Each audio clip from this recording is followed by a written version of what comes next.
Chapter 978. After Song Tonglu became the head eunuch, 2 hours ago was the first time in his life that he brought back a clay box from the imperial astronomer. After that, the emperor rushed to the imperial astronomer expressionlessly.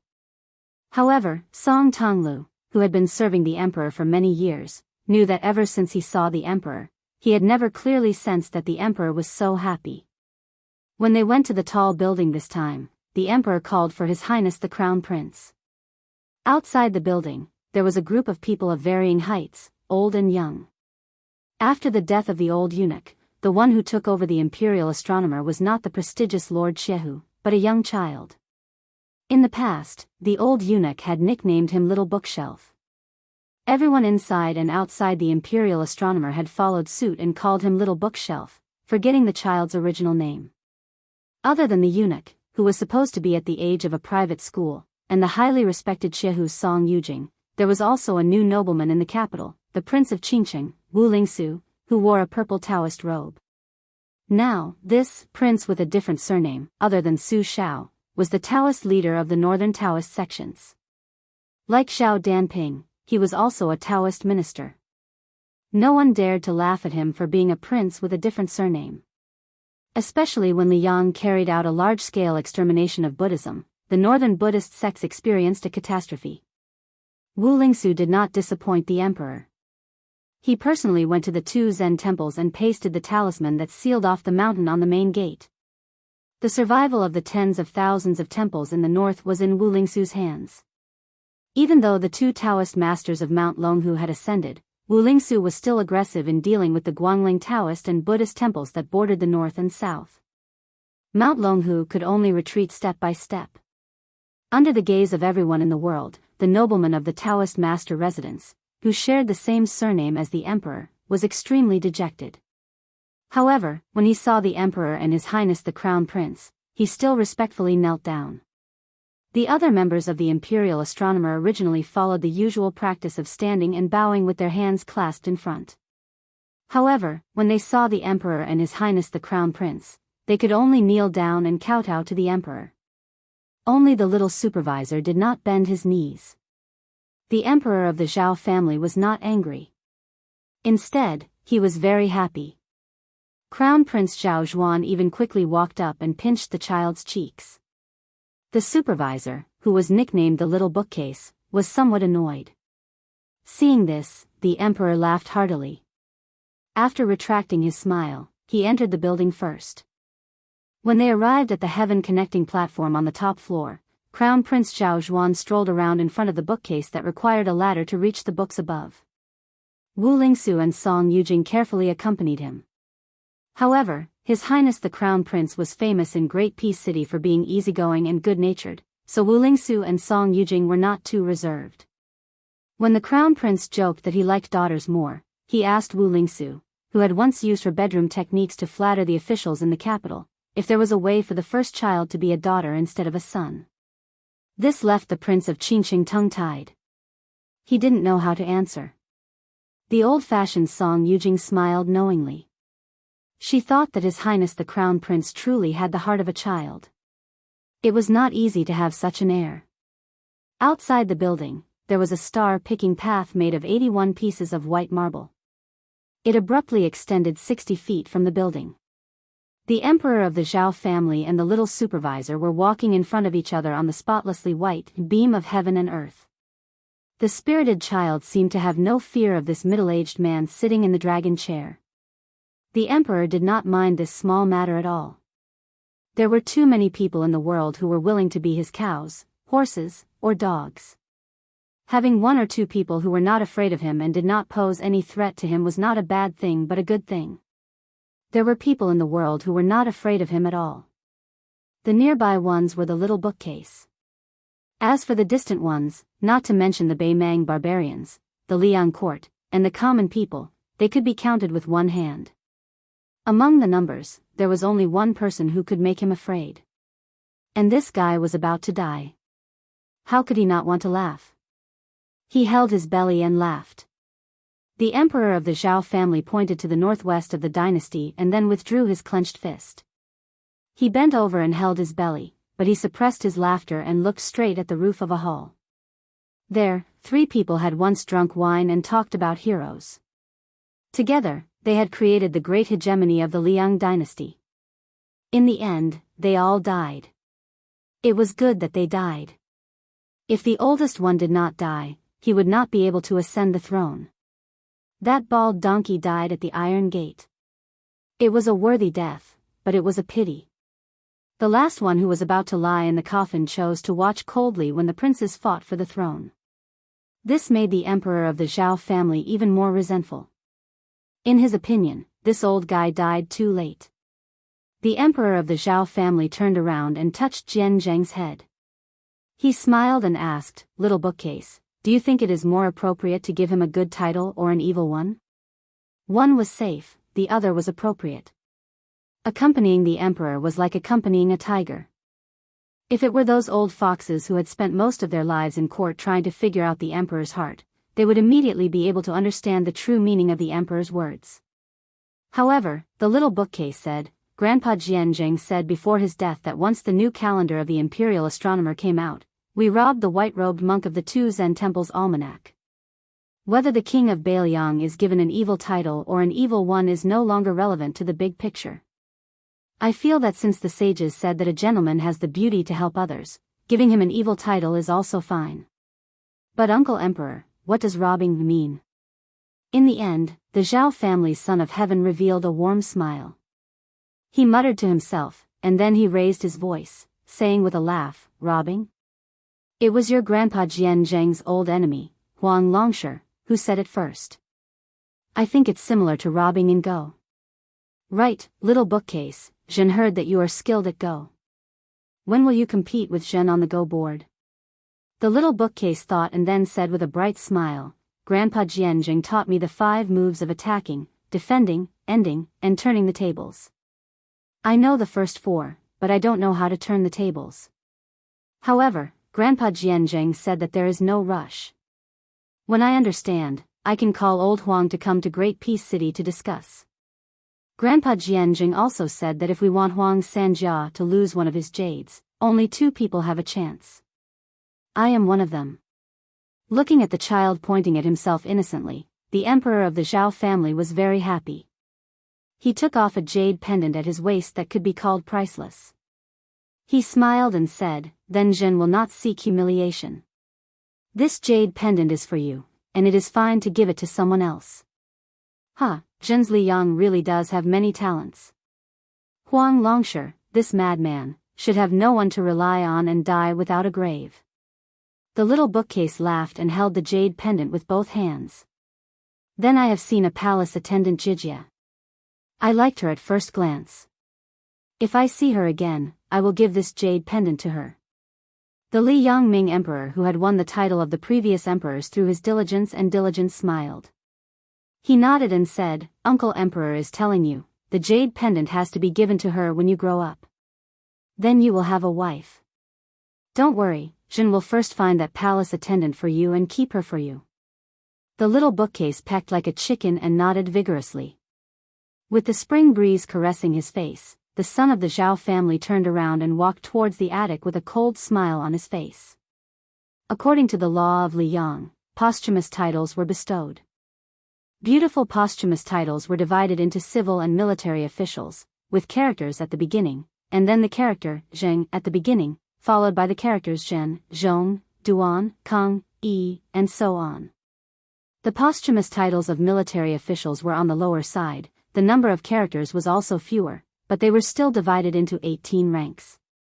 Therefore, there were 2 sayings: scholars should be bestowed 24 titles and men of character should be bestowed 18 titles.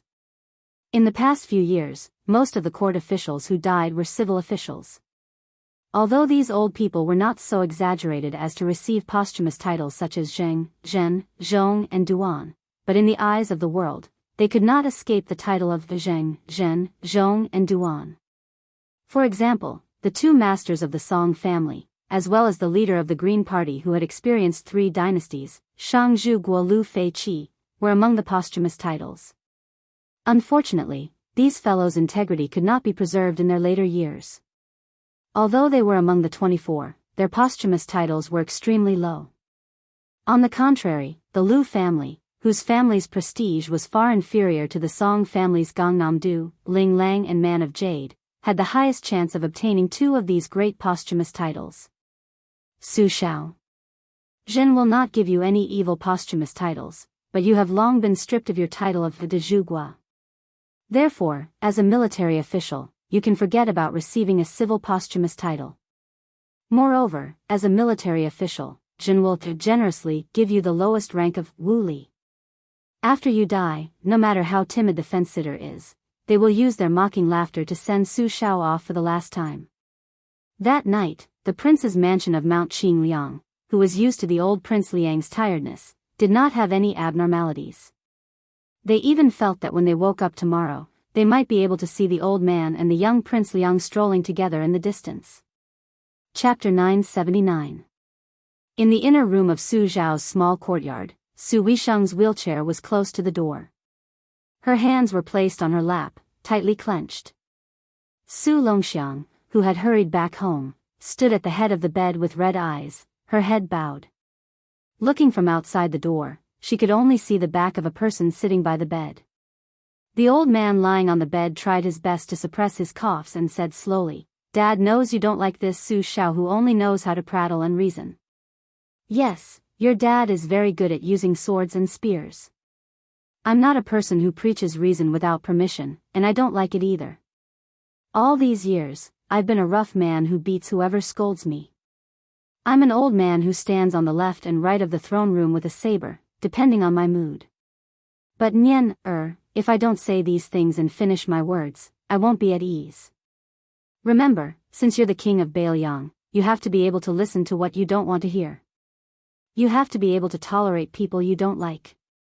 The same rice feeds different kinds of people, and everyone has their own difficulties, so they have their own love, hate, and temper.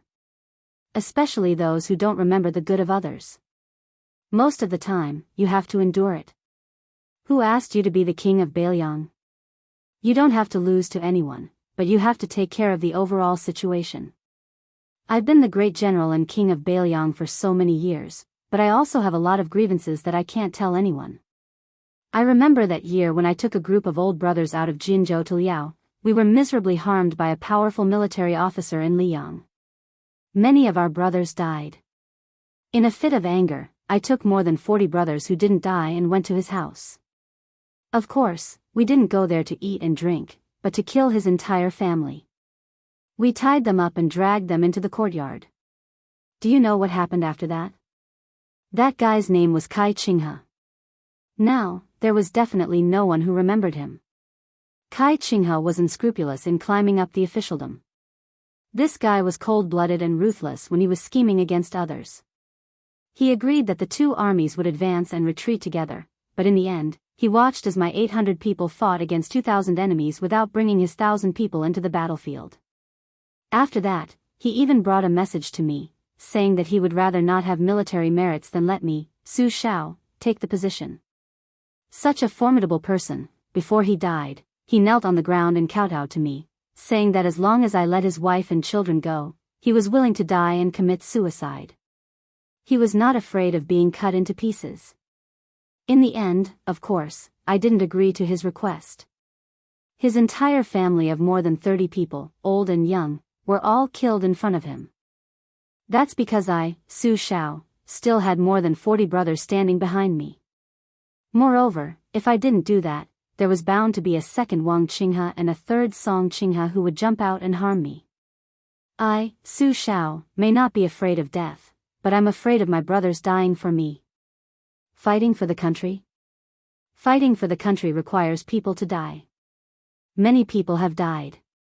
As long as I, Su Shao, am alive, I owe it to those old brothers who died long ago. When did father become afraid of death? It was after I married your mother. In father's world, it was much easier to die than to live. Those who were afraid of death might not necessarily be able to avoid death, but those who weren't afraid of death would definitely die. Father had seen too many people die like this. Moreover, many of them died in father's hands. But the older father got, the more I didn't dare to kill people. Father told himself that even if he didn't care about himself, he had to accumulate virtue and fortune for his 4 children. Wasn't this the reason? No matter how uncouth father was, he also knew that as a parent under the heavens, there was no reason for him to leave anything good for himself. When father was young, he wasn't sensible. He was much more sensible than you were when you were young. He only knew how to muddle along, thinking about the outside world all day long. He wished he could leave home thousands of miles away. How could he think about any home? After the 2 elders left, he didn't feel that he had a home. When he left Liao, he told himself that even if he were to die, he would die in glory outside. He would rather die than return to that small place. Later, he met your mother. After tricking your mother into the family, he felt that wherever she was, that was where my home was. Later, when you guys were born and she left, he felt that wherever you guys were, that was where my home was. Our family was different from many other families. In our family, it was the other way around. Your mother always played the role of the good cop and played the role of the bad guy. As for father, he protected the few of you. Your mother rarely got angry. There was once when father and mother weren't by your side. When father and mother bullied you, you should fight back. If you couldn't beat them, you should use stones to smash them. If you could pick up a knife, you should use a knife to chop them. Your mother got angry. At first, father felt that it was reasonable. My son was such a kind-hearted child. Who would dare to bully him? How could I not let him lie in bed? My son let other people's sons lie in bed. As his father, Su Shao, let his father lie in bed together. This was the principle of the old Su family. After your mother got angry, she calmly told me that it wasn't that she couldn't bear for others to bully Xiaoyan. It was just that Xiaoyan was destined to not be a child of an ordinary family. If he developed a fierce and perverse character, he would never know how to be kind to others. He wouldn't know that suffering losses was a blessing. In the end, the one who would suffer the most would definitely be her own child. She even said that Su Shao would die of old age one day. At that time, no one would be able to protect Xiaoyan. Your mother passed away early. Father, who was the most unruly person, couldn't teach you anything. However, I firmly remembered your mother's words. Spoiling a child is equivalent to killing a child. Those few times when I got angry at you, it wasn't because I blamed you. It was because I didn't fulfill my duty as a father well. In the past, you were always unwilling to call me father. I really wasn't angry. Every time you hit me with a broom, every time you hit me, it hurt more and more. I knew then that father was old and you had grown up. This was a great thing. The old man's words were intermittent. They were always interrupted by heavy breathing and difficult coughs. That young figure didn't say anything. He only held the hands of the old man on the bed with both hands. This old man who had never shed tears in front of any of his children, this old martial artist who had been cursed by all levels of society as a butcher, finally couldn't stop his tears from flowing today. Even if the old man wanted to wipe them away, his essence, energy, and spirit had long dried up like oil in a lamp. He also didn't have the strength to raise his hand. Meanwhile, that young man whose expression couldn't even be seen by his older sister and younger brother didn't even dare to stretch out a hand to help the old man wipe away his tears. He was scared that once he let go, the old man really would leave. Being called a loner after becoming an emperor is because there is a difference between the monarch and his subjects. Moreover, after being an emperor for so long, you really don't see yourself as a human anymore. You really think you're some bullshit son of heaven. Our Su family relied on our own efforts to become this king of Bailiang. He's not much different from an emperor. Let's not talk about other things. The feeling of being a loner is not good. Father has tasted it before, so I don't want you to walk down this old path even more. That's why back then, when I let Yan Jieshi's family go and let them go to the capital to become relatives of the imperial family, Father has never regretted it. Su Shao even dared to curse the old grand secretary until he was half angered to death, so how could he place a pedantic scholar in his eyes? Father just doesn't want you and Yan Qiji brothers to become enemies. Even if you two are destined not to be brothers, it's good enough to let you two have some good memories. Father's happiest moments these past few years, one was returning home from the border, seeing all of you well, the other was occasionally dreaming of your mother. Ever since your mother agreed to marry me, I, Su Xiao, have always owed her. The only thing father complains about her is that she left early. Between husband and wife, the one who leaves later is the one who suffers the most. This suffering isn't about working hard for the family business, it's all what we men should do. It's just that many times, when something good happens, there's no one by my side to say a few words. Either that, I miss her very much, but I can't see her, right? The world is very big, father has traveled to many places and met many people, but in father's eyes, there has always been only one woman, your mother. At the door, Su Weisheng covered his mouth with a fist, still sobbing uncontrollably. The loquat tree in the courtyard was personally planted by your mother after she came here. In the future, when there are loquats and you miss father and mother, remember to pluck some and put them on the grave. Father will leave your second sister and Huang Manor in your care, as well as our Su family. Our Su family's 300,000 armored cavalry, in the future, you'll have to carry them alone. You'll be very tired, don't blame father for letting you take on this burden. The young figure nodded. Huang Manor raised his arm to cover his face, sobbing softly. When the old man said the last words of his life, Su Weisheng threw himself out of the wheelchair, wailing loudly. The young figure raised his head. With his back to the siblings, he only opened his mouth wide, crying silently for fear of disturbing the old man who had his eyes closed. In the end, the old man said, "Father, sleep for a while." Chapter 980. During the rainy season of the first year of Jianghu, Bailiang Palace removed all of its large red lanterns. The festive red couplets were also replaced with white couplets in the wee hours of the morning. Coincidentally, there was a slanting wind and a drizzle. The trees wanted to be quiet, but the wind and rain did not stop. The children wanted to be nurtured, but the parents were no longer there. The raindrops struck the roof tiles of the tens of thousands of clumped-together tiles. From far to near, gently and heavily, they wrapped around fine streams of water that trickled down the roof troughs and eaves. It was like a wine cup hanging from a wine cup, a dense web of knocking and gliding notes. When the couplets outside Mount Qingliang were changed to couplets that everyone could see, all of Liangzhou was dumbfounded. Word spread from 1 to 10, and from 10 to 100. Many old people gathered their courage and came to the outside of the prince's mansion at the foot of the mountain to personally see the ghastly white couplets. Then, 2 hours later, not a single firecracker or drum could be heard in the city. The main road of Liangzhou led directly to Bailiang Palace. The streets were covered in white mourning. Afterwards, Liangzhou's provincial governor, Hu Kuei, dressed in mourning robes made from the coarsest linen, led all of the Liangzhou government officials to the Yi Gate. Hu Kuei did not step onto the steps. Instead, he stood at the bottom of the stone steps and faced the tens of thousands of Liangzhou commoners on the main road. After a moment of silence, he turned around and shouted with all his might, "Bow." The wind and rain were dark. A large swath of people knelt on the streets in a vast expanse of whiteness. 1 bow, 3 kowtows. The sound of the 3 kowtows was as heavy as spring thunder. Bow again.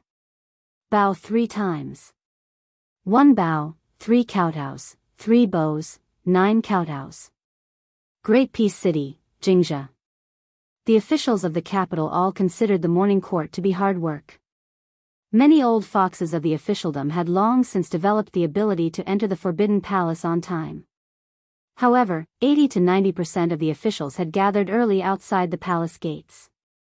A strange celebratory atmosphere appeared on the Imperial Road. No one went to break that layer of window paper. Although everyone in Great Peace City already knew that the old man from Bailiang was finally dead, countless people were clapping and cheering. They formed cliques and groups. For this reason, they floated white after white and were dead drunk. They had to be carried home. According to the laws of the Liang dynasty, the death of a vassal king must be reported by the crown prince to the imperial court and the court of imperial clan within the capital.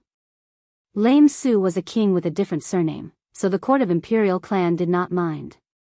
Logically speaking, the crown prince should also rush to inform the crown prince. However, the Ministry of Rights in Great Peace City could not wait. The crown prince was magnanimous enough to not fuss over this matter. He only set up a rule that in this morning's imperial court, the crown prince would first present a memorial to the crown prince of northern Liang. For this reason, the Ministry of Rights was in chaos. First, the Minister of Rights, Lu Daolin, who was related to Butcher by marriage, said that he was sick and did not care about the affairs of the Ministry of Rights. Without a leader, the two third-rank left and right assistant ministers of the Ministry of Rights had different opinions and could not work together, so they pushed the responsibility to each other. As for Jiang Yongla, who was in charge of the Ministry of Rights, compared to the two cunning assistant ministers of the Ministry of Rights, Jiang Yongla was originally one rank lower. He was also in charge of the memorial to the Crown Prince of Rights. Actually, in the past, when he bestowed posthumous titles, there were traces that could be followed. The Crown Prince's thoughts were not too deep. The Song family's young teachers, Wen Huai and Lu Feiqi's Wen Gong, were both written by him. The two were at the back of the Liang dynasty's posthumous titles. Jiang Yongla took one of the four meanings of the word Huai, which corresponded to the meritorious deeds of the Song family's young teacher. The head of the Green Party, Lu Feiqi, took the meaning of consecration. However, when it came to the king of Bailiang, Su Shao, to attempt to make a conclusion about this human butcher, how much courage did he, Jiang Yongla, have? How many heads could he chop off?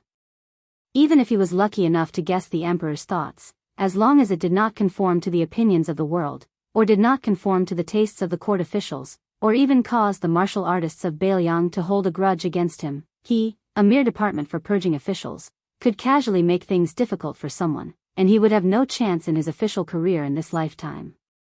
Jiang Yongla almost wanted to give this fellow a punch, but in the end, he did not have the courage to do so. Pan Chunjian was a true martial artist of the battlefield. If they really fought, even 10 Jiang Yongles would have to lie down. Jiang Yongla was sullen all day, as if his wife had died. In the past 3 days, he had lost countless strands of hair. In particular, Jingzhe had spent the last few hours sitting by the light of a lamp before morning court. He had practically flipped through the posthumous solution book, yet he was still unable to write. He truly had the heart to die. Before dawn, Jiang Yongla slapped away the teacup and the posthumous solution book, sending them crashing to the ground. This department for purging officials abruptly stood up, almost crazed. His fingers trembled as he pointed at the foggy and pitch-black scenery outside the window. He angrily cursed, "Old man Su, even if you die, you still won't let this Jiang live in peace?" The maid waiting outside the door was trembling with fear. She summoned her courage and knocked on the door, but was angrily shouted at by the department for purging officials from inside the room. The maid no longer dared to push open the door and disturb the master's important matter. Jiang Yongla sighed, crouched down, and picked up the posthumous solution book. The book had been soaked in tea. Jiang Yongla raised his sleeve to wipe away the tea stains, then carefully tore open the pages that were stuck together and placed them back on the desk. With disheveled hair, Jiang Yongla stretched out his 5 fingers to stroke his silver-white hair. With a silly chuckle, he sat upright and still, and began to write at a great speed.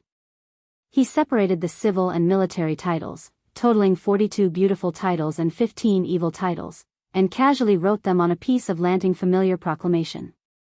When he put down the brush, he was already extraordinarily tired.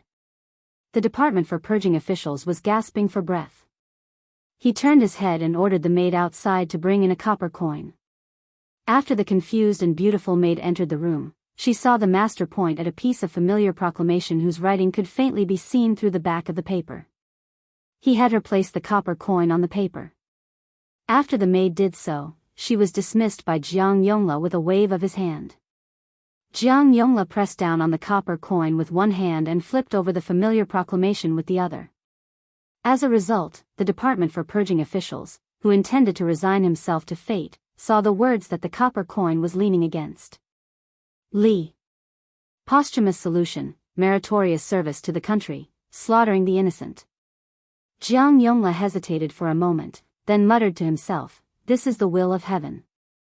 The eastern sky started to turn white. In the main hall, there were many talents and officials. Most of them were wearing the purple court robes that only third-rank officials could wear. Some of the elders who were conferred the title of Duke and Marquis even had official patches embroidered with pythons. The assistant ministers and officials who wore the red robes were mostly at the back.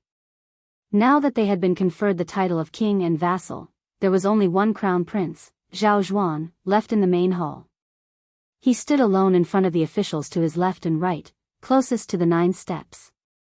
The emperor of the Zhao family sat on the dragon throne. 2 giant incense burners were surrounded by immortal qi. He sat in the north and looked towards the south. When the weather was good, he could even see the imperial road far away.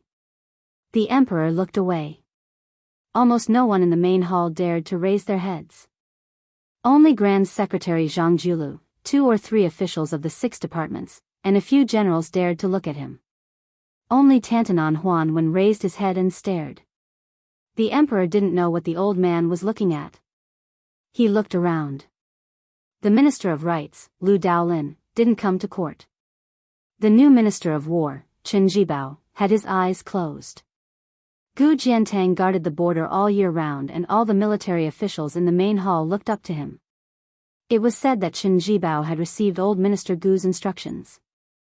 At the beginning, he was well behaved and many of the military affairs were handled according to the new Minister of War's wishes. Actually, Chen Jibao didn't get involved and was rather lazy. He spent his days in the Gu hut reading. Later, Gulu probably felt that this little person was at his wit's end and started to provoke him. In the end, the treasurer of the Ministry of War, Huang Yi, was stripped of his official robes and thrown out of the Gu hut. The assistant ministers in the Gu hut, Shuang Lu, Lu Baijia and Lu Xingxiang didn't do anything and didn't even lift their eyelids.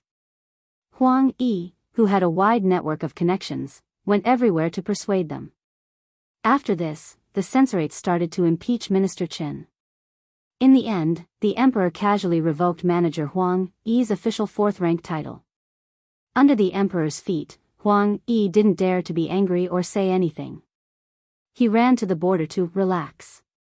However, the pillar of country, Gu Jiantang, didn't even want to see him. Huang Yi was still a bachelor and became a joke in the capital. Chapter 981. If the group of old fellows from the censorate didn't bark at the morning court in Liang, it wouldn't have led to chaos among the various factions.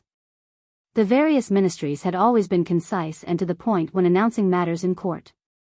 Because the emperor was extremely diligent and often worked through the night to approve matters, as officials, they had to be more understanding.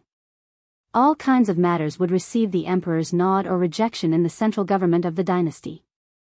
The policies passed would then be disseminated to the world and benefit the north and south. Today's morning court was unusually smooth.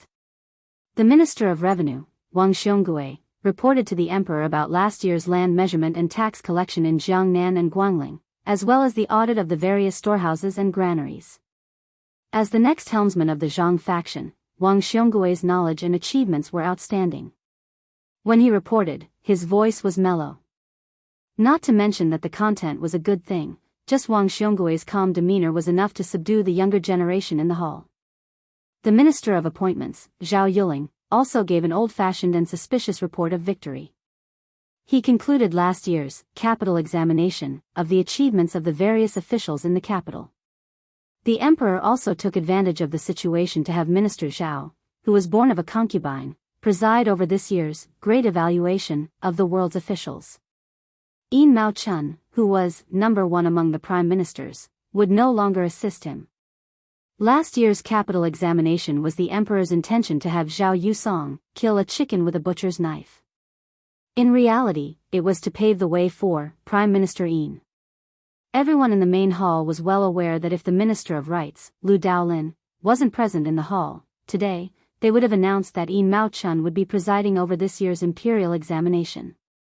The so-called disciples spread all over the world, but the number of pillars of the imperial court who could be said to be the mainstay of the imperial court could actually be counted on one's fingers. Old Master Song, Grand Secretary Zhang. It was very simple. Soon after, Chen Jibao, who rarely spoke in court, opened his eyes. When he took a step to the side and entered the field of vision of all the civil and military officials, a purple-robed official who had been secretly moistening his throat immediately shrank back. Chen Jibao's words were cold. He spoke about the 2 Liao guard stations and the disbanding of the military towns in Ji province. He also spoke about the rebellion of the 16 clans in Nanzhao and Huai province over the imperial wood. This immediately cooled the festive atmosphere in the palace. However, the important officials in the front row quickly glanced at the emperor's face and still maintained their smiles. They were not in a hurry to speak. They only smiled and warmly asked Minister Chen to go with them to the ceremonial pavilion to discuss slowly with the scholars. Naturally, there would be a few clerks recording and archiving things on the side. Afterwards, the assistant minister of the Ministry of Justice, Han Lin, who had a conflict with Minister Wang of the Ministry of Revenue last year, reported on the matter. There were also 2 grand secretaries of the Ministry of Justice who filled in the gaps and said some irrelevant things. Then, when the left servant Huan Wen finally slowly withdrew his gaze and coughed, everyone immediately became alert. A good show was about to begin. The blue-eyed, purple-bearded Zhang Julu was standing right next to Tantanon, but he turned a deaf ear to this. He only looked towards an empty space not far from Crown Prince Zhao Zhuan. 2 years ago, there was still a chair set up for West Chu's Grand Preceptor Sun Shiji. Only, ever since the old man entered the Ministry of Justice and resigned from his position as the left servant, he was demoted to a mere second-rank Guangling Dao scripture envoy. Now, there was no one left. Grand Secretary Zhang then turned around to look behind him. His student Wang Xiongui and many other ministers were all looking towards Jiang Yongla. Meanwhile, the Ministry of Personnel Zhao Yuling, who was standing next to him, just happened to be looking behind Grand Secretary Zhang. Caught red-handed, Zhao Yuling, who emerged from Eternal Hui Spring, immediately turned his head. From Eternal Hui first year to Eternal Hui fourth year, it was precisely the beginning of the current emperor's ascension to the throne. Zhang Julu also became the current Grand Secretary at that time, continuously ruling the imperial examinations for 4 years. He, Zhao Yuling, his fellow countryman Yuan Gua, as well as Yin Mao Chun, Wang Xiongui, and Han Lin, these 3 were all carps that jumped over the Dragon's Gate, could be considered fellow disciples of the same master, all of them Grand Secretary Zhang's disciples. However, in the end, it was First Ministry of Works Yuan Gua who left Zhangdang in dismay, then Yin Mao Chun who entered Hanlin Academy, establishing his own school. Immediately afterwards, Han Lin was also expelled from Zhangdang by Grand Secretary Zhang, never stepping foot into that Zhangdang again. The Ministry of Personnel, which had great authority among the 6 ministries, had always been viewed as Grand Secretary Zhang's own residence. Unfortunately, during these years, they also seemed to be united on the outside, but actually broke apart. Zhao Yuling felt a bit of guilt towards this, but it couldn't be said to be regretful. He, Zhao Yuling, wasn't willing to submit to others. Being under Grand Secretary Zhang was still fine, but who did that Wang Xiongui think he was? Back then, in the imperial examinations, he only obtained 3rd place. Why was it that Wang Xiongui was the one who was able to enter the eyes of Grand Secretary Zhang and the Imperial Academy's left Chancellor Huan Wen? And not him, Zhao Yuling? Now that General Gu had left the Ministry of War, the 6 ministries had returned to normal, and the Ministry of Personnel in his hands was in charge. Zhao Yuling really wanted to know if the Grand Secretary regretted choosing Wang Xiongui as the future leader of the Zhang faction. A trembling voice in the Great Hall interrupted the Minister of Personnel's reverie. Jiang Yongla of the Department for Purging Officials of the Ministry of Rights braced himself and walked out of the ranks. He slowly knelt down and said, "Minister Jiang Yongla has something to report." When Jiang Yongla gritted his teeth and proposed the posthumous title of the King of Bailiang, the imperial court was in an uproar. The meritorious generals even let out undisguised mocking sneers, while the civil officials all had strange expressions. Zhang Julu frowned, and Tantanon began to stare blankly at the beam of the Great Hall again. Yang Shenxing, who wore a second-rank lion official robe, was a famous general of the current era who had made a name for himself in the spring and autumn period. He had been granted the title of General of an Kingdom. He was already in his 80s, but several generals who were 7 or 8 years younger than him had lived longer than him. After those old fellows died and were granted posthumous titles, there were few descendants in their families who could hold up the position. As for those who inherited the titles of general of an kingdom, there was a gap in age between them. Moreover, because their military achievements and reputation were insufficient, it was very difficult for them to be mentioned in the same breath as Yang Shenxing. It could be said that among the military officials of Liang, other than Gu Jiantang and 2 other old generals, no one dared to not listen to Yang Shenxing, who was in charge of the military defense of Jingji. The old but sturdy Yang Shenxing saw that no one in the great hall was responding, so he casually walked out. When old people entered the great hall, they had to kneel, but there was no need for them to do so. Yang Shenxing first cupped his fists and saluted toward the dragon throne. He then looked at Jiang Yongla and sneered, "Su Shao has committed grave sins. When he was alive, he was the king of Bailiang and even received the title of pillar of the state. He was already immensely benevolent. Now that he's dead, how can he be worthy of Wuxiba? Casually pick one of the first few posthumous titles, and the imperial court will already be treating Su Shao well." When the old general said this, Jiang Yongla didn't even dare to breathe loudly. His head was so low that it almost touched the ground. The 4th-rank Skylark official patch on his back was clearly soaked with sweat. The Zhao family's son leaned back against the dragon throne with a faint smile. The assistant minister of the Ministry of War, Lu Xingxiang, stepped out and said calmly, "I think Su Shao should be posthumous." The imperial court was in an uproar. This posthumous title was one of the last few in the list of posthumous titles. Betraying one's superiors and rebelling against one's superiors was almost the same as defining Su Shao as a traitor of the Liang dynasty. Many people looked toward the Minister of War, Chen Zhibao, who was in front of Lu Xingxiang. Unfortunately, his tall and straight back was as steady as Mount Tai, and they couldn't see any clues. Zhao Yuling seemed to see the shoulders of the Grand Secretary at the front of the line move slightly. Then, the former Bailiang official, who was now a relative of the imperial court, Yan Jieshi, stepped out. Last year, Sir Yan, who had been appointed as the Grand Secretary of the Cave Abyss Pavilion, shook his sleeves and knelt down. He said in a low voice, "I think the words of the great general of Ngua are more appropriate." This disappointed many of the officials who hoped that this fellow would stubbornly insist on giving Su Shao a posthumous title. However, very quickly, the disappointed officials and generals smiled knowingly.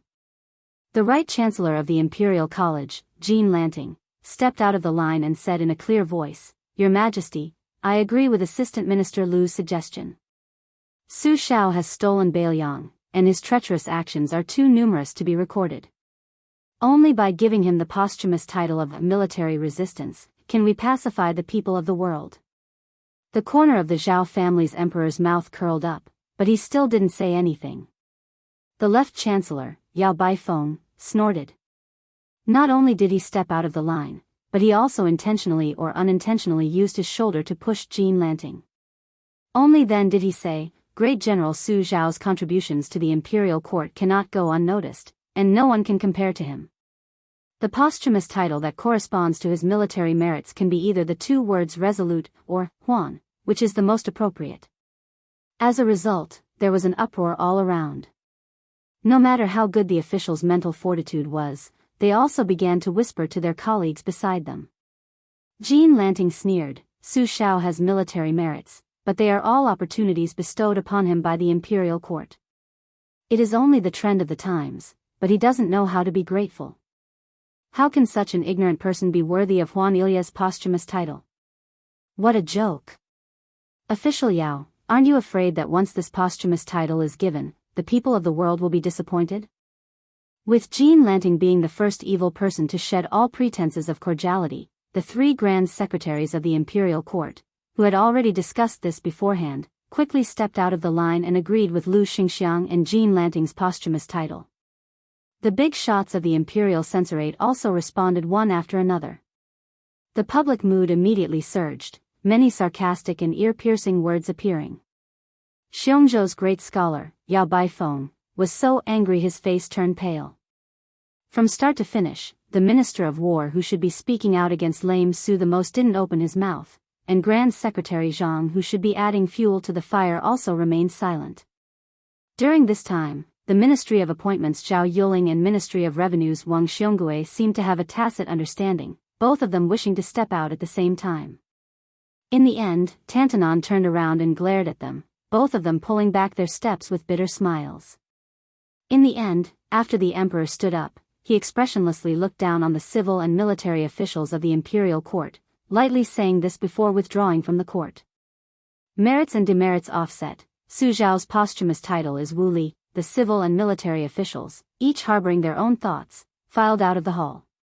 Many of the important officials' gazes towards the Ministry of Rights Department for purging officials Jiang Yongla became a bit warmer. This brat was clearly going to run into dog shit luck. Who would have thought that such a great disaster would actually forcefully turn into an enormous blessing for him? Huan Wen surprisingly didn't leave the hall together with his good friend Zhang Julu, instead quickening his steps, crossing over the threshold early on, walking with all smiles behind Jean Sabin, who was just about to walk down the white jade steps. He patted his shoulder, telling this refined right chancellor that he had something to discuss. Soon after, a robust young man walked to the corner of the corridor outside the hall. Jean Lanting thought that this was his suggestion from the morning court and that it was accepted by the Zhang faction behind Tantanon. He was a bit secretly delighted, feeling that he was most likely going to become Zhang Lu's new noble. In the end, the result was that old man Huan smashed a fist into Jean Lanting's face with all his strength, cursing, "How many knives did I take from you in the past? Later, I'll pay you back according to the amount of silver, you dog thing." The right chancellor covered his face, staring blankly at the old man's departing figure, as if the sky had collapsed. On the steps, the left chancellor Yao Baifeng and Zhang Julu, who had rarely interacted with each other, were unexpectedly standing side by side today. Huan Wen walked over, and the three elders looked at the imperial road outside the palace gate together. Among the majestic figures of the officials, Chen Zhibao was the most eye-catching. The civil and military officials of the pillars of the dynasty were all discussing spiritedly. Without exception, they were all waiting to see the new king of Bailiang make a fool of himself. When they thought of the comical scene of the young man receiving the imperial edict, they couldn't stop laughing. Before Chen Zhibao walked out of the palace gate, he turned his head to look at the roof of the main hall. On this side of the steps, Huan Wen was still angry, saying, "What a wonderful season of hibernation." Zhang Julu sneered softly, "All living things are shaken when they come out, and hibernating insects are startled away." Chapter 982. In Liang's officialdom, there were three similarities. That was, the Minister of Appointments, Zhao Yuling, and the Assistant Minister of Works, Yuan Gua, coincidentally had the same teacher as Zhang Julu. They were both children of humble concubines from the old northern Han's Jinmen commandery. During the reign of Yonghui, they both participated in the imperial examinations. One was the Zhuang Yuan, the other was the second, causing Jinmen commandery, which had very few grand scholars, to become famous overnight. The two manors were only 200 to 300 paces apart. They frequently visited each other, and the neighbors were already used to it. Today, not only had Yuan Gua come to the Zhao manor, but Minister Zhao's in-law, Yin Mao Chun, also came. The two important officials of the court had brought their children. The juniors were all about the same age, and the children of the three surnames were also good friends. At that time, Wang Yuanran, the youngest son of the Minister of Revenue, Wang Xiongui, had drunk and molested Zhao Yuling's second daughter. Of course, he had stirred up a hornet's nest. Moreover, he had beaten up the only son of the Assistant Minister of Justice, Han Xingyan, who had come out to mediate the fight. Unfortunately, he had provoked 4 families at once. However, it was a blessing in disguise. As a result, Wang Yuanran's title as the #1 young master in the capital was confirmed. Although he had been dragged to the Zhao manor by his father, the Minister of Revenue, to kneel for an hour in front of the Zhao manor, this did not prevent young Master Wang from being in the limelight in great and city. Yuan Gua had no wife or children, but he had the best relationship with children among the younger generation. While Zhao Yuling and Yin Mao Chun, these two in-laws, were using the winter snow in the cellar to make tea, Yuan Guo was still drinking with a large group of young men and women. He personally heated up the wine and handed it over, not feeling that it was beneath him. The dozen or so juniors were used to it and actually felt that it was right and proper. For example, Yin Maochuan's eldest son, Yin Chang'an, when he was young, he would sit on Uncle Yuan's neck every day and pee. The uncle and nephew even jokingly agreed that in the future, Yin Chang'an would take care of Assistant Minister Yuan in his old age and send him off when he died. Just like when Han Xingyan went to drink with prostitutes for the first time when he was young, he was tricked by the old Yuan Gua. This made the old scholar Han Lin furious, so angry that he ran to the Yuan mansion's tightly shut main door without wearing shoes and cursing for a long time. As for Yuan Gua, he didn't feel the slightest bit guilty. When he opened the door, he would pick his ear wax with one hand and hold the wine pot he had casually stolen from the brothel with the other. With a mischievous smile, he asked Assistant Minister Han if he wanted to drink, angering Han Lin to the point that he broke off all relations with Yuan Gua. However, after this, Han Xingyan would often sneakily ask Yuan Gua for wine. Han Lin couldn't control him even if he wanted to, so he might as well not be troubled by it. Yin Chang'an and Han Xingyan, as proper officials of the capital, had both participated in that morning court session. However, their ranks weren't high enough to enter the hall, so they naturally couldn't hear the storm raging in the hall clearly. At this time, Yuan Guo was sitting on the couch, holding Yin Maochuan's eldest grandson in his arms. He dipped his chopsticks in wine for the child to open his mouth and taste while vividly describing the 8 immortals crossing the sea in the imperial court. After Assistant Minister Yuan's embellishment, everyone who heard it was shocked. Just then, Grand Secretary Zhang's unbetrothed daughter and Prime Minister Yin's youngest daughter also entered the room. Yuan Gua, like an old urchin, shamelessly asked the 2 girls to be his uncle and massage his shoulders. Zhang Gaoxia, who was notorious among the children of great and city yamen, glared at him. She, who was wearing a sword, pulled it out 2 inches and then fiercely returned it to its scabbard. Assistant Minister Yuan, who was familiar with this heroine's temperament, could only smile awkwardly. Fortunately, Yin Haiyun was much more obedient. She sat diagonally by the couch and massaged this uncle's shoulders. Yin Chang'an shot a glance at the tall Zhang Gaoxia and then quickly retracted his gaze. He chatted idly with his wife, who had returned to her maternal home today, about trivial household chores. Han Xingyan's expression didn't change. He only sighed inwardly. How could he not know Brother Yin's feelings for Zhang Gaoxia? Before he became the groom, all of his friends of the same age were congratulating Brother Yin on becoming Minister Zhao's son-in-law. They all said that the Yin and Zhao families were well matched in terms of social status and that they were a perfect match. But that night, Yin Chang'an had only dragged him and Han Xingyan to a small restaurant to drink to drown their sorrows. Han Xingyan exhaled.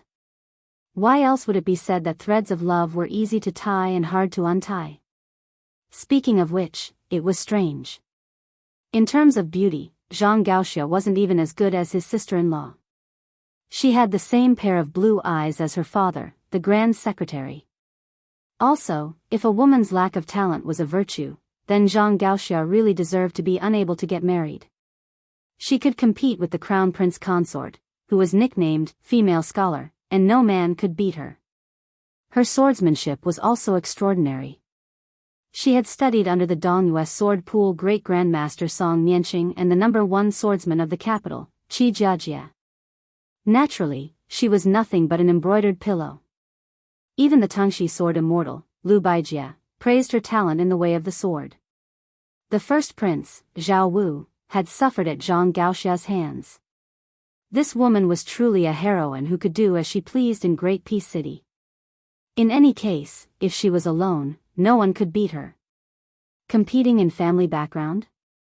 Sorry, her biological father was Zhang Julu, and her adoptive father was Huan Wen. There was also a large group of court officials like Yuan Gua, who had left the Zhang faction but still cared about their relationship, supporting her. Who would dare? Yuan Gua still wanted to take a pair of chopsticks for Prime Minister Yin's young grandson to dip in wine, but Zhang Gaoxia, who couldn't stand it anymore, snatched the child away. Yuan Gua could only change the topic and ask, where were we just now? Minister Zhao's youngest son, Zhao Wenwei, was still a youth. He said excitedly. Uncle Yuan was just talking about how that Imperial College's third young master Jean had a bloody nose and a swollen face for some reason. Yuan Guo chuckled and said, "That's right, this old punch was given by our Tantanon's old master Huan. It was truly crafty and ruthless. Poor Chancellor Jean first angered Master Yao, and now he was beaten by old Master Huan, who was once half his official guide. Blessings never come in pairs, misfortunes never come singly. Therefore, you melon children, in the future, you must remember to tuck your tail between your legs when you become an official. Don't get too carried away. There's always a higher mountain. Whether it's Uncle Yuan or your father, their hats aren't small, right? Heh, you still can't avoid convention." The three families knew each other well, and with Yuan Guo around, there wasn't any taboo at all.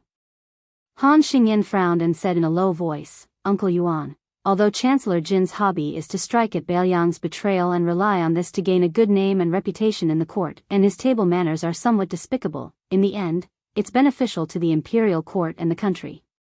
Furthermore, he does have a lot of brilliant ideas from a strategically advantageous position, making people can't help but slap the table in praise. He and Master Yao are at odds with each other inside and outside the Imperial College. This is a good thing for left servant Shi, so why did he have to fight? Aren't you afraid that this will enter His Majesty's ears?" Yuan Guo slurped down a mouthful of wine and subconsciously rubbed his ears. He laughed and said, "Why would old Master Huan care about such a trivial matter? You guys are too young. Back then, when your father and I entered the Imperial Court as officials, the Grand Secretary's temper was exceptionally good. The one who was worse was old Master Huan. Uncle Yuan was pulled by the ear and scolded quite a bit back then. That's right, the matter of old Master Huan beating up Jean Lanting. Forget it if you've heard about it, but don't talk about it in this room. It won't be good if word of it gets out. Otherwise, I'll have a headache from your father's nagging." Yuan Guo saw that Yin Changing wanted to say something but stopped, so he drank all the wine in his cup in one gulp. He cried out in satisfaction and extended his cup to let Han Xingyan fill it to the brim. He grabbed a peanut and threw it into the wine cup. The wine was excellent and could hang in the cup, so even if the wine had already reached the top of the cup, it still didn't overflow at all. The assistant minister lowered his head to look at the ripples and was somewhat absent-minded. When he raised his head, he regained his composure and gently swirled the wine cup with a smile. "I know what you guys want to ask the most. It's not that I can't talk about this matter, but..." The heroine, who was teasing Yin Maochuan's grandson, said unhappily, "I'll just pretend I didn't hear it." Yuan Guo chuckled and raised his head to drink all the strong wine in one gulp. He chewed on the peanuts that tasted full of wine and said with an intoxicated expression, "Wu conferred the title of 18. The Li character was originally a genuine evil title. When this old man Song wrote Jieshe, it was the late emperor who instructed him to change this character from evil to beauty. However, it was at the bottom of the 18 beautiful titles. The old Grand Secretary, who is also the teacher of Uncle Yuan's teacher, is the teacher of our heroine Zhang's father. He has always held a great grudge against the king of Beiliang. The late emperor's actions may not have been without original thoughts. This thought only surfaced during this year's hibernation awakening. When the current emperor bestowed this character, he put even more thought into it. Given His Majesty's bearing, he naturally wouldn't give Great General Su any evil titles. If he were to generously give the other 17 beautiful titles, the Great Hall would be thrown into chaos that day. After talking about the imperial court, let's talk about Beiliang. From His Royal Highness, the young man who became the king of Beiliang from hereditary succession, should he accept this title that's neither high nor low? If he doesn't accept the imperial edict? Han Xingyan smiled and said, "Does this guy want to tell the world that the Su family is going to rebel?" Yuan Guo put down his wine cup and dismissed Han Xingyan's judgment with a smile. He continued, "If Beiliang swallows his anger and accepts this imperial edict, given Beiliang's loyalty to the old vassal king, the new vassal king will undoubtedly lose the confidence of the army and the people. It's no different from tearing down his own house." With Uncle Yuan's words, do you think the young king of Beiliang should accept the imperial edict or not? Xingyan, I'm asking you. Han Xingyan thought about it and smiled. I bet that guy still doesn't dare to not accept it. He'll just try his best to minimize the big matter and pretend to be calm and do his best to suppress the matter of the posthumous title. Yin Changing furrowed his brows and said, "It's difficult. The scholars are all watching. Even if Bailiang blocks the news and the people don't know much, how can so many scholars not have access to the news? What's even more difficult is that accepting the imperial edict is unfilial. The 300,000 cavalry will look down on the new king. If he doesn't accept it, he'll be disloyal. Many scholars rushing to Bailiang will also have thoughts. In any case, the new vassal king is destined to be difficult. If he doesn't handle it well, he won't be able to please both sides." Yuan Guo glanced at Zhang Gaoxia and twirled his wine cup between his fingers. He laughed softly and said, "This is just the first move in the new chess game between the imperial court and Bailiang. Next, the new vassal king will have to observe mourning for 3 years. No one in the imperial court is willing to ask for a revival of the love seizure for the new vassal king. This middle game, which will take 3 years, is even more of a headache. Even if he survives the middle game and resolves the hard-pressed internal problems, I'm afraid he'll have to face a hasty conclusion. If Bei Meng insists on fighting Bailiang first, Yuan Guo didn't say anything else. Chapter 983. Han Xingyan said quietly, "It sounds like this new Prince Liang's future days are going to be quite miserable." Yin Changing laughed coldly and said, "It is indeed extremely miserable." Yuan Guo left the small couch, his body swaying as he said, I'm drunk. Go find your father to drink some hangover tea." Yuan Guo's hands rubbed his earlobes out of habit, swaying as he walked out of the room. Right now, the spring breeze still carried cold air. When the wind blew, he shivered. He turned around and saw Zhang Gaoxia following behind him. He slowed down his steps, saying in self-mockery, "I, Yuan Guo, am the most useless of the eternal Hui Spring. During those years, Elder Huan scolded me the most and fiercely, and I have also disappointed Grand Secretary Great Sir."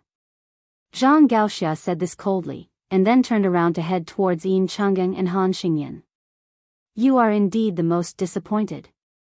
It was as if Yuan Guo didn't hear anything, continuing to walk forward, his steps unsteady. This muddle-headed Prime Minister second in the Ministry of Works walked up to a giant spring god lake boulder that was 2 people tall, stopping in front of it, laughing to his heart's content. Speaking of which, in such a large family, Grand Secretary Zhang Julu wasn't some strict father, nor was he some kind of loving father. He never interfered with family matters, and when he treated his children, he always carried a cold attitude of letting them live or die on their own.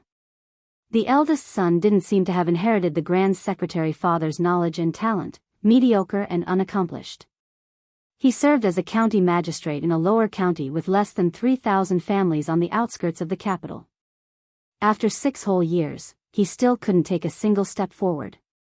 In reality, even now, that county's officials still didn't know that this person was the Grand Secretary Great Sir's son. The second son was only a bookworm, unable to rely on the family's good fortune to enter Hanlin Academy and become a Yellow Door scholar, remaining a nobody. The younger son could only be considered idle, not even having half the guts to do evil. As time passed, even though he was Grand Secretary Zhang's young master, Wang Yuanran and the other capital's hedonistic young masters whose family backgrounds were clearly much lower than his didn't like to bring him out to play anymore, feeling like this fellow was too useless. Bringing him out was just too shameful. Grand Secretary Zhang's daughters also married into mediocre families. Every time they returned to their mother's home, they wouldn't even be able to see their father's face. Even if Zhang Julu had nothing to do at home, he would still remain in his study, never showing his face. His daughters only dared to bring their husbands who couldn't even stand steadily in front of their Grand Secretary father-in-law to the study entrance, timidly greeting him with a few words through the door. Grand Secretary Zhang would at most respond with a neither light nor heavy sound, many times completely ignoring them. Only when Grand Secretary Zhang occasionally saw his grandson who had just learned how to walk would he reveal a faint smile. That was why in this manner, the only one who could exchange a few words with this father whose power could overturn all levels of society was the only one left, the still unmarried Zhang Gaoxia. The purple-bearded, blue-eyed Grand Secretary sat alone in the dimly lit study. This study was precisely Zhang Manor's thunder pool. Not even his daughter Zhang Gaoxia could enter. After all these years, the number of people who could sit here could naturally be counted on one's fingers. Huan Wen was one of them, because there was only one chair in this room. Whoever sat down, it meant that the Grand Secretary had to stand. Zhang Julu never had any interest in fine wine or fine food, nor did he take any concubines. His wife was the daughter of his respected teacher, the old Grand Secretary. When that old woman married Zhang Julu, there was already a saying in the capital that the daughter of the Grand Secretary was the wife of the #1 scholar. When her husband also became the Grand Secretary, her appearance became even more revered, even the current Empress Zhao Ji having to treat her with respect. Only, the two's feelings were as indifferent as water, not exchanging many words throughout the year, treating each other with respect like a guest, even more so like ice. Zhang Julu also didn't have any interest in the 19 paths, but he was rather obsessed with the Chinese chess that Huang Longsher pioneered. Only, apart from Huan Wen, this old friend, he rarely fought with others on the chessboard. Most of the time, he just played with himself. Even after playing for more than 20 years, he still didn't get tired of it. Right now, Zhang Julu was moving the red and black chess pieces separately on the chessboard. This set of chess pieces and chessboard was completely carved from ivory. This expensive Chinese chess was sent over by Yuan Guo back in the day. There were top scholars, second scholars, and third scholars every year, but the group of young talents who entered the court's field of vision during the short 4 years of the spring of Yonghui were now famous officials who held great power in the court. As a result, they were destined to leave behind rich and colorful pages of praise in the annals of history. Of these nobles who were no longer young, Yuan Guo was the most interesting one. He was publicly acknowledged to be the most talented, but his reputation was the least prominent. His temperament was the most lively, and he was the most dissolute and unscrupulous. If this happened to an ordinary civil official, this would be called a distinguished scholar, but for an official who wanted to become a cabinet official, this kind of image was very fatal. Thus, at the time, no one would have thought of Assistant Minister Yuan, who was hanging around in the Ministry of Works. Not to mention Zhao Yiling, Wang Xiongui, and Yin Mao Chun, even the Ministry of Justice's Han Lin, who had a similar rank, was more outstanding than Yuan Guo. It was hard to imagine that Yuan Guo was the first of these 5 people to cross the threshold of the 4th level. Unfortunately, just having a good first move was not beneficial to the overall situation. The officialdom was a place that emphasized gradual progress, and later strength became more and more important. Otherwise, there would only be a miserable end of a strong start but a weak finish. Zhang Julu held a chess piece between 2 fingers and gently tapped the pile of dead chess pieces stacked up on the side of the chessboard. He muttered to himself, "The chess is good, but it lacks maturity. It can't be called a wonderful chess piece that can be used freely. At this time, it is too close together. Next, I can only either not use it or use it too much. But this is also human nature. After losing for so many years, if I don't make a comeback, I won't even have a chance to win against him in the future." This Grand Secretary glanced at the disorderly chessboard and lost interest. He stood up and walked to the window. The green willows in the courtyard were only half yellow and half unevenly distributed. It was indeed spring. Zhang Julu sank into deep thought. He turned around and picked up a red chess piece from the chessboard, engraved with the character Xiang. Zhang Julu smiled. Take advantage of the fact that Yuan Benshi's scheme has not succeeded. 1 item for 1 item. It's time to hand it over to you. Just as the imperial edict was about to reach the border of Bailiang, a rider quietly left the city early in the morning. This white-clothed man, carrying a flagon of plum wine, followed the imperial road and left the capital directly.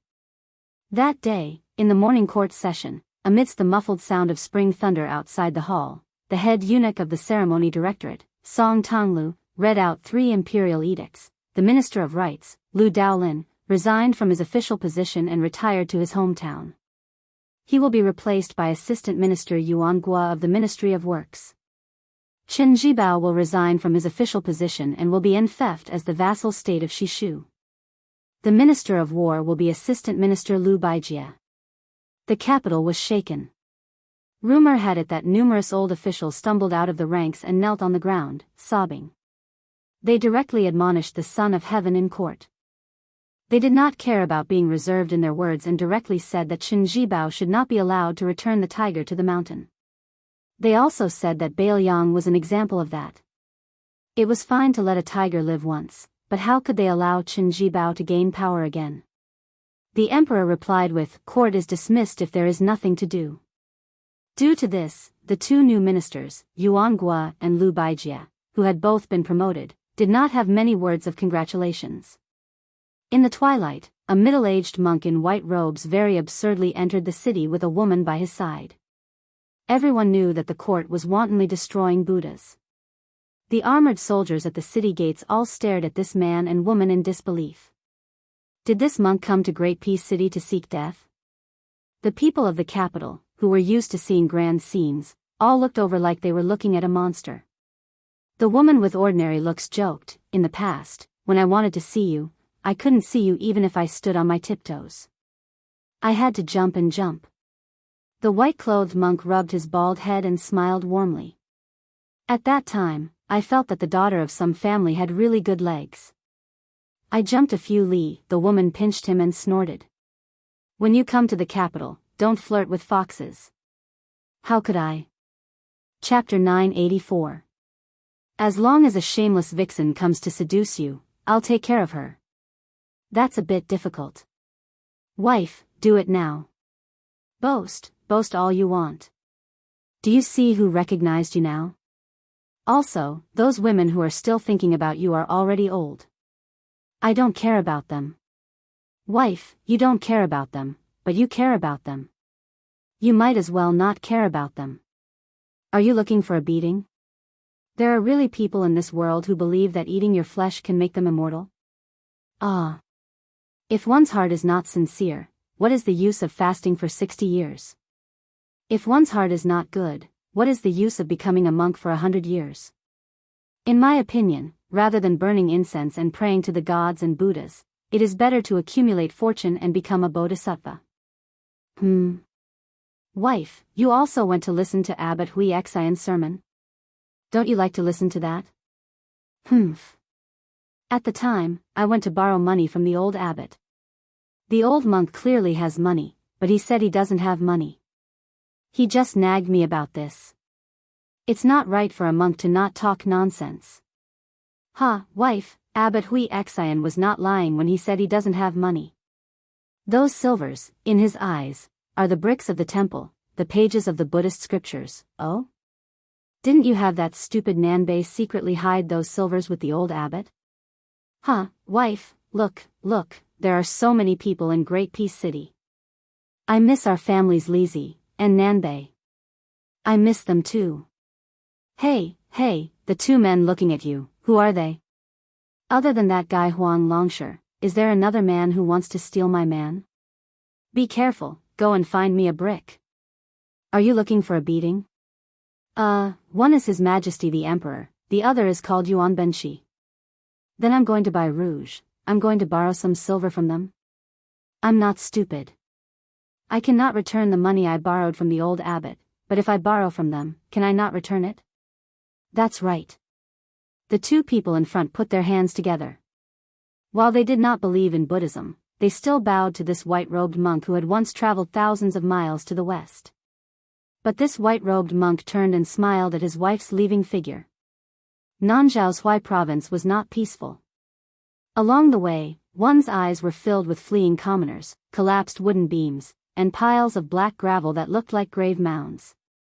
The ancient wooden merchant road on the river where the 5 streams intersected was not as bustling as it used to be. Not a single boat could be seen at the dock. A young monk and a young girl were standing by the river at the ferry. The young girl was lying on her stomach on the ground. She stuck her head out of the water and used the clear water as a mirror. She was carefully smoothing out the messy black hair on her forehead and temples. The exhausted girl sat up and patted the dust in front of her. She said helplessly, "Stupid Nanbei, those refugees don't even have enough to eat. What's the use of preaching to them? You won't be able to fill your stomach. Master said that the will arose from fate. Stop, stop. Listening to you preach makes me hungry. If you keep nagging, I'll really starve to death. Oh. I'll go find food for you. Strange words suddenly came from behind the young monk and the girl. The girl turned her head and frowned. It was a group of sloppy local ruffians. There were as many as 30 of them. Their bodies were strong, and most of them wore animal skins on their shoulders. They were clearly much more courageous and powerful than ordinary wanderers.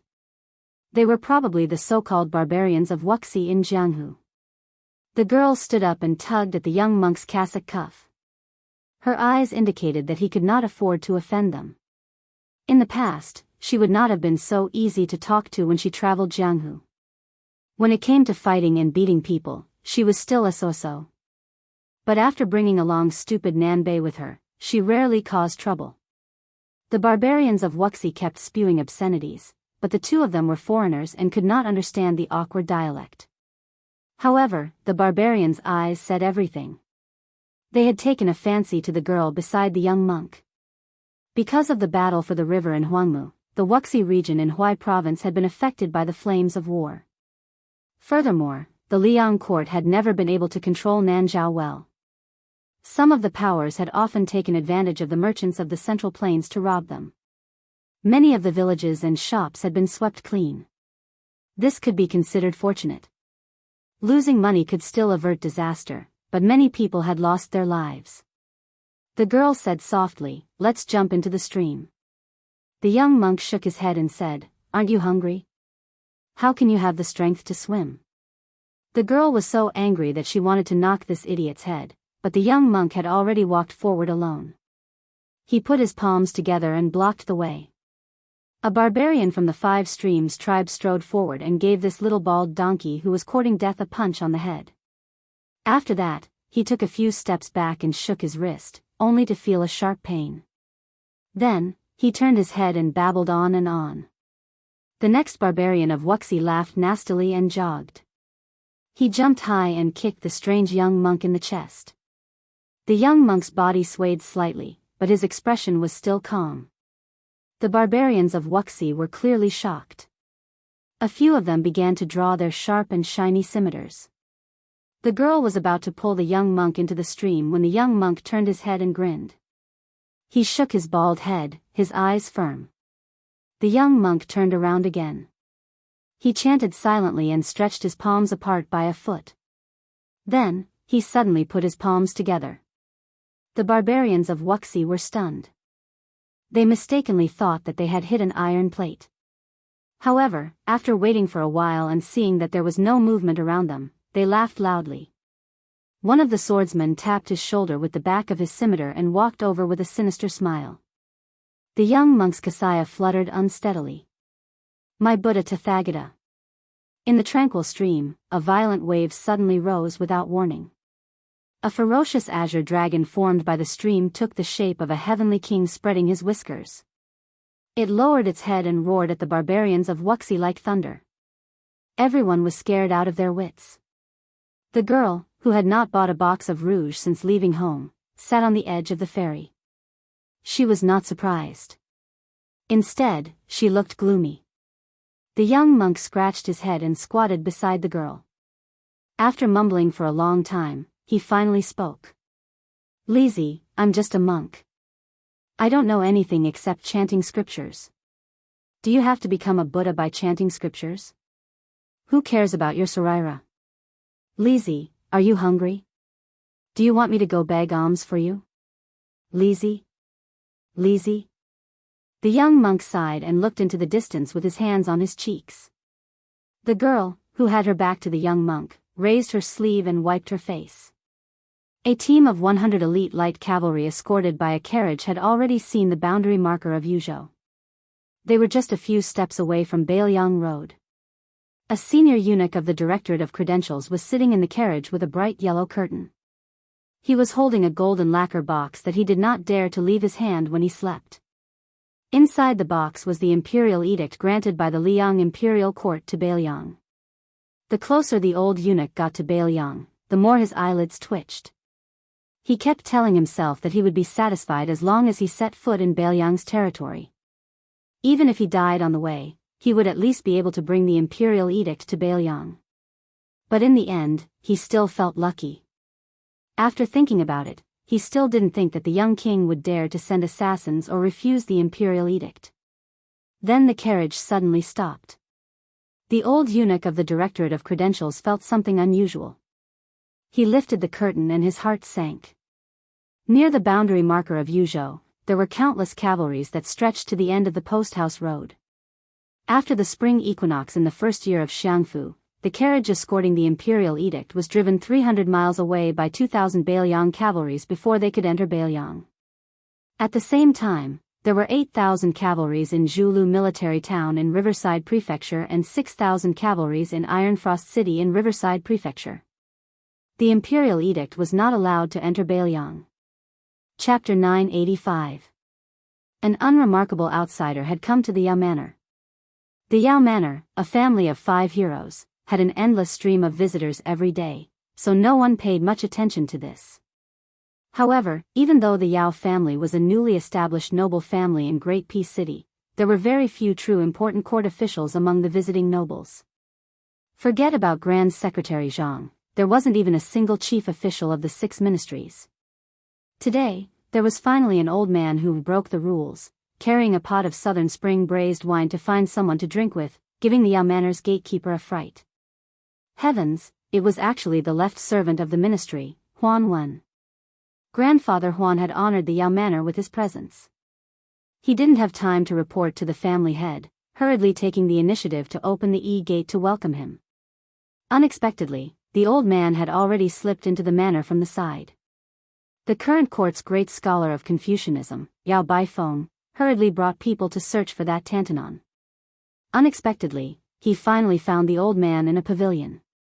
Inside the pavilion, there was a young scholar from the capital who was currently discussing heroes on the chessboard with Yao Baifeng's eldest grandson.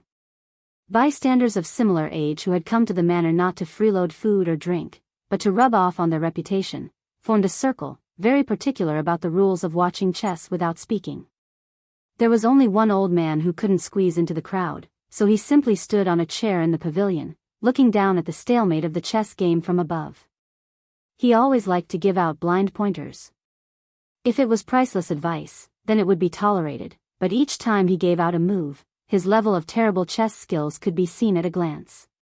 It was very annoying. As a result, every time he spoke carelessly, countless people would roll their eyes. Yao Baifeng didn't know whether to laugh or cry.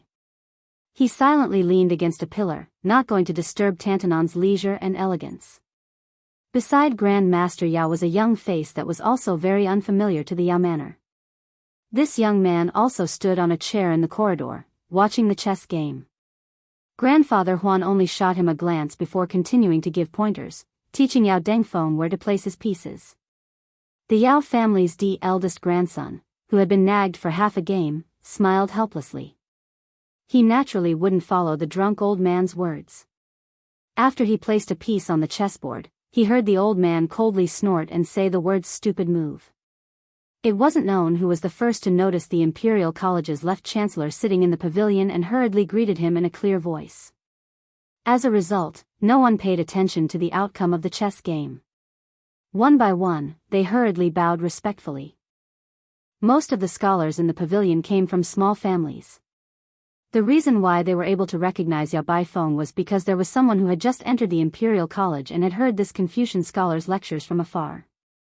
Yao Baifeng smiled and raised his arm to point at the old man standing on the chair who was holding the wine. He smiled warmly and said, "You children, why are you bowing to me? Can't you see that there's a left servant Shi here? His official hat is much higher than mine. Tantanon, don't you think so?" Huan Wen said angrily, "We're only halfway through the game. Continue. The two of you shouldn't be eunuchs who don't know how to play." The scholars in the pavilion were all quite shocked and were dumbstruck for a moment. They saw the young man standing beside Tantanon jump down from the chair and pass through the gap in the human wall. He walked towards the chessboard and bent down to pick up a white chess piece. He gently knocked it on a spot and smiled, "The game is over." He then straightened his body and turned his head to everyone with a smile. Come, don't just stand there. Let's all pay our respects to left servant Shi. Let's not miss such a great opportunity. Huanwen walked down from the long bench and waved his hand. Forget it, forget it. This old man is only a guest today. I don't dare to bear the infamy of a guest bullying the host. If all of you know what's good for you, don't push this old man into the fire pit. Otherwise, if one day I fall into this old man's hands, I don't think he'll order all of you to walk 7 to 8 miles to buy wine. You'll even have to pay for the wine. Yao Baifeng let his direct eldest grandson send the group of scholars who felt extremely honored out of the pavilion. There were only 3 people left. Huanwen and Yao Baifeng, these 2 old fellows of the Imperial College's left chancellor, were sitting opposite each other in the chessboard. The young man who ended the game stood behind Yao Baifeng. Huanwen stared at the chessboard and laughed. It really ended the game for you. That group of children just now didn't have such chess skills. Yao Baifeng nodded his head and said, Sir Huan, this is the Sun Yin that I mentioned to you before. This year's literary champion of the imperial examinations will definitely be him. Huanwen smiled calmly and said, Oh, Left Chancellor, you've been thinking about it for so long and you've really gotten what you wanted? You're always dozing off and Bailiang's side handed you a pillow. Do you have any secret? Tell me about it. How could Yao Baifeng not hear the murderous intent in Tantanon's words? It was obvious that he didn't trust Sun Yin, who was born in Bailiang. He frowned. Sun Yin smiled calmly and said, A long journey tests a horse's strength, and a long time reveals a person's heart. Huanwen raised his head and asked calmly, Oh? What do you mean? Sun Yin answered, I haven't made a name for myself for 3 years. After I amaze the world with a single brilliant feat, I hope that the province under Old Master Huan will take me in. Huanwen continued to talk to himself. Not taking part in the imperial examinations for 3 years is nothing for an ordinary person. After all, even if you take the examinations, you won't be able to make a name for yourself. I heard that you're proficient in the art of making and that you're aiming for the 3 consecutive titles. This is somewhat rare. Not going to the Imperial College, which is close to the water pavilion, not going to the blue-eyed 6 ministries to fish for oil and water, not going to the Noble Hanlon Academy to earn reputation, but coming to the low-ranking yamen to sit on the cold bench? A bit interesting. Taking advantage of the fact that there were no outsiders in the pavilion, this old man took advantage of the fact that he was drunk to make things clear. Bailiang had Yen Jieshi and the white-eyed wolf Jean Lanting.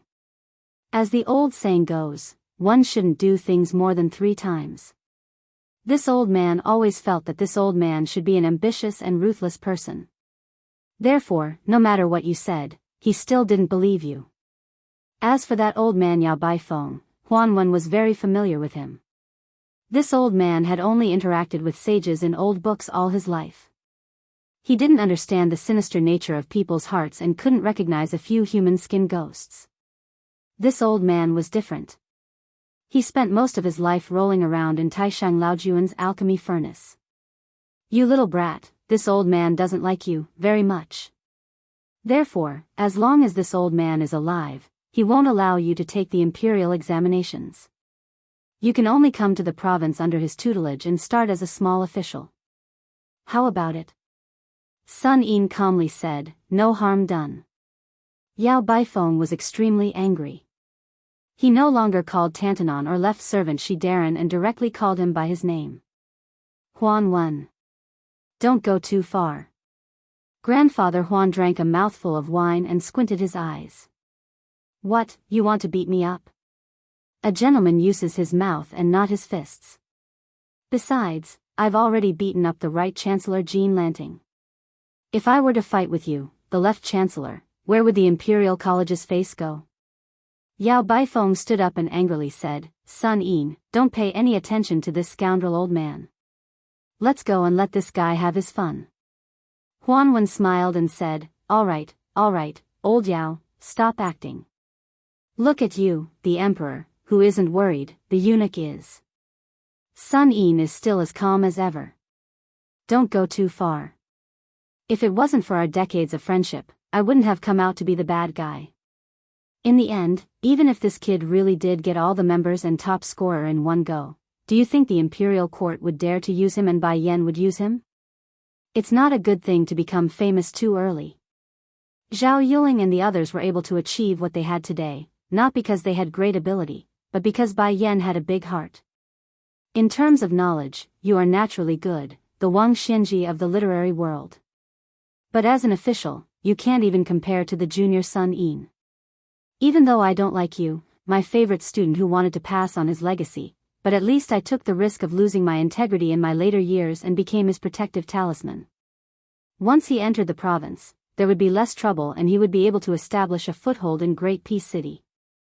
The imperial court already has third brother Jin. It would be hard for them to make an exception and promote the young people of Bailiang. Also, Sun Yin dared to run into Bai Yan's blade in these few years. Even if he doesn't die, he will at least lose a few layers of skin. If you yell at me again, I'll take back my words and let you kill Sun Yin. How about that? Yao Baifeng couldn't say anything.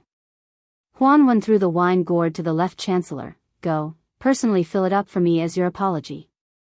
Yao Baifeng angrily threw the wine gourd back and sat back down. Chapter 986. Huan Wen carefully held the jug of wine and glared at him. He then sighed softly. Among the 3 provinces and 6 ministries, the imperial court has always intended to not have a chief official in the Hall of Secretaries. Although I, Huan Wen, have replaced Sun Shiji's position as the left servant of the Minxia province, the Minxia province has never been able to achieve anything. Logically speaking, it should have been the echo of the Hall of Secretaries. But now the Hall of Secretaries is in a stalemate with the Hanlin Academy. They can't make any noise and the Minxia province has become a pitiful worm. However, the 6 ministries are powerful and this is not a long-term solution.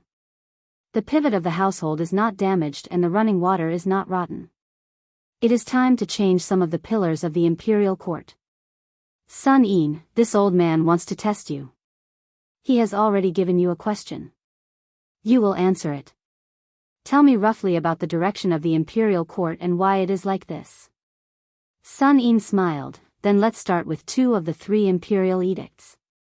Liu Baijie has been promoted to Minister of War and Yuan Gua has been promoted to Minister of Rights. Now the Gu Lu has changed from General Gu Jiantang to the villain Tu Chen Jibao and then to the Tangxi sword saint of the Lu family of Yangzhou. The people of the Gu Lu have gradually scattered and can no longer be as united as before. With Guangling Taoist Lu Xingxiang entering the Ministry of War, the Ministry of War is truly the Emperor's Ministry of War. The Gu Lu has only the form but not the spirit. Before the second master Chen Jibao left his post, he suppressed the treasurer Huang Yi. The original backbone of the Gu Lu, Gu Jiantang, purposely turned a blind eye to it. He took the initiative to send a message to the imperial court that the surname of the Gu Lu is no longer Gu. The emperor has the final say on what the surname of the Gu Lu should be. With the departure of the Gu Lu, only the Zhang faction was left. It should have been a scene of a higher level, but the Grand Secretary did not do so. In fact, for the past 10 years, the Grand Secretary had intended to cut off his own branches and leaves. He expelled Yuan Gua and Han Lin and deliberately distanced himself from the Hanlin Academy where he had made his fortune. He allowed the Crown Prince Yin Maochun to change factions. In the end, he let the 2 tigers, Zhao Yuling of the Ministry of Appointments and Wang Xiongui of the Ministry of Revenue, fight. Zhang Lu made an unexpected choice and kept the relatively weak Minister of Revenue instead of Zhao Yuling. It could be said that the Zhang faction in the imperial court had been retreating step by step over the past few years. But it did not matter. As long as the Grand Secretary was in charge of Zhang Lu, no one dared to make trouble. The Grand Secretary had been dormant in the Hanlin Academy for more than 10 years, and no one knew that he had made the first move. The layout in the Shangshu province was the middle stage that many people could only see through the fog. The next stage was probably the end. The Minister of Rights did not let the Crown Prince Yin Maochun, who was widely expected to take over. Obviously, this was the first step in the final stage of the struggle for power between the Emperor and the Prime Minister. Both sides had a tacit understanding. In the next few years, Yin Mao Chun would end the situation of the imperial secretariat being a piece of sand without a leader. He would become the Grand Secretary in name and the second in power, sharing the limelight with the current minister Zhang Julu.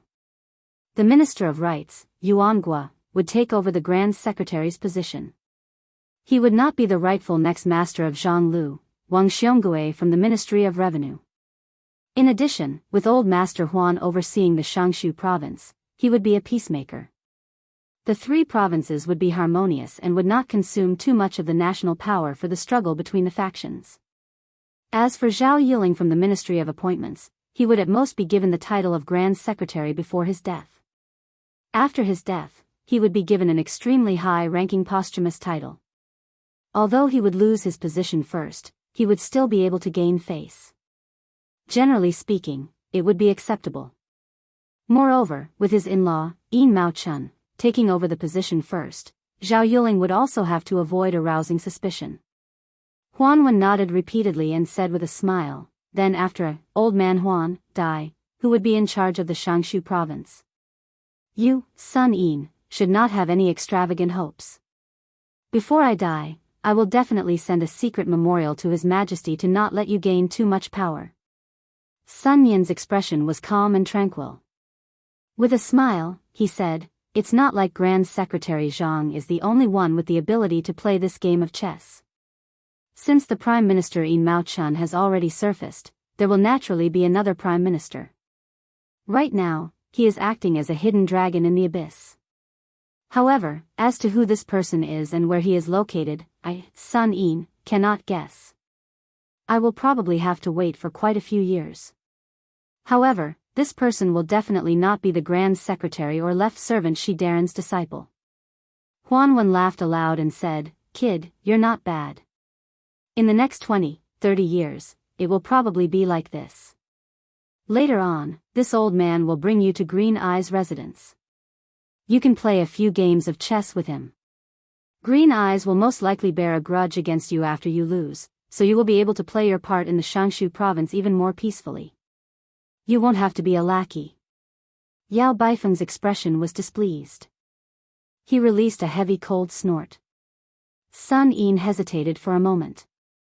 He then asked curiously, "Old man, why did you give Subarang Jean a punch?" The corners of Huan Wen's lips curled. Jean Lanting, that kid, being a parental official for the common people of Liang shouldn't be bad. Being a subject of His Majesty is even more loyal.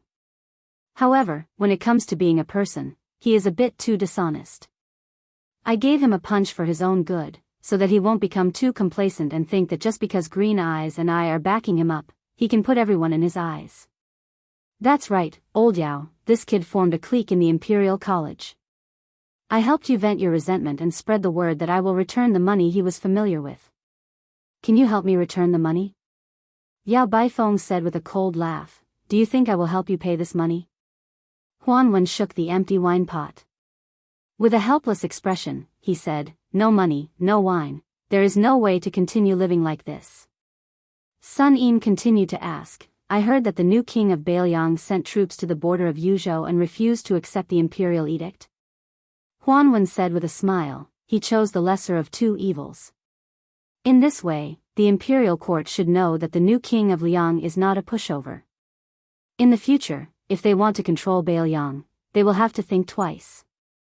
There won't be too many moves on the surface, such as bestowing posthumous titles.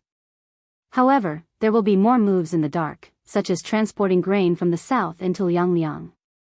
Speaking of which, when discussing posthumous titles during the Jellyfish Awakening season, Yan Jieshi only counted as half of the people who spoke with a conscience. The other half was just putting on an act. Only you, Yao Baifeng, foolishly made a big mistake. In the future, the Imperial College will definitely be Jean Lanting's. That's good. I don't want you to have an official position anyway. If you want to study, you should go into seclusion. Studying is better than anything else. After Liang unified the spring and autumn period, His Majesty has been very tolerant of the scholars of the world. There has never been a literary prison. I don't want it to happen to your Yao family." Yao Baifeng said with emotion, "Since he can tolerate the world, Why can't he tolerate a dead person's posthumous title? Huanwen rolled his eyes. Yao Baifeng, oh Yao Baifeng, have you become stupid from studying? Is the ruler not human? Can't he have 7 emotions and 6 desires? You should be content. Being able to have such a wise ruler is already the greatest fortune of a subject. Yao Baifeng sighed. Huanwen handed over the wine pot. Old Yao, I beg you. Give me a good pot of wine. My stomach is full of old wine worms that are rebelling against me. Yao Baifeng could do nothing about it. He took the wine gourd and left the pavilion. Huanwen chuckled and said, sit down. The pedantic old scholar has finally left. You and I can say some rebellious words. After Sun Yin sat down, he said softly, between the previous emperor and the current emperor, there is a king of Beiliang. Between His Majesty and the Crown Prince Zhao Zhuan, it is our Grand Secretary. The great general is high and the emperor is far away. He has 300,000 elite soldiers. With Beimang watching, the court does not dare to kill the Su family. They can only wait for Su Shao to die and use his posthumous title to disgust people. But Grand Secretary Zhang, Huanwen glanced at this young scholar and slowly asked, you are so smart. Does Beiliang know? Sun Yin replied with a question, I came to Great Peace City not for the emperor, but for the common people. Does old Master Huan believe me? Huanwen stared at Sun Yin and then said with a sigh, there was once a scholar called Sun Ping who also had such ambitions. In the end, he died very miserably. In the courtyard outside the pavilion, a group of spring orioles chirped, fighting over the warm branches of the trees under the warm sunlight. Huanwen suddenly said, Beimang marched south, the king of Beiliang defended the northwest gate for the central plains, the court did not help, Su Fengnian died in battle at the border. If this is really the case, Huanwen hopes that he was already dead at that time and could not see this scene. Sun Yin said calmly, if there really is a day when the court celebrates, when I go to the grave to toast, I will definitely tell old master. Huanwen laughed and scolded, you bastard. Sun Yin scolded back expressionlessly, old bastard. Chapter 987. In the desert beyond the Great Wall, there was a rider riding west. He had a pair of sabers at his waist. The man wore coarse hemp clothes. Further west of Liangzhou, there were 3 military towns in ancient times, Fengxiang, Linyao, and Qingcang. They controlled the upper reaches of the Central Plains. At the same time, they formed a triangle with the Iron Gate Pass. Together, they controlled the vast western regions. However, the 3 towns had long been abandoned. They had become the perfect shelter for hundreds of thousands of refugees. These criminals were particularly brave and good at fighting. Not to mention young men, even women and children of 7 or 8 years old would fight to the death against Beiliang soldiers as long as they were given a wooden spear. The border army of Liangzhou had always had the habit of using refugees to practice martial arts. Most of the sinners' bravery was forced out by the Beiliang cavalry. They had no choice but to do something desperate. The first thing the Beiliang crossbowmen did was to throw them here. They were only given a horse, a crossbow, and a cold saber. Then, they had to pray for their own good. If they could survive for a month, they would have crossed the first threshold. If they died, even collecting their corpses would be an extravagant hope. They would have long been whipped to pieces by the sinners who hated Beiliang to the bone. The people of Lingzhou, which was far from the border, all said that the children who grew up there loved to kick and play with the skulls of the dead Beiliang soldiers. Therefore, the people there were neither human nor ghost. They were extremely terrifying. When the rider traveled 200 li to the west, he encountered a group of future crossbowmen who had just entered the area. The 2 sides were on the verge of fighting. There was no need for words. The coarse hemp man casually blocked the barrage of short crossbows and 2 waves of charges without injuring anyone. The elite soldiers returned without accomplishing anything, so they gave up on trying to chew this tough bone. Although the number of heads they beheaded after returning to Liangzhou was related to the amount of money they would be rewarded, their original intention was still to survive. Since it was clear that they could not chop off this fellow's head, they quietly took a detour after picking up the crossbow bolts one by one. This place where the refugees gathered was full of hidden dragons and crouching tigers. There was no lack of Jianghu people who fled beyond the Great Wall after committing crimes in Liang. Those who were able to gain a foothold here were either in a high state of martial arts or were proficient in unorthodox ways. Therefore, the group of armored soldiers did not find it strange that they encountered this knight in white hemp garments with a saber. What they found strange was that this young fellow had blocked all of their attacks without even drawing his saber, which made them fearful. The hundreds of thousands of refugees, a mixture of good and bad people, did not disperse. They were mainly concentrated in the 3 abandoned cities from the east to the west, Qingcang, Linyao, and Fengxiang, which had been removed from the map of Liang. This was because if they were to disperse, they would definitely become ghosts under the sabers of Bailiang's armored soldiers. The refugees rarely carried weapons with them. If these stragglers ran into groups of armored soldiers who had the potential to become Bailiang's elite scouts, even if they were not afraid of death, they would still die. As for why Bailiang did not take down the 3 cities in one go, the refugees were already extremely lucky to be alive. They were too lazy to care about this. They wanted nothing more than for the old king of Bailiang to treat them like a fart and let them go. However, when they heard that this butcher was already dead, they were skeptical. At first, they were more or less relieved. Then, there was a rumor that a new king had ascended to the throne in the 3 cities and was going to use them as an example to establish his might. Soon, a large army would be coming to the border. This immediately put them on edge. These refugees actually hated the poison warrior Li Yishan the most. When the Su family took over Bailiang, those local wealthy families who showed even the slightest hint of disloyalty were all killed off. Not a single one was left alive. The children who were not taller than a horse's back were driven here. After that, the armored soldiers of Bailiang came here to hunt for military exploits and did not allow even a caddy of salt or a piece of iron from Liangzhou to enter this place. It was all under the instructions of Li Shan. In the early years, there were some who were greedy for glory and wealth and hoped to use the secret military intelligence of the 3 cities as proof of their allegiance to Bailiang in exchange for a stable life. In the end, Li Shan ordered all of them to be killed and their corpses thrown out of Qingcang city. Only then did all of the refugees completely give up. This Bailiang person was determined to make them a lonely soul for the rest of their lives. As for the old king of Bailiang, Su Shao, in the past, the refugees did not hate him very much, but they feared him even more. Now that Ren Tu was dead, their hatred turned to hatred. This was because someone said that before Ren Tu died, Ren Tu's last words were that he wanted the new king to bury 200,000 refugees with him.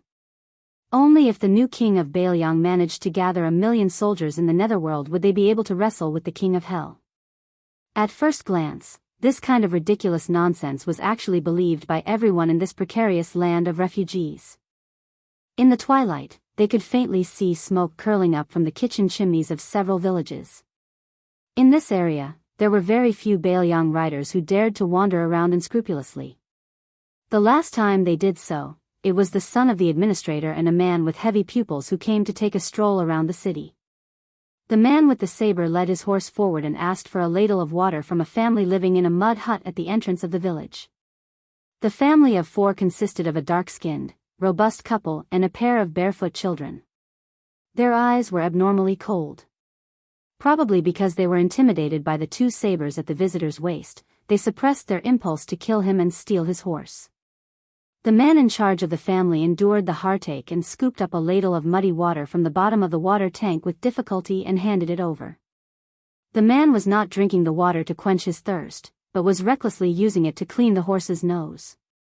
The 2 children of the family looked at the man and the horse from afar with blazing eyes. In this place, it was easier to survive with an iron saber. As for having a good horse to ride, it was purely a luxury. It was better to have a backer. Otherwise, it was tantamount to having the words, kneeling and begging for death, written on your face. When the young knight with gray hair handed over the ladle, he glanced at the 2 children from the corner of his eyes. They were both looking at the saber. There was a young child at the tumbling horse pass who was looking for a clean Jianghu dream in his heart. The children here were thinking about how to kill if they were killed. The two were worlds apart, but there was no right or wrong. Before leaving with the horse, he took out a large piece of silver from his bulging money bag and threw it over. The man caught the silver and took a big bite out of it. He grinned at him, but there was no gratitude in his eyes. Not long after, the man called over more than 20 young and robust men in the village. They carried wooden spears that every family could not live without. There were also some robust women and slightly older children who were unwilling to be left behind. They aggressively intercepted the wanderer who accidentally revealed his yellow and white substance. It was not accurate to say that they intercepted him, because the man stopped his horse not long after leaving the village, as if he had been waiting for them. The man with the saber gently threw the money bag in the open space in front of him and said in an authentic Baoyang accent, "If you are not afraid of death, take it if you have the ability." Chapter 988. As a result, no one dared to act rashly. Of course, the bag of silver was tempting, but this young ranger with a sword and a horse didn't look like someone who would be easily killed. Seeing that they weren't moving, the ranger squeezed his horse's belly, and the horse's hooves gently stepped on the ground, heading towards the bag of silver. At that moment, a wooden spear flew out at high speed, and the sharpened spear was aimed at the ranger's chest. The person who threw the spear was a tall and sturdy young man. The young man's spearmanship was trained by killing countless cunning gerbils.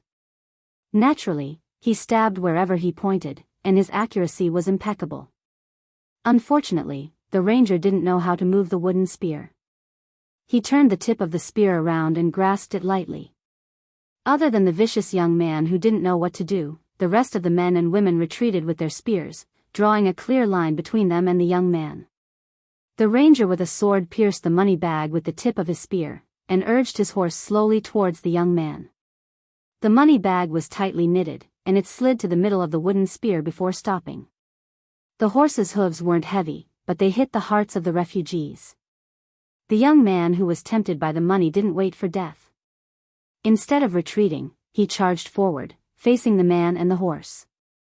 He didn't run in a straight line, but like a snake slithering in the sand, the agile young man swept past the horse's head, and with a twist of his toes, he fiercely slammed into the side of the horse's belly.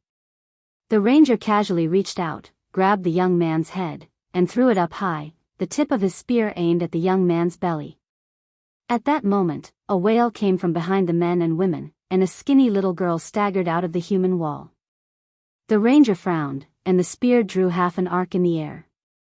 The young man fell heavily to the ground, escaping the fate of being pierced by his own spear. He shook his head, and after trying his best to stand up, he shielded the skinny little girl behind him and stared at the ranger with a wooden spear on the horse's back. The ranger threw the wooden spear, and it was nailed into the yellow sand a few steps in front of the young man and the little girl. His gaze leaped over the young man's head, and he glanced at the group of refugees. Only then did he pull on the reins and turn around to leave. The little girl, who was so skinny that she couldn't even get frostbite, sobbed as she hugged the young man who was dependent on her for survival. The young man who survived the disaster pulled out the spear with trembling hands and pulled the heavy money bag onto his hand. He untied the knot and poured out a small piece of broken silver. Then, he handed the money bag to the elders in the village to divide the spoils. It was not that the young man was poor and generous. It was just that even if he took a little more than that, he would be beaten up badly. But this time, the young man was greatly surprised. None of the 30 or so men and women in the village came forward to take the money bag. The young man wasn't stupid. He remembered the glance the ranger gave him before he left. It was obvious that the Jianghu expert had made these people not dare to touch the silver. The young man didn't have any elders in his family. Even if he hadn't studied for a day or learned a word, he had still been taught the ways of the world. He used the money to buy a pitiful amount of dried meat and coarse grain from those people. After squandering the money bag, the young man didn't rush back to the village. Instead, he gave the small piece of broken silver to his little sister, squatted down, and let her ride on his neck. He slowly stood up, holding the wooden spear that had almost taken his life. The young man was somewhat annoyed that the money bag had also been taken by someone else. He looked in the direction of Qingsang City, but he couldn't see the ranger anymore. The young man smiled brightly and said, "Little grass root, it's silver." The little girl, who was holding the broken silver tightly, rested her chin on her older brother's head and made a sound of agreement. The rider rushed into the dilapidated Xianxia city before the gates were closed. There was no such thing as a pass here. Being able to stay alive was the biggest pass. Who cared about your surname or your household registration? In this city, it didn't matter if you were Zhang Julu or Grand Secretary Zhang. It was the same even if you were the emperor's son. Perhaps only that person's surname Su from Bailiang had the authority to make a decision. After the ranger entered the city, he sat high on his horse and looked around. It was indeed different from the cities within Bailiang's jurisdiction. It had nothing to do with whether it was rich or poor. Tuma Pass was also poor, but the people on the streets lived a stable and free life. On the streets of Xianxia City, there was actually no lack of well-off men dressed in silk and satin. However, everyone was afraid of danger and looked at each other with deep vigilance. Moreover, there were very few travelers who were alone. Most of them were in groups. Some of the local ruffians squatting on the streets with nothing to do were not as lazy as the local tyrants of the Central Plains, who gave people the feeling that they were half dead. At this moment, the people who raised their heads to look at him were all emitting ominous glints.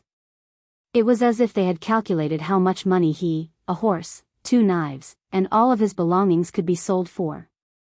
They were also weighing whether or not they should risk their lives for this windfall.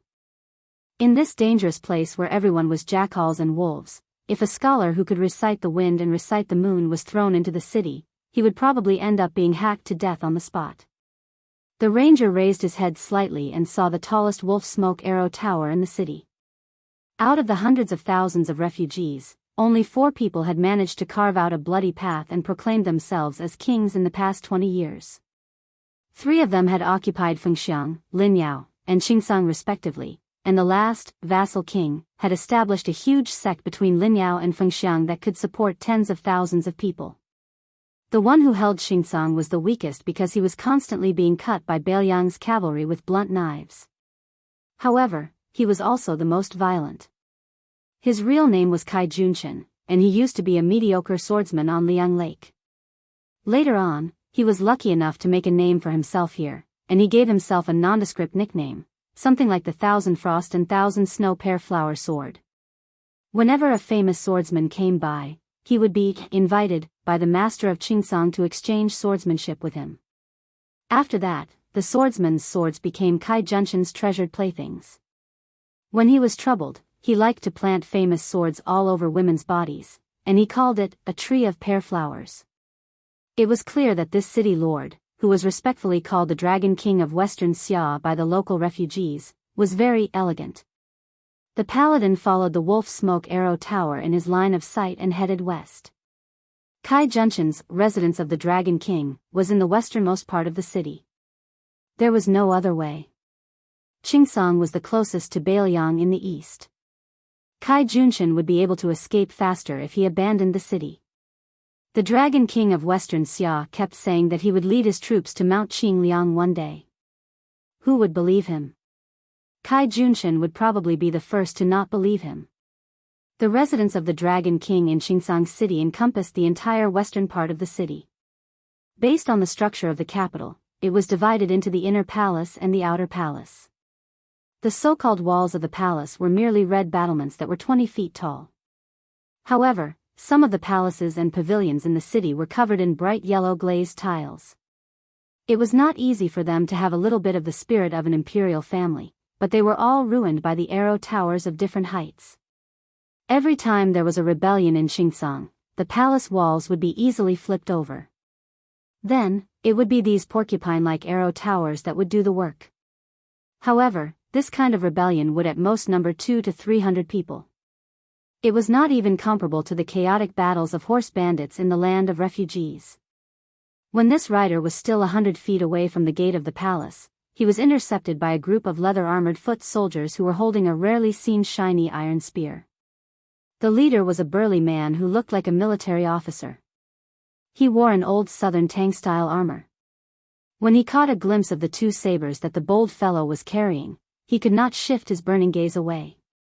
He laughed loudly and said, "There is a thief who has trespassed into the palace. Men, kill him on the spot." More than 20 spear-wielding foot soldiers rushed over. There was no formation to speak of, but they had the advantage of being vigorous and incomparably dauntless. Suddenly, the military officer shouted sternly, "Wait!" The foot soldiers stopped abruptly. The burly man in tang armor pulled out his saber and pointed at the paladin. He laughed and said, "Boy, your saber is a good one. Before you die, tell me the name of your saber." Snatching a famous saber is not the same as snatching a woman. The latter does not need to care about the name.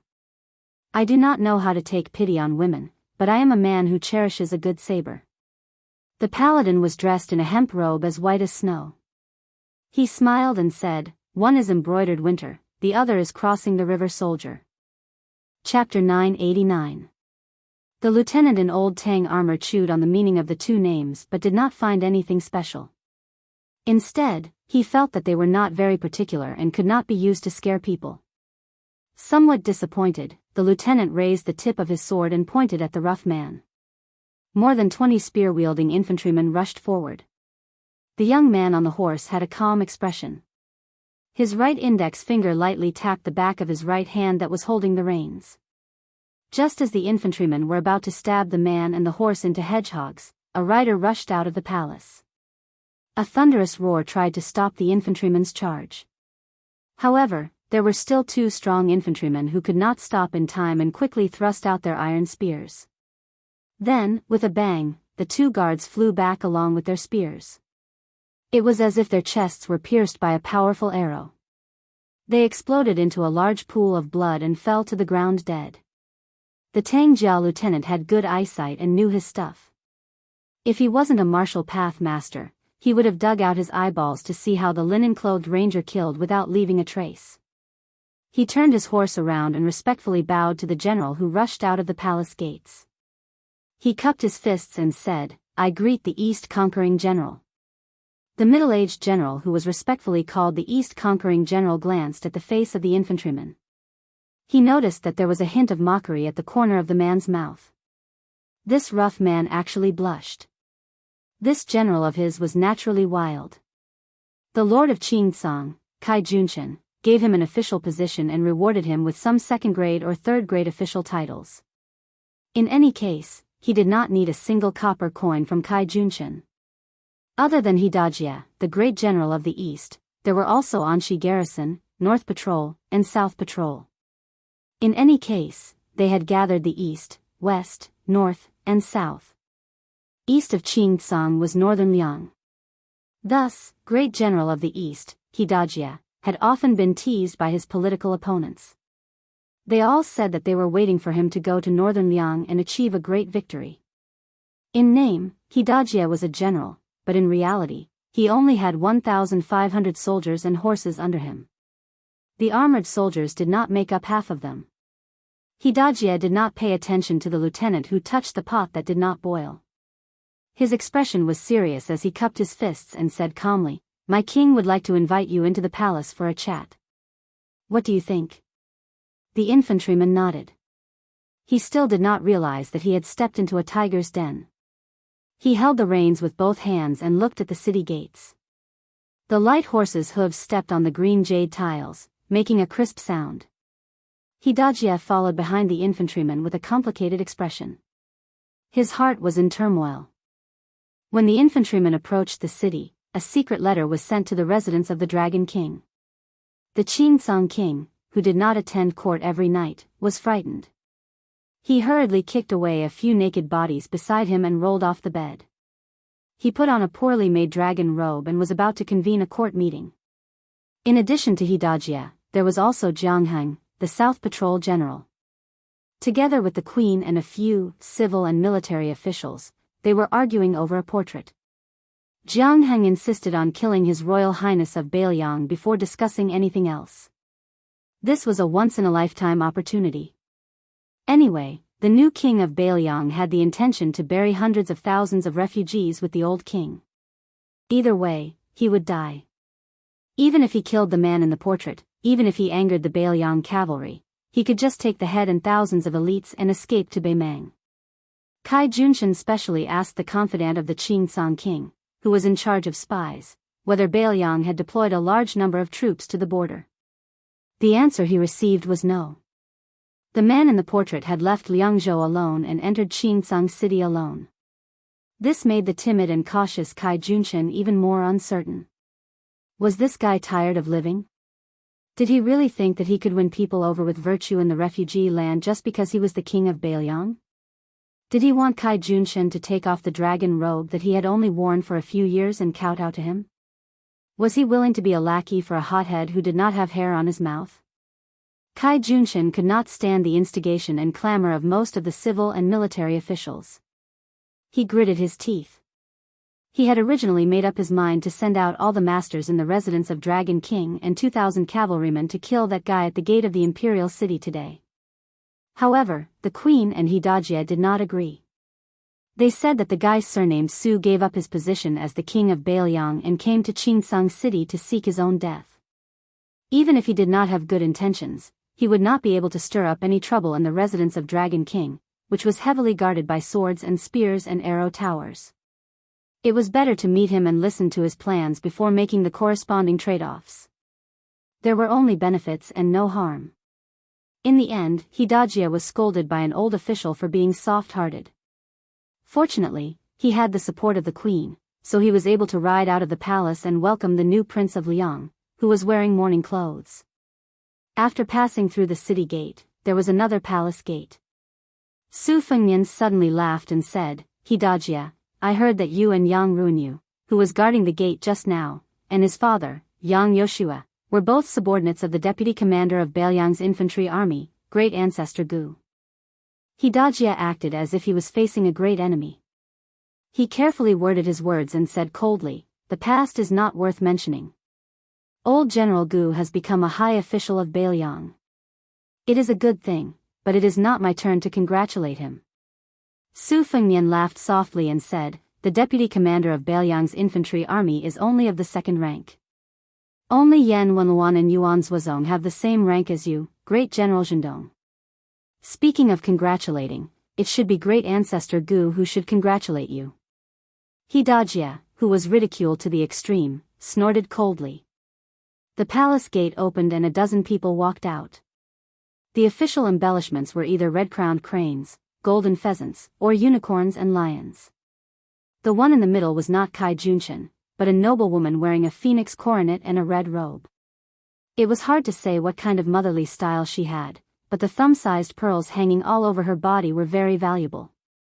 If this group of aggressive fellows were in Liang, their entire family would have been exterminated just based on their overbearing attire. There were 2 arrow towers built inside the palace wall. Soon, someone drew their bow and shot an arrow, giving Su Fengnian a show of strength. It was the long-lost Shishu chain arrow, the mother and son linked heart arrow. The 2 arrows were of different lengths and were shot at Su Fengnian's face. The mother and son linked heart arrow was only an entry-level archery skill in the Shishu chain arrow. Su Fengnian flicked his sleeve and caught the 2 arrows. He held them horizontally in front of his chest and broke them inch by inch and threw them on the ground. He saw the Southern Patrol General Jianghu, who was known as the #1 master of Qingsong, pull out his saber, walk down the stairs and swagger towards him. Su Fengnian turned to Hidajia and laughed, "Is this how you treat your guests in Qingsong?" Hidajia said with a straight face, "Whether it is a toast or a punishment depends on your ability." Chapter 990. Su Fengnian smiled and dismounted from his horse. Jianghu was like a wild horse that had escaped from its reins. He charged straight at Su Fengnian with his saber. His momentum was overwhelming. However, when he was 10 feet away from the young lord of northern Liang, everyone saw an incredible scene. General Zhang's saber art was like a rainbow. It was beautiful and murderous. It was obvious that he had gained the upper hand by showing his strength. However, before he could even touch the rough guest's body with his saber, streams of scarlet blood began to emerge from his body like fountains. This was the miserable scene of a warhorse crashing into the Mo saber formation. The bystanders felt baffled, but the southern patrolling Grand General himself felt as if he had fallen into the clouds and mist, complaining incessantly. He hastily stopped the saber momentum that was tantamount to suicide, and was about to decisively retreat to evade the edge of the saber. His body was pierced with 6 holes by the invisible sharp weapons. He did not know who to complain to. Could it be that the young man in front of him, who had both hands in his sleeves and was clearly 2 feet away from the twin sabers at his waist, was a master of secret weapons who was proficient in the sleeve universe? Jianghu originally wanted to gain some face for the Dragon King residence so that the Azure Kingdom could bargain with the Bailiang. Now, he gave up on this thought and thought that stopping the bleeding was the most important thing. However, everything in front of him turned black and the South Patrolling General had no more words to say. Su Fengmian held Jiang Heng's head that was dripping blood on the ground with one hand and the headless body with the other. He threw it up and smashed it onto the watchtower where the archer was at. Instantly, the fence shattered. The East-conquering General Hidajia behind Su Fengmian swallowed his saliva. He couldn't help but feel sad for Jiang Heng. He had never gotten along with Jiang Heng, but Jiang Heng died in just one exchange. Who knew if the next one would be Hidajia, who he hadn't even reached Master Realm yet? Su Fengmian threw the head and it rolled all the way to the bottom of the stairs. He smiled and said, "You don't want to do it the easy way, but you want to do it the hard way." Hidajia's face was really ugly and he got off the horse silently. Su Fengmian raised his voice and slowly walked forward. "Tell Kai Junshen to get his ass out here. This king has already given the Qingtsang Empire enough face by entering the city. If you don't accept the face I've given you, you'll end up like Jiang Heng." The fox-like woman who was dressed as the empress of a country raised her arm. Behind her, no less than 200 armored guards rushed out and stood in formation at the bottom of the stairs. Almost at the same time, numerous archers appeared on the palace walls. There were also more than 10 old men who looked like they were guarding beside the woman. The elites of the residence of Dragon King had all come out. Su Fengmian looked around. The gate of the royal palace had been closed. Outside the gate, hundreds of soldiers with spears swarmed into the city. It seemed that they had made up their minds to close the gate and beat the dog. The woman pushed away a squire who was carefully guarding in front of her and glanced at the head at the bottom of the stairs. She raised her head and smiled coquettishly. "King of Bailiang, Qingtsang's hospitality is not small, is it? If you can still take it, I respect heroes the most. What's wrong with helping you bathe and change your clothes?" Su Fengmian gestured with his finger, indicating for the residents of Dragon King to make their move. The first batch of 30 armored soldiers surrounded and attacked. Su Fengmian crossed his arms in front of his chest and remained indifferent. With a crash, the first batch of 30 heads that formed a circle were thrown high into the air. The second batch of armored soldiers did not have time to stop and their heads flew into the air again. These 2 batches of people were cut off from their shoulders as if they were being twirled and swung by a child to cut rice. The beautiful woman who looked like the most beautiful courtesan in a brothel was truly ruthless. There was no fear on her pretty face as she ordered, "Continue to attack. All captains, draw your swords and supervise the formation. Those who retreat without permission will be killed without mercy. After this, their families will be exterminated. The person who obtains the greatest merit today will be given half of the property of the Southern Patrol General, Jiang Heng." Su Fengmian closed his eyes and concentrated. After the 3 batches of armored soldiers were all decapitated, they learned to be smarter. The encirclement became thinner and thinner, but they still could not escape the fate of losing their heads. Fortunately, the number of casualties was quickly replenished by the armored soldiers within the palace. The square between the palace and the imperial city was still increasing in number. An old swordsman with a goatee approached the woman and reported softly, "Queen, it should be an extremely rare flying sword technique in the Jianghu. If I am not wrong, it is somewhat similar to the Wu family's sword tomb." The woman frowned. "I don't care if it is a flying sword or not. I just want to know when this kind of suicidal behavior will end." The goateed swordsman glanced out of the corner of his eye at the woman's chest. His Adam's apple moved slightly, but his words were still respectful and reverent. Compared to his superior flying sword technique, this child's internal energy cultivation isn't that shocking. This old man guesses that after 200 or 300 people die in battle, this fellow will be an arrow at the end of its flight. At that time, Her Majesty the Queen will have external experts charge in recklessly, and they should be able to accomplish something. The Queen sneered, just external experts may not be enough. I feel that I need the help of a sword expert like you to hold the line. The short and thin old swordsman smiled embarrassedly. The Queen is right. In order to solve the Queen's problems, Mao Bishan will not hesitate to go through water and tread on fire. A tall and sturdy man with a long sword on his back crossed the threshold of the palace and walked to the side of the woman. He stood on the left and right of Mao Bishan, who was also valued by the residents of Dragon King, and said in a low voice, "Your Majesty, after the flying sword technique of the Wu family's sword tomb enters the mysterious realm, there is no need for too much internal energy to support it. With a thought, the flying sword will arrive. It is not wise to die like this." Mao Bishan clicked his tongue. "Oh, Gu Feiqing, when did you become so familiar with the Wu family's flying sword technique that is not taught to outsiders? Could it be that you have been hiding all these years and your surname is not Gu but Wu? You have the same background as the Peach Blossom Sword God and are the illegitimate son of a sword immortal in the sword tomb?" Gu Feiqing did not even look at this old man who had been expelled from a famous Taoist sect. He said calmly, "I am only passing on the original words of Great Master Tang of the palace." Upon hearing the title of Great Master Tang, Mao Bishan immediately kept quiet out of fear. Those who were in power at the moment in Qingcang knew that Kai Junshan's success was due to the Queen, Yu Ruru, who was good at recommending herself. Kai Junshan started from a homeless person in the past 20 years and worked under 4 powerful people. Relying on Yu Ruru's wife's relations, he was highly valued every time. Then, every time he was fully developed, he would decisively betray them. In the land of homeless people, there was a saying, "Thousands of snow and pear swords," for surnamed slaves who betrayed their wives. However, if it was only Yu Ruru who had a soft waist, Kai Junshan would not have been able to achieve what he had today. Many years ago, he met a noble whose surname was Tang. He learned many different things and his martial arts realm was unfathomable. The original Qingcang city lord, Wan Shandong, if it wasn't for the Tang guy who captured him at the last moment, Kai Junshan would have been killed. This great bodhisattva was respected by the couple as the old master and he had not fought in recent years. Apart from that, the Dragon King residents had 2 other masters whose cultivation was unfathomable. For example, Mao Bishan was close to grade 2 master. Every time he saw the 3 of them who were of different ages, he would feel fear. Su Fengnian opened his eyes and reached out.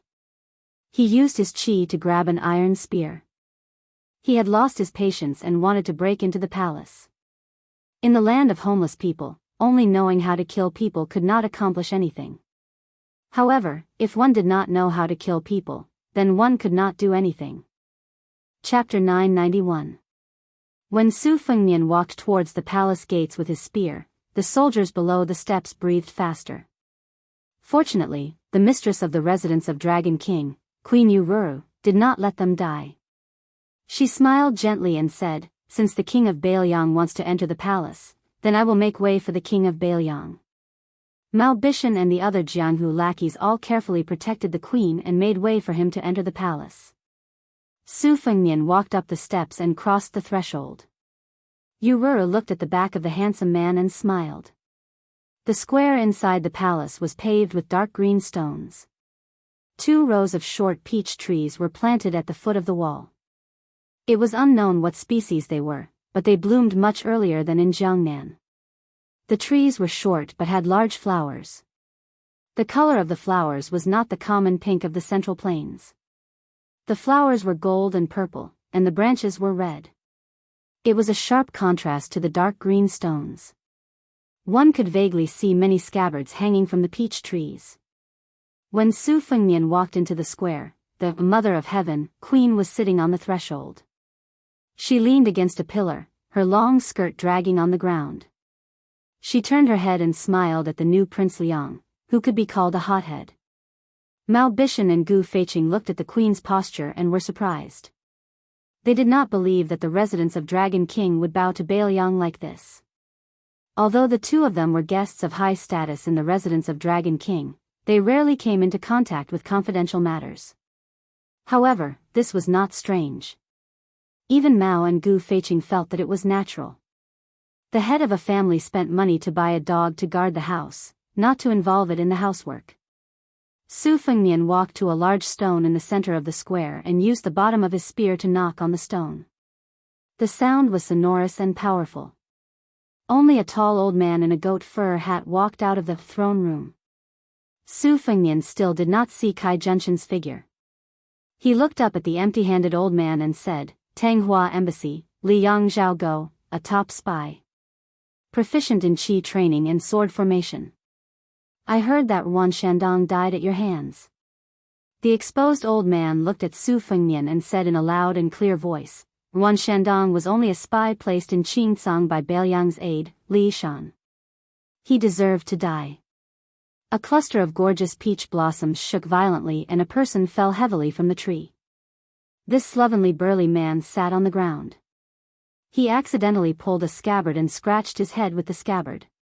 He used the scabbard and scratched his head. And then cursed in a half-baked refugee dialect, "Tanghua Embassy. What?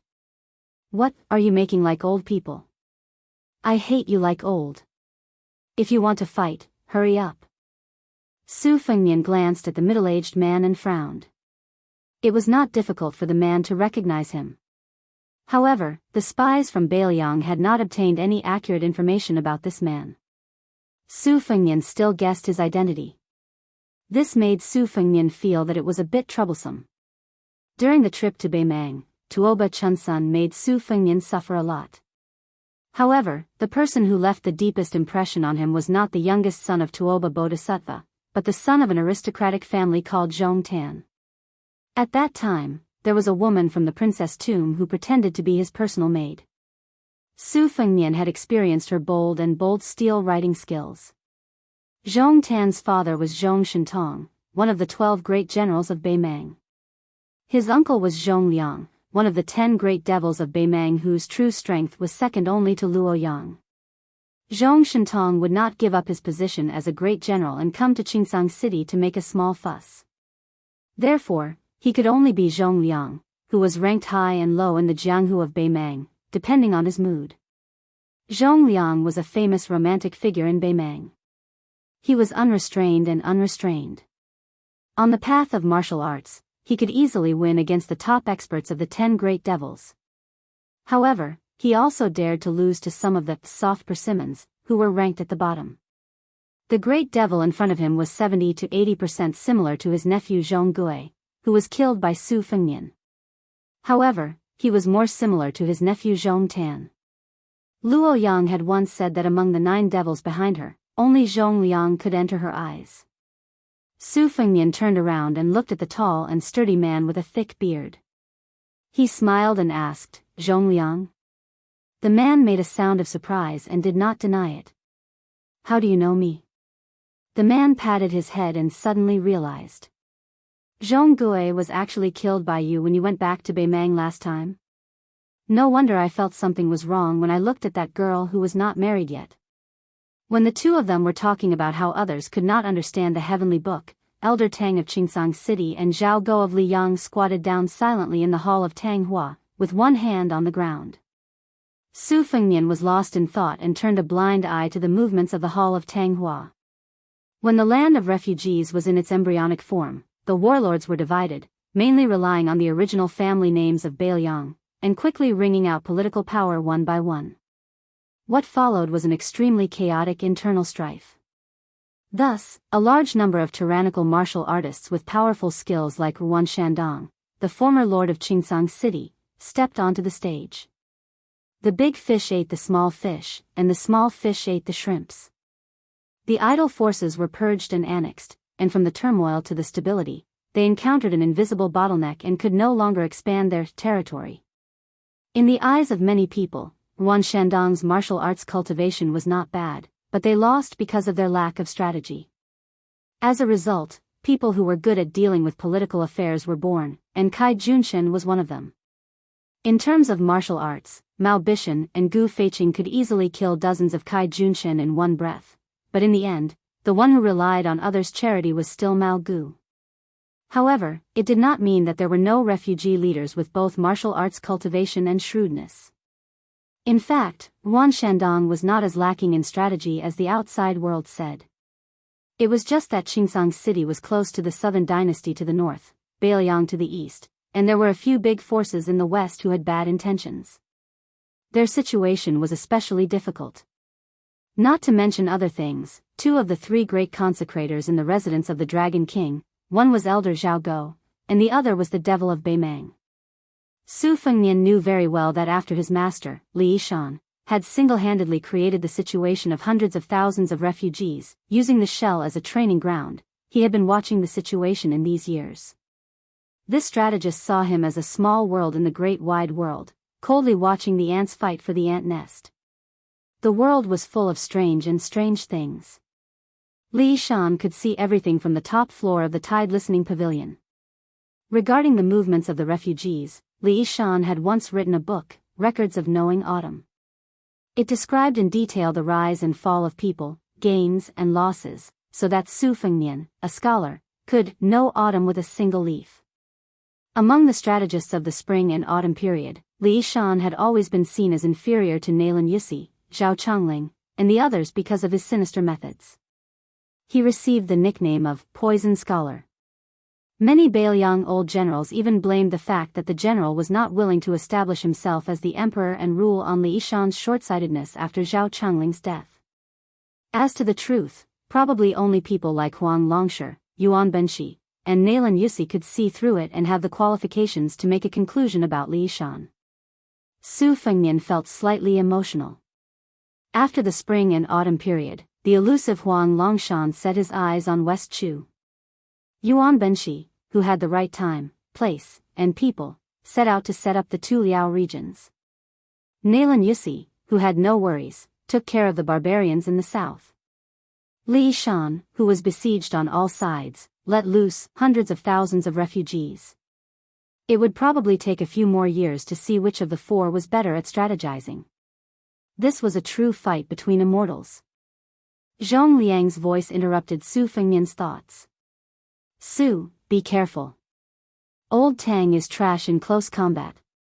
However, if you are 100 feet away from him and he uses the falling flowers sword technique, even I would find it difficult to deal with him, much less a finger-profound realm expert. Zhong Liang quickly smiled and said, the reason I am telling you is because I am afraid you will accidentally die early. I do not have the face to take your head back and ask for a reward from Her Majesty the Empress. In the Battle of the Reed Marshes outside Xiangfan City, Wei Shuyang of the Way of the 9 Pecks of Rice had once used a Daoist sword formation to break through the red armor of the talisman generals. Even Ancestor Lu had called this an interesting matter for those who wanted to not open a cave. Naturally, it could not be underestimated. Su Fengnian exhaled softly, waiting to see what would happen. Chapter 992. It was easy for Zhong Liang to pretend to be a good person without spending a penny. However, Su Fengnian did not dare to take it lightly. If the sandpiper and the clam fought, the fisherman would benefit. As long as the big devil of the Zhong family could kill him in Xingsang City, it would be a great contribution to Beimang, no matter what method it used. Therefore, Su Fengnian not only had to pay attention to the qi-controlling sword formation of Tang Huaguan, but he also had to pay attention to Zhong Liang, who might take advantage of the situation. Moreover, there was still a consecrator of the residence of Dragon King who was unwilling to show up. Tang Huaguan pressed one hand on the ground and slowly pulled it up. Then, the sword hanging on the peach tree began to shake. Without exception, the tips of the more than 40 unsheathed swords hanging on the branches all pointed at the uninvited guest in the center of the square. Tang Huaguan's free hand began to make sword gestures. The gestures were so fast that it was dazzling. Since Su Fengnian had personally experienced the skills of the group of immortals from the Guanyin sect of the South Sea in Yuyan Mountain, he had been paying attention to the path of training qi. Tang Huaguan's method of condensing qi to kill ghosts at this time should be the ancient Taoist unique skill of the Earth Lung Mountain, Silent Thunder. Purple lightning lingered around Tang Huaguan's 5 fingers. Although it was naturally much weaker than the thunder pool that Master Lu Hao had created, it was more than enough for him to be a consecrator in Xingsang City. Logically speaking, Qi cultivators were like catapults used to attack a city. The power of long-range attacks could be said to be invincible. The right way to do it was to find a chance to fight with them in close quarters. If he just took a beating, he would only be exhausted. Su Fengnian's calm posture made Yu Ruru and the others on the other side of the door sneered at him. They regarded him as a fledgling who only had cultivation but did not know the depth of Jianghu. It was just a layman watching the fun. Experts like Zhong Liang who knew the ropes did not have any sarcastic smile on their faces. This made Queen Yu, who was best at observing people, somewhat uncertain. Mao Bishan and Gu Feiqing were both swordsmen who had made a name for themselves in the scarlet blood of the refugee land. Compared with the swordsmen in the Central Plains, they were much more genuine. At this time, they saw the strange scene of Consecrator Tang's fingers twirling thunder. They could not care less about the scheming in the past. Mao Bishan asked softly, "That guy just watched Consecrator Tang's power to the peak, is so arrogant, he is so heavy, have something to rely on, or he is ignorant." Gu Feiqing said in a solemn tone, "This vassal lord has a bad reputation. But since he can make that villain Tu leave Bailiang on his own initiative and successfully inherit the throne, I think he is not the superficial person that the outside world says. The former is more likely. Consecrator Tang's technique is mysterious. The king of Bailiang may not be unable to fight him. It is hard to say who will win." Mao Bishan also came to his senses. He twisted his beard and nodded, saying, "Indeed. As long as the brain has not been kicked by a donkey, no one will come to the Qingtsang Empire to deliver a good head.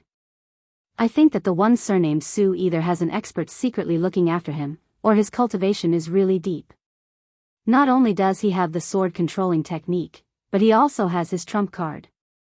TSK, I really didn't expect that Tu, who is only a second-grade martial master, would have two good sons who are better than him.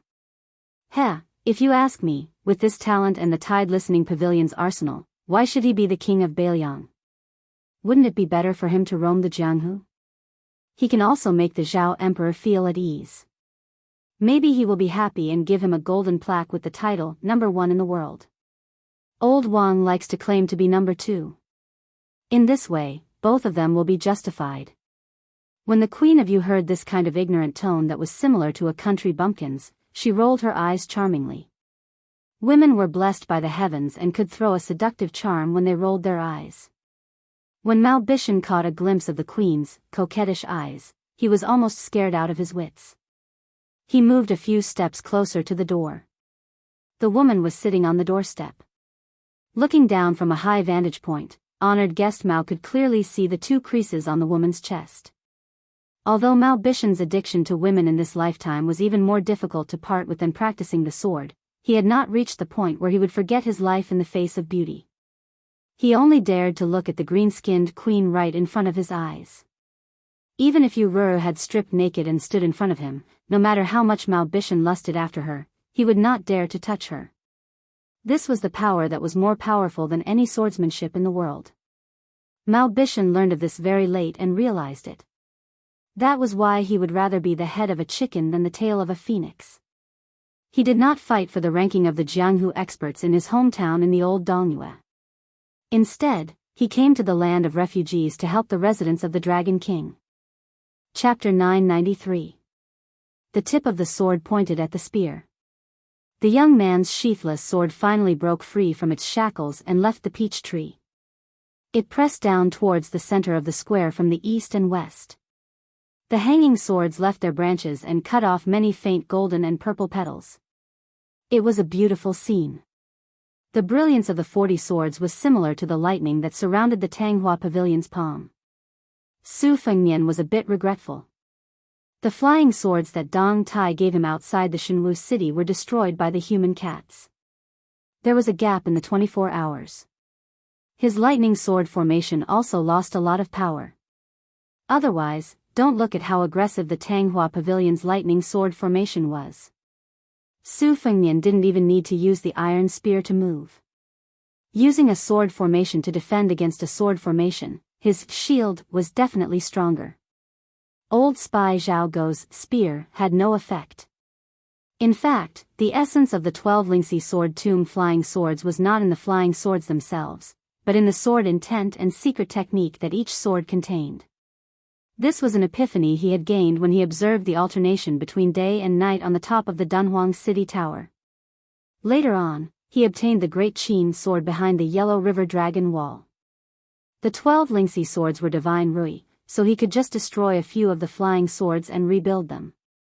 Although he had an agreement with the Guanyin sect's Qi refining grandmaster, Dripping Water, and the charcoal girl that sold charcoal, he needed to use the ancient sword that was made of the same material as the wooden horse to forge the 81 talisman swords in Yuyan Villa.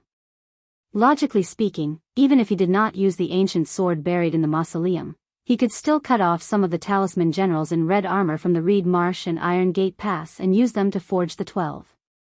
However, Su Fengnian had other plans. In Liangzhou, he had entered the extremely hidden Bailiang machine-making bureau several times.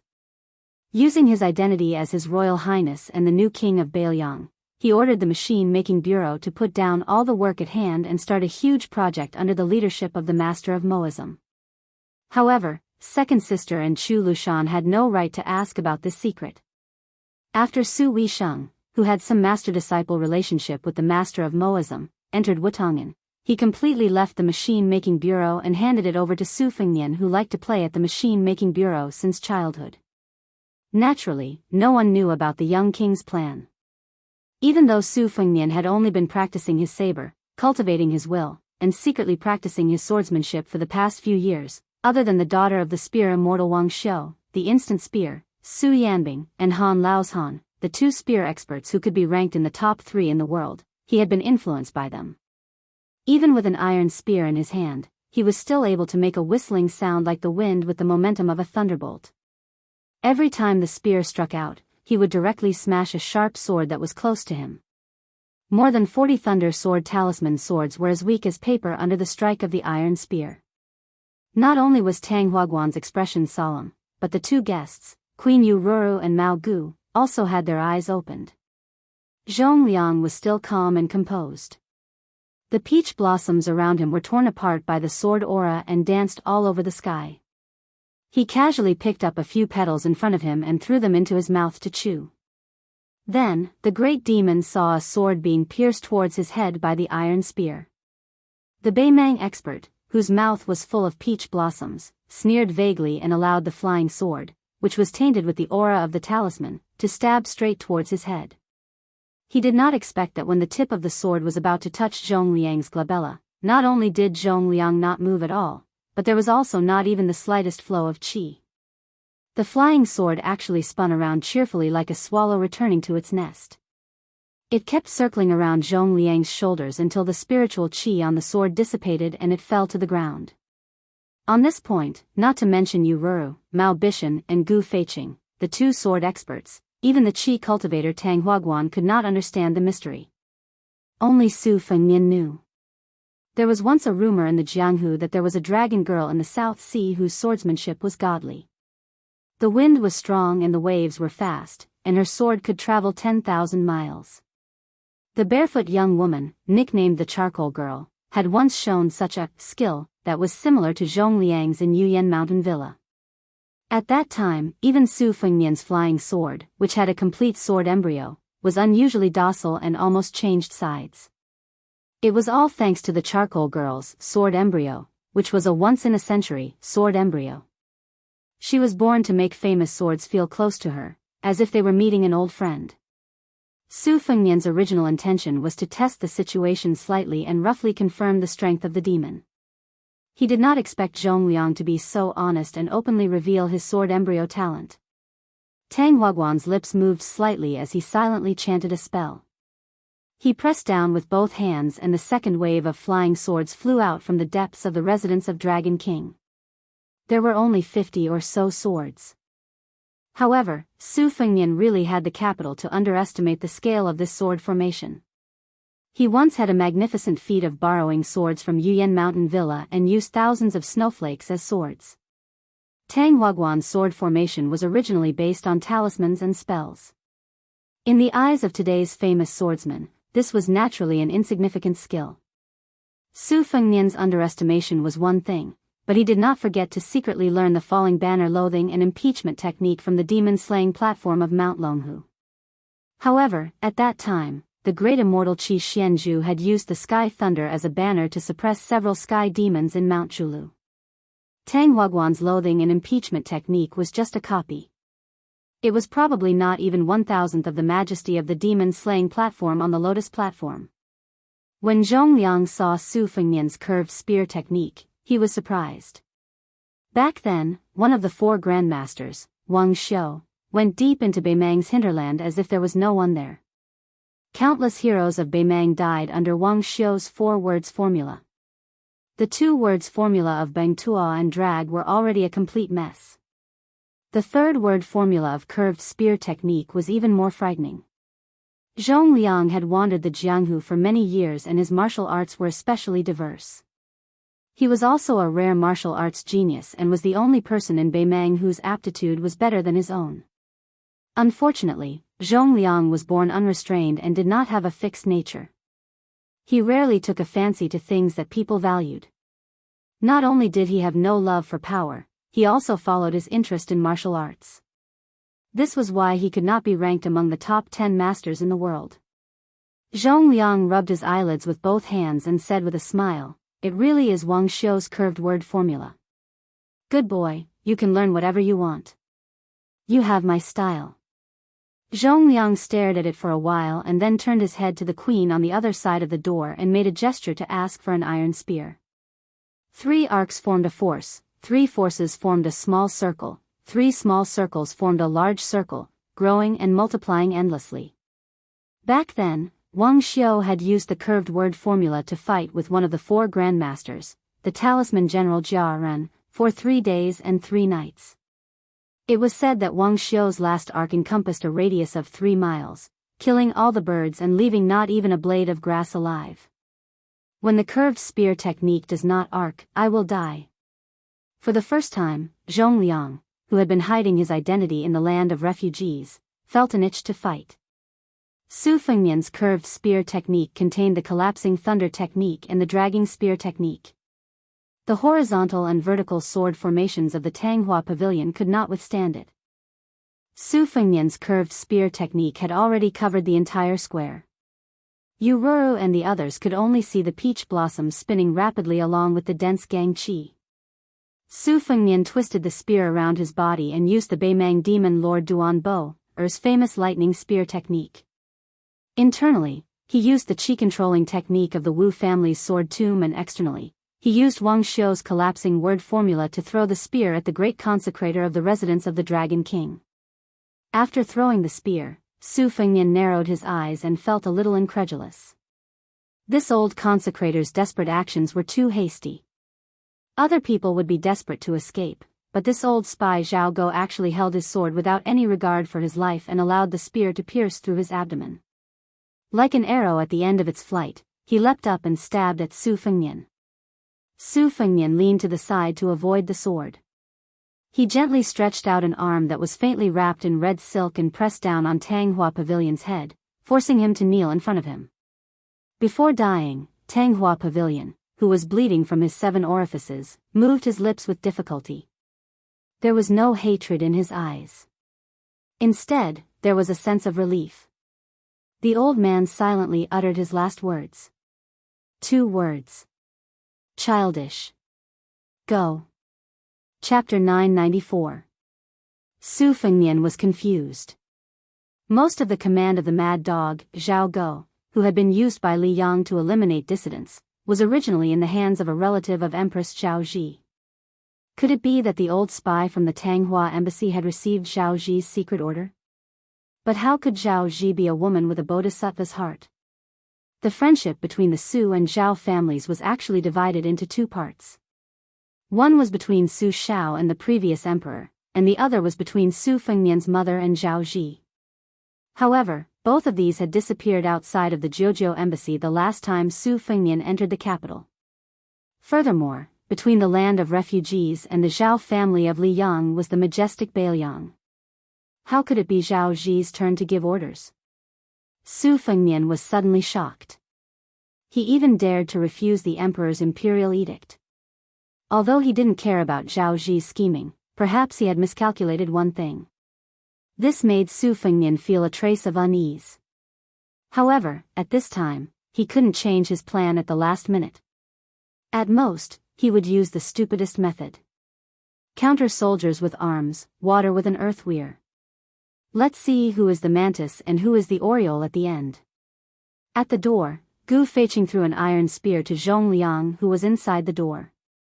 The breeding demon waited for a moment before skillfully brandishing the spear. The body of the spear trembled in a subtle arc that was pleasing to the eye. With the spear in his hand, Zhong Liang's aura suddenly changed. He was no longer the carefree wild crane that did not care about anything. He dragged the spear and walked forward. Zhong Liang's footsteps were irregular, sometimes fast and sometimes slow. It seemed like he was following his heart. In a few blinks of an eye, he had arrived in front of Su Fengnian without saying a word. Holding the end of the iron spear in his hand, he swung it in a straight arc, smashing the whip towards Su Fengnian's forehead.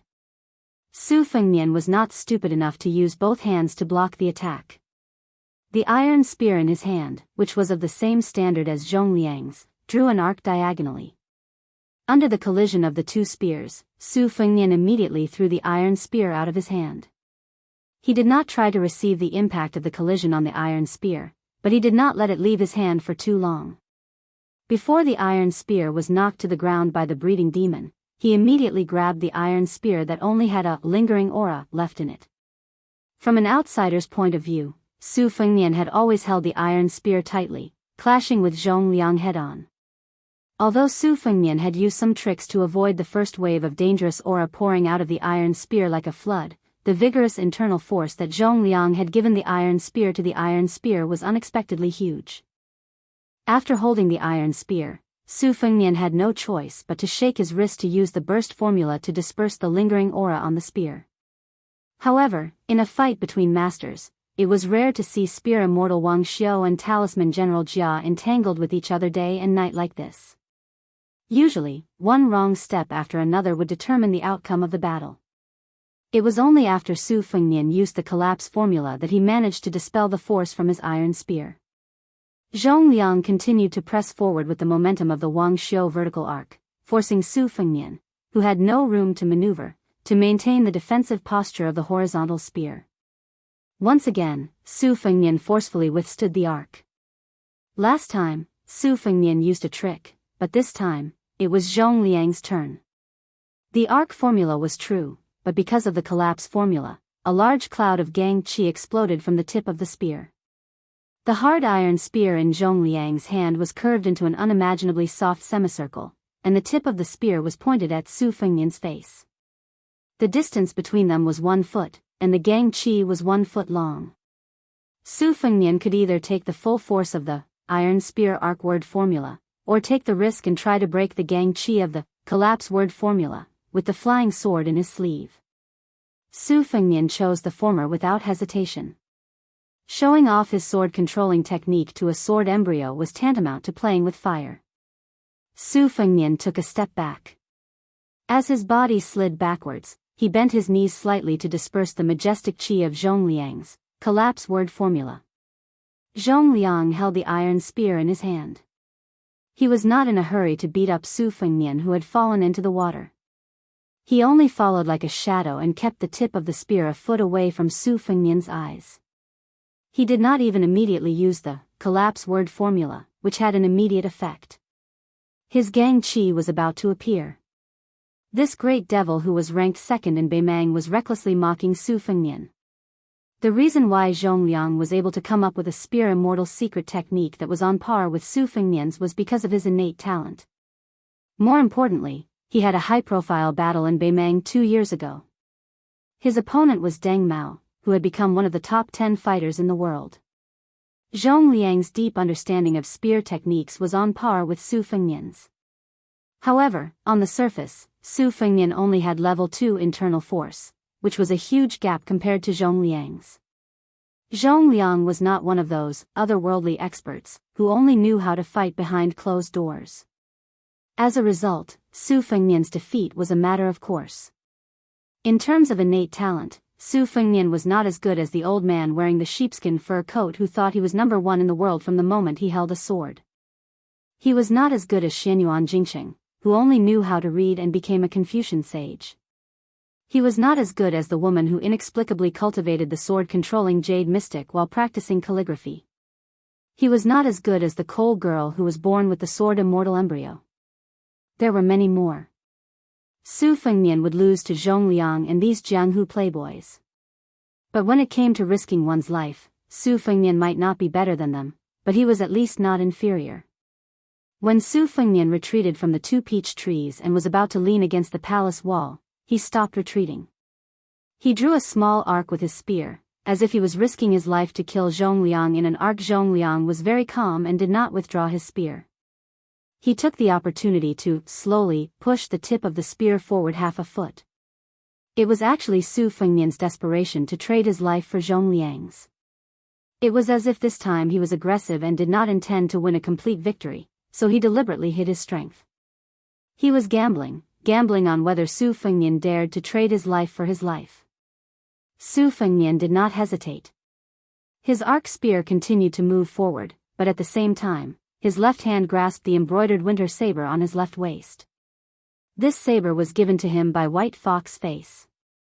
It could be regarded as Su Fengnian's most intimate lover. It accompanied him on 2 trips to Liang and Beimang. When Su Fengnian, who was on the path of cultivating his mind, held the embroidered winter saber, it was a completely different scene. It was as if the unarmed second minister of offerings of the residence of Dragon King had become a demon with a spear. Chapter 995. Zhong Liang's eyes grew colder, and the flow of qi in his body grew faster and faster. Thousands of thoughts appeared in his mind. At the critical moment of exchanging his life, this boy still did not want to escape by using unorthodox methods. Instead, he was afraid that the curved spear would cut through his waist and kill him. Would he only be at ease if he added another blow before he died? Did this boy really not think of the king of Beiliang as some kind of vassal king? Did he really have the determination to die together? Zhong Liang's gaze instantly turned hot, and he was no longer careless. The gang qi at the tip of the spear was like a burning charcoal that had been thrown out of a furnace. At the same time that Su Fengnian's iron spear swept past Zhong Liang, the demonic breeding head spear tip, along with the gang qi, smashed into the space between Su Fengnian's eyebrows. In a flash, even Zhong Liang, who was unparalleled in martial arts, was sent flying 30 feet away. However, he still could not escape unscathed, and a wound deep enough to see bone appeared on his shoulder. Zhong Liang looked at the young man who had crashed into the palace wall. His end was even more miserable than his. He had already thrown away his iron spear, but his saber had also returned to its scabbard. There was a scarlet spot between his eyebrows, and the space between his eyes was a mess of flesh and blood. However, there were red threads like slender red snakes crawling from his sleeves to his arms, then up from his neck, and up from his temples to his eyebrows. It was a terrifying sight. Zhong Liang was clearly somewhat annoyed. He muttered, "His saber technique is a bit like Gu Jintang's half-baked thunder of mind. Could this dragon attachment technique be a human cat's Xianxian?" Zhong Liang sighed and looked with pity at the new King Liang who had surprised him. "If I had known, would have put in more effort. Perhaps you could have done better. Unfortunately, there's nothing for me to do now." The ruler of Qingcang, Zhou Junshan, was holed up in the throne room. One hand was propped up against a gold-painted pillar, and the other hand was gripping the dragon jade pendant at his waist. His expression was nervous. He knew that he was only a puppet. The 3 masters all seemed to grant Qingcang's requests on the surface, but no one really took him seriously. Zhou Junshan stared at the back of an old man with his hands tucked in his sleeves. The old man was the 3rd master of the house. He was from Nanjiang and was proficient in poisons and witchcraft. Not only was he good at killing and saving people, his methods of torturing people were even more bizarre. Until now, Zhou Junshan had not figured out the exact origins of the 3 masters. Qingcang spies had always existed in name only. It was not that Zhou Junshan did not want to do his best in this area, but that he did not have the power to do so. Qingsong was struggling at death's door in the middle of several powerful forces. Zhou Junshen had already racked his brains to buy hundreds of sets of armor and military equipment. For a small dynasty in a time of chaos, there were two things that truly measured the power of a country. They were not the training of retainers, the raising of lackeys, or the construction of noble mansions. The first was the practice of training soldiers for 1,000 days to use them in a single day. That was the number of armors the soldiers wore. Training soldiers was a bottomless pit, and using soldiers was even more so. It was fine if they won a battle, but if they lost, they would lose everything. It was very easy to drag down a government that was independent but had an unstable foundation. The second was the collection of military secrets. This was a gold-swallowing picio that consumed a lot of money. Many of the words in the secret letters were exchanged with blood and human lives. Previously, the head of the spies in the residence of Dragon King swore that the young vassal king invaded the territory alone and that Bailiang did not have any large-scale military movements. Zhou Junshen's original intention was to sound out the young vassal king before sitting down to enjoy wine and beauties and have a good talk with him. If the young vassal king of the Liang dynasty was sincere, Zhou Junshen did not mind being a provincial governor under Bailiang or even a general with real power. If he was not sincere, it would not be too late to shed all pretense of cordiality and kill him. Unfortunately, first, the old man from the Tanghua Club insisted on using the talisman matrix that was the most expensive item in the residence of Dragon King. Then, the third minister of offerings and Jianghu, the general of the cavalry troop, agreed. The second minister of offerings, Liang Zhong, who claimed to be a remnant of the spring and autumn period but spoke with a Beimang accent, chose to stand by and do nothing. This completely ruined Zhou Junshen's wishful thinking. He could only hope that the Su Fengnian outside the palace was dead. It would be best if the Bailiang was in turmoil and collapse. Otherwise, he could only flee to the more barren and desolate western region with a group of bodyguards. Zhou Junshen sighed and turned back to look at the golden dragon throne. He then turned his head and stood on tiptoe to look at the scenery outside the hall. He was lost in thought. Then, Zhou Junshen felt his scalp tingle. He turned around with difficulty and saw 3 men and a woman he had never seen before. 2 of them were adult men and a pair of young boy and girl. The young boy was a little fat and was rolling around on the spacious dragon throne.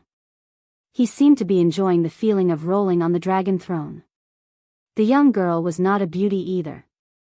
Her appearance was average. Fortunately, a fair complexion covered all her ugliness. If she was placed in the crowd of beauties and palace maids in the residence of Dragon King, Zhou Junshen, who was not happy without meat, would not even look at her. The young girl was squatting beside the dragon throne. She opened her mouth and took a big bite, as if to verify whether the dragon throne was made of gold. Zhou Junshen could ignore this pair of naughty children, but the 2 men who were about 10 years apart in age were intimidating. The slightly younger man had a majestic figure and was born with a vision of having eyes but no pupils. It was not accurate to say that he was blind. A short man dressed in the attire of the Northern Mang Northern Dynasty stood beside the majestic man, leaving Zhou Junshen with a rough side profile. He extended a hand and stroked the dragon throne. His stroke was extremely slow, as if he was yearning and ridiculing. Zhou Junshen, who was dressed in a yellow dragon robe, swallowed his saliva. He did not even dare to breathe loudly, let alone scold him. The short man smiled and did not look at Zhou Junshen. He asked softly, "Is this dragon throne bigger or smaller than the one in the throne room of Liang?" Zhou Junshen knew a little about the Beimang language and replied cautiously, "It's much smaller." The man nodded and withdrew his hand that was stroking the dragon throne. He turned to face Zhou Junshen. Half of his face was covered with scars. He rubbed the scars on his face with his thumb. Seeing this scene, Zhou Junshen remembered a rumor and was shocked. He staggered back a few steps. When the Northern Liang cavalry went the furthest north, there was a young military genius from the Northern Mang who was born in the Northern Dynasty's imperial family. He pushed the roaming cavalry's invasion and plundering to the extreme, and with a small number of troops, he beat the 2 great generals of Liang who were still alive on the eastern front until their faces were covered in grime. In the end, he dared to rush to the Western Front to provide assistance, and had several direct confrontations with the Northern Liang cavalry that were like a hot knife through butter. Not only did he not fall into a disadvantage, he even had a slight advantage. This continued until he was at a place called Pure Gold, where he was set up by Li Shan to the point of death. He was entangled by a fatty surnamed Shu who was also adept at lone troops and roaming cavalry. Both sides had 3,000 cavalry each. They circled around each other and attacked each other, slaughtering each other for an entire 800 li. In the end, this northern Mang sect's general did not have a single soldier left, and the one surnamed Shu was not much better off, only having 80 or so cavalry left. That battle to the death that shook the millions of troops on both the eastern and western fronts was not enough to make the final decision, but it was enough to make all the generals sigh in admiration. At the same time, this ordinary-looking man was the most proper descendant of Beimang. He was the younger brother of Murong Empress from a different mother, Murong Baoding. Murong half-faced Buddha was all thanks to the current Beiliang Protector General Chu Lushan. This person was not only a great genius in the art of war, he was also fully deserving of the title of martial prodigy. He was not at the Great Vajra realm, but he was better than the Great Vajra realm.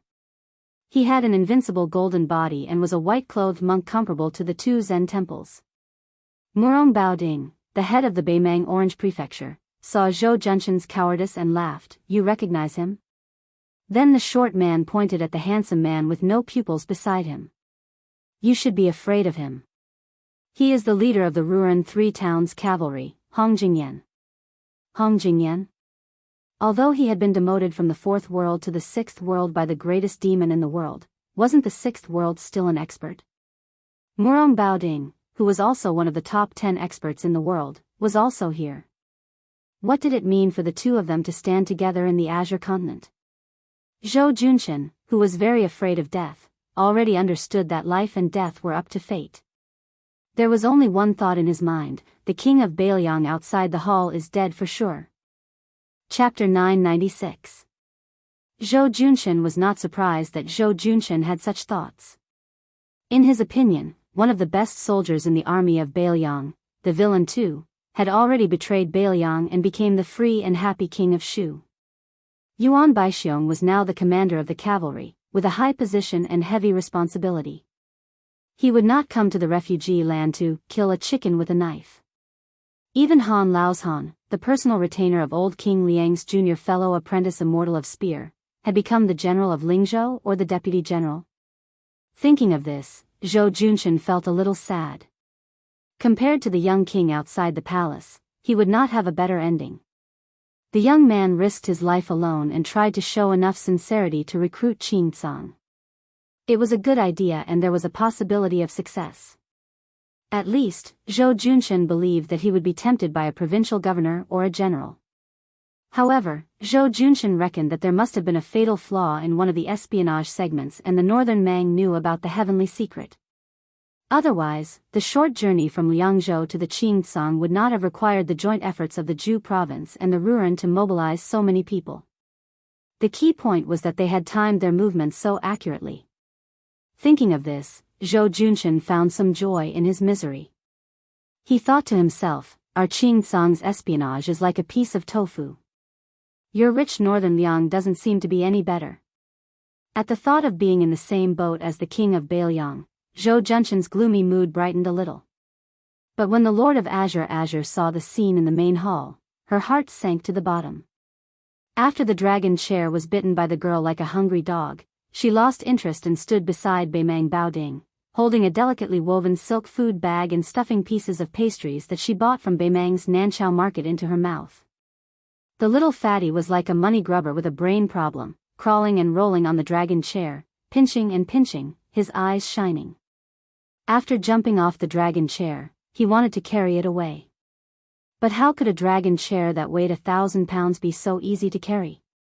The young man was obviously very angry. With his back facing Zhou Junshan, he spread out his hands and suddenly pressed them on the dragon chair's two dragon heads.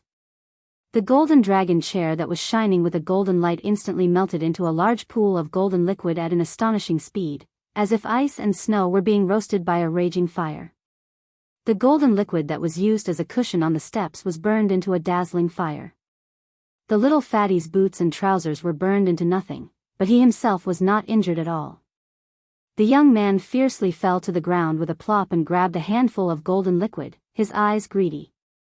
When the golden liquid flowed down the jade steps, it was originally going to pass by where the girl, Murong Baoding, and Hong Jingyan were standing, but the girl coldly snorted, and then with her as the center, the boiling golden liquid froze into a circle of gold in the blink of an eye.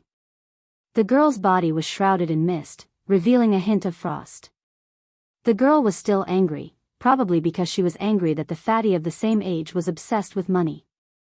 She ignored the golden liquid under her feet that did not decrease in temperature and directly took a series of small steps, one foot stepping on the young man's butt, causing him to fall into the boiling golden liquid. The young man turned his head to glare at her, but he quickly turned his face back to the ground, his hands cheerfully continuously hugging the golden liquid above his head. The girl's cheeks were puffed up as she chewed on some stiff pastries. She stepped on the fat boy's fat and ugly buttocks one by one, splashing a large amount of golden liquid. The golden liquid condensed into golden ice cubes of different sizes in midair, falling into the golden liquid and melting again. Seeing this, Zhou Junshan's face turned pale as if he had seen a ghost in broad daylight. Where did Bei Mang find such a pair of water and fire freaks?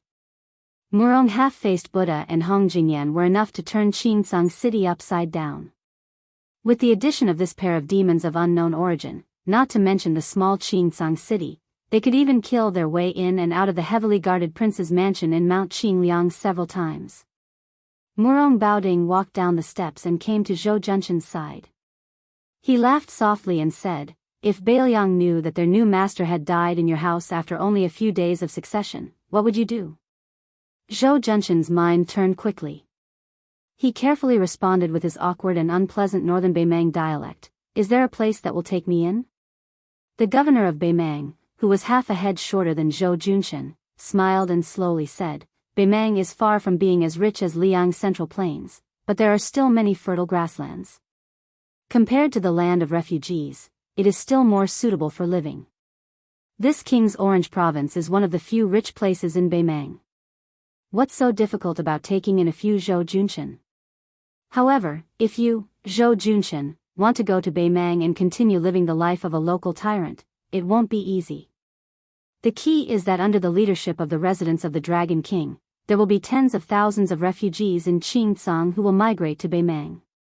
This king has come to the south this time to kill the king of Beiliang. However, if you, Zhou Junshan, can make a contribution to this king can also go with you to the empress to ask for a reward. It might even be possible to get a purple gold fish pouch. I'm sure you know that there are less than 60 purple gold fish pouches in the entire Beimang. Even Hong Jingyan, who holds the Ruren army of 3 towns, only received one recently." Zhou Junshan looked troubled. The difficult part of governing a land of refugees was that the refugees here never believed in propriety, justice, integrity, or shame. They especially didn't know how to write the word loyalty. Here, brothers turning against each other was common. Even father and son turning against each other and killing each other wasn't rare. In order to control the refugees, one could only use force to subdue them. There was no such thing as using virtue to subdue them. Whoever had more soldiers and horses and brighter armor would be able to defecate and piss on the heads of others. Zhou Junshan's jurisdiction was centered around the ancient military town of Qingcang, which had a population of 20,000. The influence of the residents of the Dragon King, the Zhou family, would begin to decline sharply once they left the city. If news of the residents of the Dragon King being destroyed were to spread, as long as the refugees outside the city knew that it wasn't an imminent disaster, they would just pick their noses and continue with what they were doing. They couldn't be bothered to care about whether the residents of the Dragon King was surnamed Zhou or something else. In addition to the less than 2,000 dragon-scale army under Zhou Junshan's command, he didn't have the confidence to bring more people to Beimang, even if it was the 4,000 or 5,000 bodyguards under the command of his trusted generals. For the refugees, life in this world was like this. No matter how hard it was, it couldn't get any harder. They were used to being frogs at the bottom of a well in the land of refugees. They didn't even want to wander elsewhere. Therefore, The spread of Buddhism in the land of refugees was far deeper and more extensive than that of Confucianism and Taoism. Since they couldn't pin their hopes on riches and honor in this life, they might as well endure more hardships and endure all the hardships in their next life in hopes of being reincarnated into a good family in their next life. In the land of refugees that was full of disasters, those who could wander alone and stably were not martial arts masters who relied on their strength to bully others. Only those ascetic monks who were as poor as the refugees. Zhou Junshen didn't dare to make a promise on the spot. Murong Baoding obviously knew the unique circumstances of the land of refugees, so he didn't make things difficult for Zhou Junshen. He laughed softly and said, "You have your difficulties. This king can understand." In the eyes of ordinary refugees, even if they went to Beimang, even if they ate and drank well for a while, they might have to work for Beimang someday. Once the war of Liangmang starts, the first batch of people to die will be them who defected. In other words, if you rely on Beiliang, it's the same logic. The only difference is whether you will die under Beimang's arrows or under Beiliang's horse's hooves. Since that's the case, it's naturally better to continue hiding in the land of refugees. Beimang, Beiliang, they won't go anywhere. There's a saying in your country that it's better to live than to die. It's referring to the hundreds of thousands of refugees who can get on their horses and fight. Zhou Junshen smiled flatteringly and said, "The commandant has already seen through the affairs of the world. If the military power of Beimang is in the hands of the commandant, the imperial court of Zhao can only bow and obey."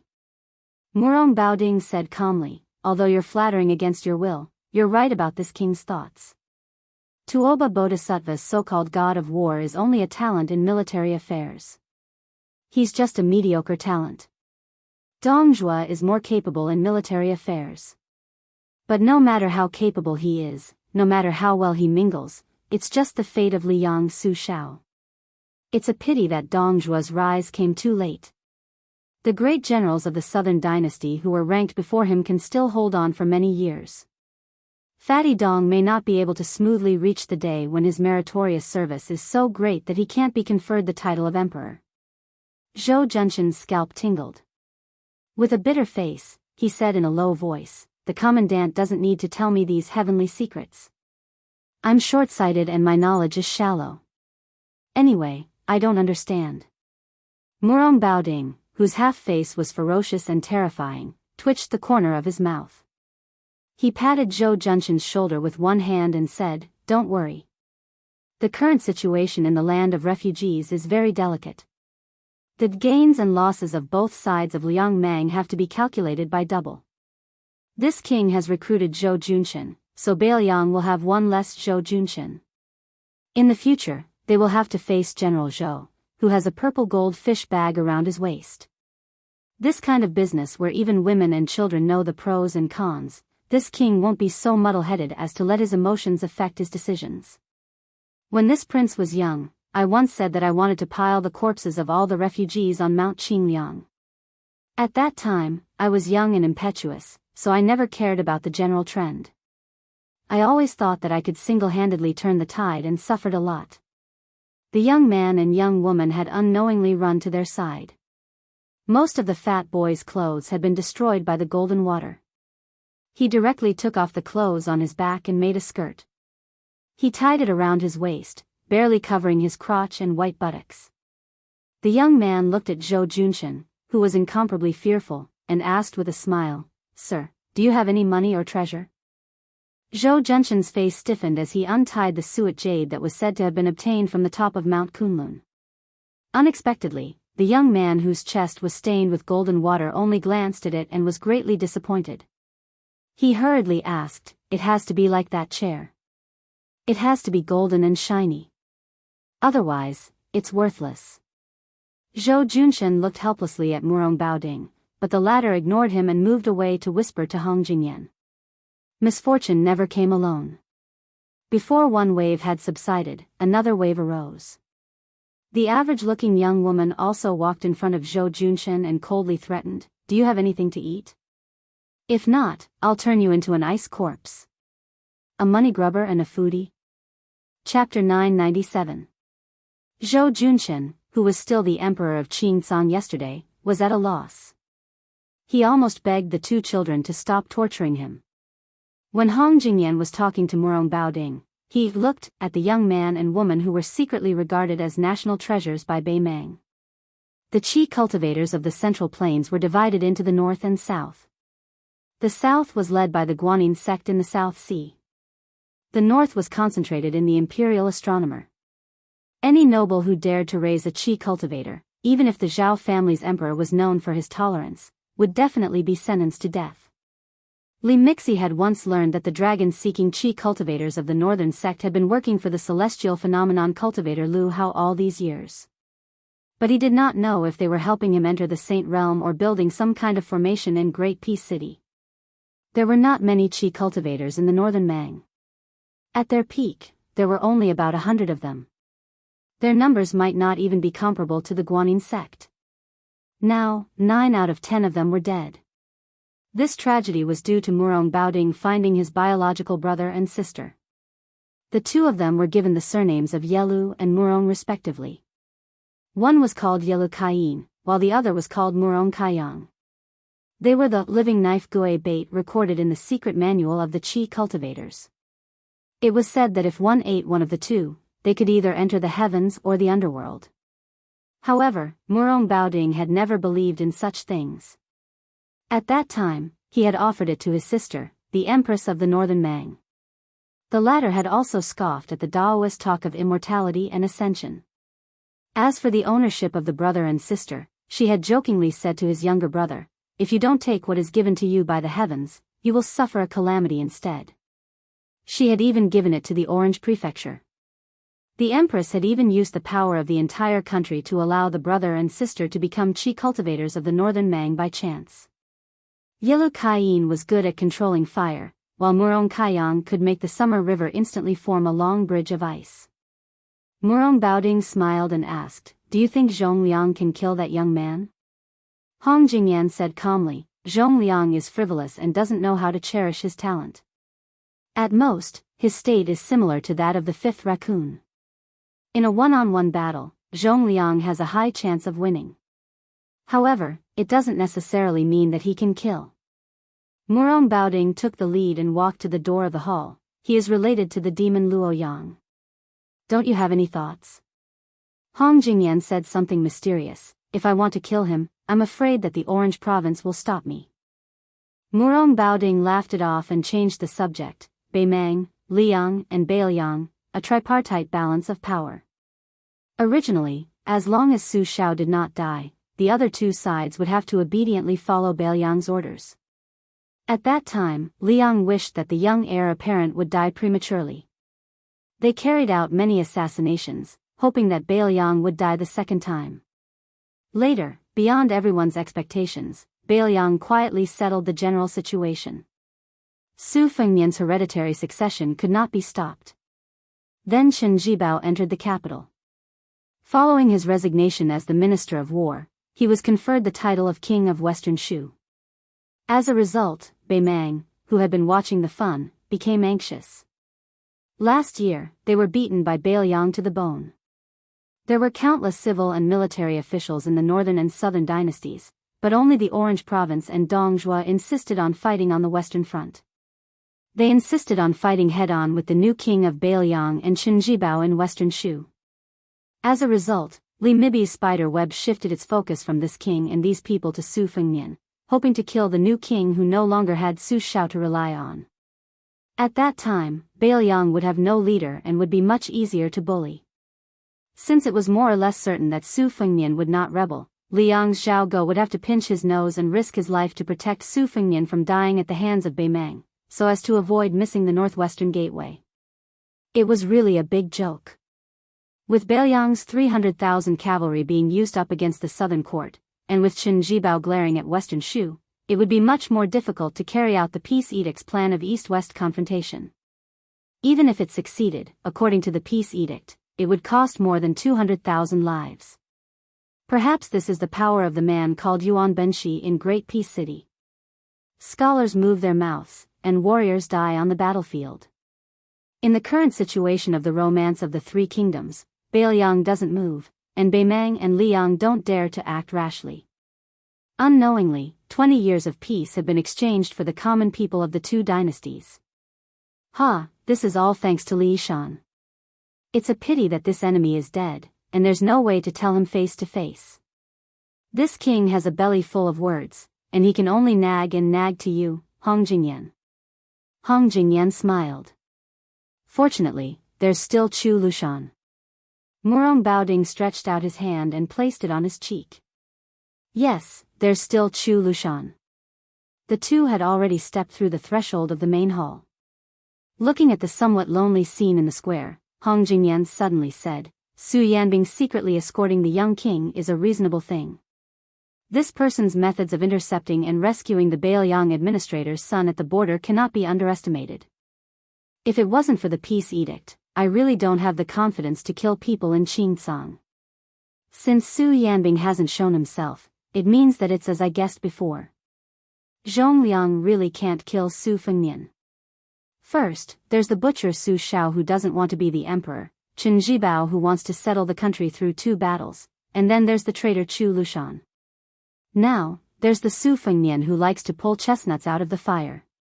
Bailiang really has a lot of strange people and strange things. If you ask me, Bailiang really should follow the plan of the emperor's preceptor and destroy it first. Murong Baoding's words hit the nail on the head. If you don't attack the nearby Bailiang, how can you compete with Dongzhua for military merits? How can you be the king of the southern courtyard? Hong Jingyan also argued, is the peace edict really going to do business with Bailiang? Chapter 998. Murong Baoding laughed and said bluntly, as long as this kid agrees, and as long as you, Hong Jingyan, do not meddle, the king of the northern courtyard will be his in the future, and the king of the southern courtyard will be yours.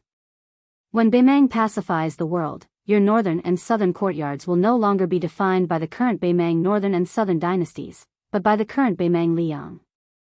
Hong Jingyan, do you think he will agree? Su Fengnian entered the city alone as a show of sincerity. This king even traveled thousands of miles south to this land of refugees, and spared his life. His sincerity should not be small, right? Hong Jingyan said indifferently, if Su Fengnian can recruit hundreds of thousands of refugees, he will be able to secure his position as the king of Bailiang. Similarly, if he can tame 300,000 cavalrymen, he will be able to smoothly proclaim himself as the emperor after his majesty ascends to the heavens. But before that, if I go against his majesty, not only will I lose the Ruran military power that I just obtained, but I will also follow in Luo Yang's footsteps and be hunted down. On the surface, why don't we just follow his majesty's orders and kill Su Fengnian and let him accompany his father? Then, we will rely on our own abilities to fight for people, food, and territory in Bailiang. When the time comes, whoever can destroy Western Shu will be crowned as the king. Murong Baoding interrupted Hong Jingyan's words and sneered, that old woman won't be able to live for much longer. You know very well just how much the Yelu clan, the previous ruler of the northern Mang, hates her.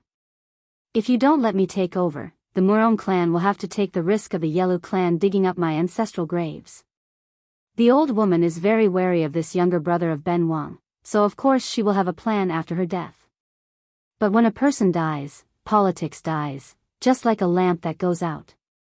Without her protection, and with Ben Wang's illegitimate son, Li Mibi is destined to die miserably. If Tuoba Bodhisattva wants to kill this king, unless this king fights him one-on-one. Otherwise, with his ability to lead troops, this king will definitely lose in a battle of 100,000 against 100,000. But above 200,000, he will definitely die. This king and Zhong Shintong are in secret collusion. Almost everyone in Beimang knows about this fact. As the ruler of a country, what can that old woman do to the Zhong family? The Zhong family was not like the Su family. They were ruffians who rebelled whenever they wanted. This is also the reason why he is willing to look at the Su family in Bailiang. The chess and sword music schools, Gong Luzi, was silent. The changes in the square and the palace were overwhelming. It was completely beyond the imagination of Queen Yu Ruru and Mao Gu. First, Minister Tang died in the hands of Su, even though he had a talisman array. Then, Second Minister Liang Zhong was extraordinarily powerful. He only used an ordinary iron spear to make the young king bleed. What happened next was even more confusing. After the third minister of offerings from southern borders showed up, he did not rush to join hands with the second minister. He just casually took out a brocade pouch from his sleeve with his dark purple fingers. Then, he waved his sleeve and rolled up the peach blossoms that filled the sky, including the second minister. As a result, the 2 rows of peach trees under the palace wall became dead trees. At that time, Mao Bishan and Gu Feiqing knew that the essence of the talisman array was not the 2 aggressive talisman swords, but the inconspicuous poisonous peach blossoms. Mao Bishan had already fled. Gu Feiqing, who had always been loyal to the residents of Dragon King, did not care about etiquette. He held his breath and threw the queen outside. He risked his life to close the palace door, but just after a few steps, black blood flowed out of his chi orifice and he died. Southern Border had an immortal Gu that specialized in killing immortals. This immortal was naturally not an unfettered land immortal, but one of the 3 realms of first rank. However, it was similar to many moves in the pugilistic world that were powerful but could not withstand a single blow. Although the peach blossom immortal Gu of the third minister was not vulgar, it could not take the life of the demon. Instead, it was nailed to the palace wall by Zhongliang. What was unimaginable was that the old man could actually let out a sinister laugh. He pressed his hands on the iron spear and pulled his body out of the spear inch by inch. After falling to the ground, his voice was hoarse. He sat down and said to the young man who had been watching by the side, "By the order of Master Li Yuanying, I respectfully welcome the king of Bailiang." Only then did he die with his eyes wide open. It was not the spear that took this death warrior's life, but the peach blossom immortal Gu itself. However, Zhongliang was not unscathed. He used his fingers to wipe away the black blood that flowed from his ears to his temples. His life was not in danger, but his cultivation was still affected. Murong Baoding and Hong Jingyan left the palace at this time. Zhongliang, who had a full beard, was silently healing his injuries. Su Fengnian squatted in front of the old death warrior of Bailiang and closed the old man's eyes. Su Fengnian had seen Murong Baoding's picture in the Tide Listening Pavilion's secret files. After standing up, he heard this half-faced Buddha ask with a smile, "This king is accompanied by the 6th in the world, Gung Luzi. I wonder where Su Yanbing is?" Su Fengnian smiled and did not speak. Murong Baoding deliberately drew in a breath of cold air and asked meaningfully, "Did you really come to Qingsang City alone? Are you trying to use yourself as bait to catch a few big fish?" Su Fengnian said frankly, "Fishing is not fake, but it's my family's business. It can't be considered catching big fish. Su Yanbing is definitely here, but I don't know where this king is, and I don't know when he will appear." Murong Baoding looked at the calm young man under the wall and felt a heartfelt admiration. He somewhat understood why the current Zhao family's son of heaven was in love with Chen Jibao. In the future, when he sat in the north facing the south and ruled the world, there would be such outstanding officials standing in the imperial court. Not to mention other things, just watching them stand there and serve him was very pleasing to the eye. Murong Baoding laughed heartily and said, "Su Fengnian, you may not know this, but this king's true eldest son is Yi Yulu. This king can let bygones be bygones for your grievances with him." Su Fengnian took the crossing the river pawn from his waist and placed it in front of his eyes. He gently exhaled and purple thunderbolts rolled onto the scabbard, bouncing gently. There were 9 thunderbolts pearls on the blade. These were the treasures that he had obtained from his battle with Lu Haosher. They could be considered priceless treasures. Su Fengnian looked at Murong Baoding and Hong Jingyan, who were standing side by side, and said something that even these 2 top experts could not understand. "I have had Wang Xianji's mentality since 800 years ago. The whole world is my enemy. I am invincible in the world." Chapter 999. Murong Baoding glanced at the rolling thunder on the scabbard and was a little surprised. Although martial arts were vast and there were countless unorthodox methods, as long as it was related to chi cultivators, it was considered top-notch. The young brother and sister behind him were more than familiar with this.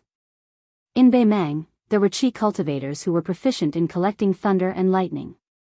The money grubber boy and the foodie girl gathered together and whispered to each other. Especially the gluttonous girl, She smacked her lips and stared fixedly at the 9 genuine purple sky thunder. She was very envious. As long as she swallowed them into her stomach and nourished them for a few years, she would definitely be able to beat this annoying fatty beside her into a pig's head. Hong Jingyan's expression was still rigid. When one's martial arts realm had reached such a high level, it was nothing more than coping with changes by sticking to the status quo. Su Fengnian's crossing the river pawn in his left hand was out of its scabbard in an instant.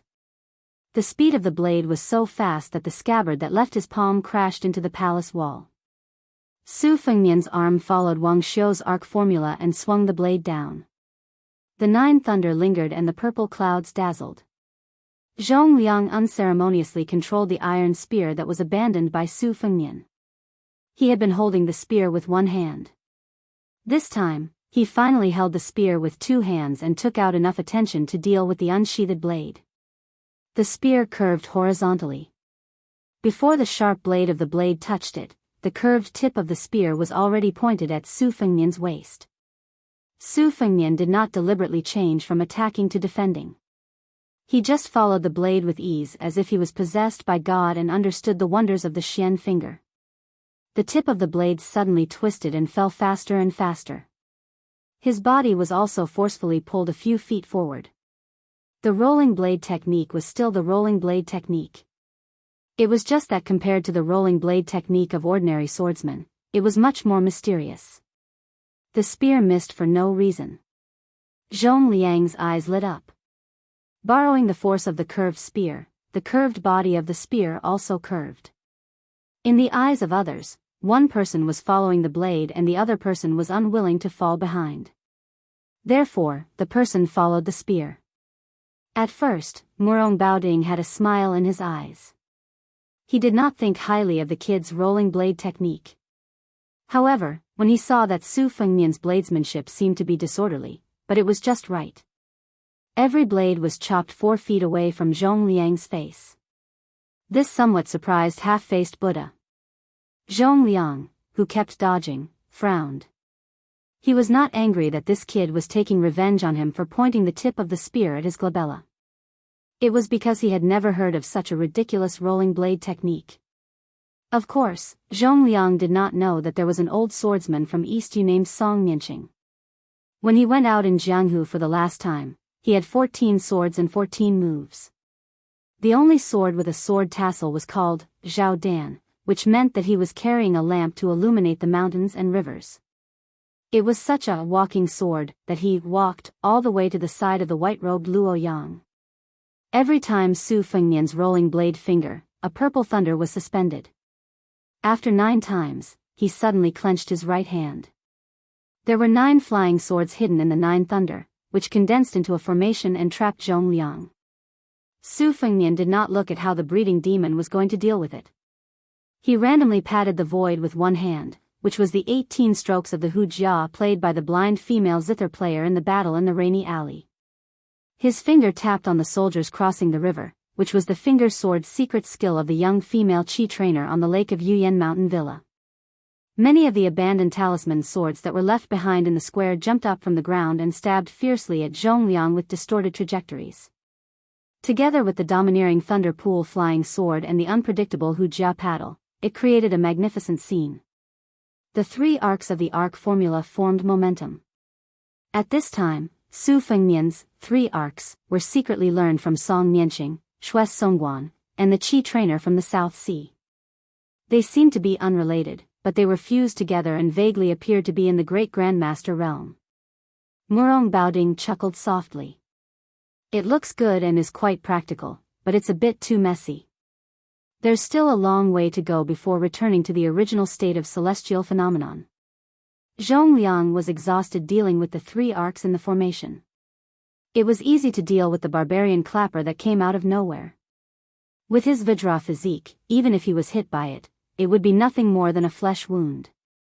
It was just a small matter of losing face.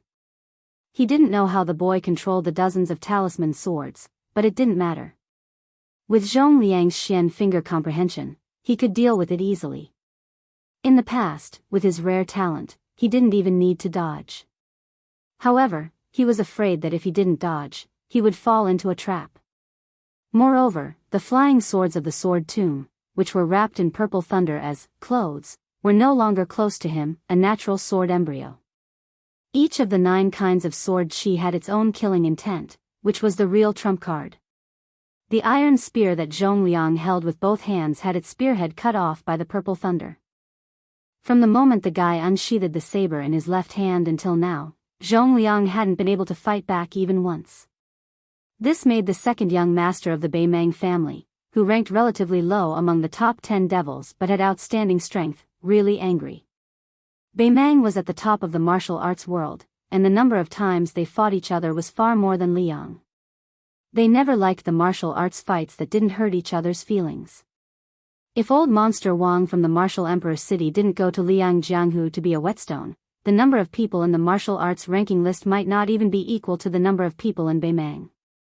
In Beimang, heroes didn't matter where they came from. Many people were nameless one day, and the next day, they became the distinguished guests of the general. Zhong Liang didn't rely on his identity as Zhong Shintong's younger brother to stand out in Beimang's Jianghu. He relied on being hunted and being hunted again and again. When he was young, he provoked the Dragon King, who was also one of the top 10 devils, and was hunted for nearly a month. It was because of that escape that made Zhong Liang finally become a level 1 master. The reason why Zhong Liang deliberately showed mercy before was not only because he wanted to humiliate the young king, but also because he couldn't stand the kid's attitude of not taking out his saber when he practiced. How dare he put on airs in front of Zhong Liang? Only now did he know that the young king of Beiliang had learned a variety of skills and was not inferior to him at all. After he took out his saber, his momentum was even more imposing. Zhong Liang had to restrain his contempt and treat him as an opponent that he could fight with all his strength. Zhong Liang certainly knew that the young man standing 5 feet away from him had many tricks up his sleeves. Other than the thunder-wrapped flying sword, he must have a more powerful trump card. Zhong Liang guessed that it must be the second saber on the right side of his waist. Zhong Liang had heard that Su Fengnian, who was once a disciple of Li Chungang, used the mind cultivation technique to cultivate his saber. On the grassland, he used his saber to kill the colorful python demon beside Tuoba Chunsun. Zhong Liang dealt with the talisman swords that were undulating with the rhythm of Su Fengnian's rhythm. Of course, there was the more troublesome purple thunder sword formation. When Su Fengnian made a move, Zhong Liang countered it. It seemed complicated and long, but in fact, it only took a few blinks of an eye for the talisman swords to be broken and fell to the ground. Zhong Liang's iron spear had also been cut by more than half, and the spear had become a long saber.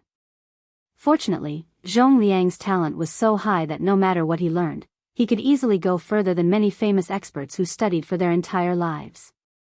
The broken spear in his hand knocked against the purple thunder flying sword.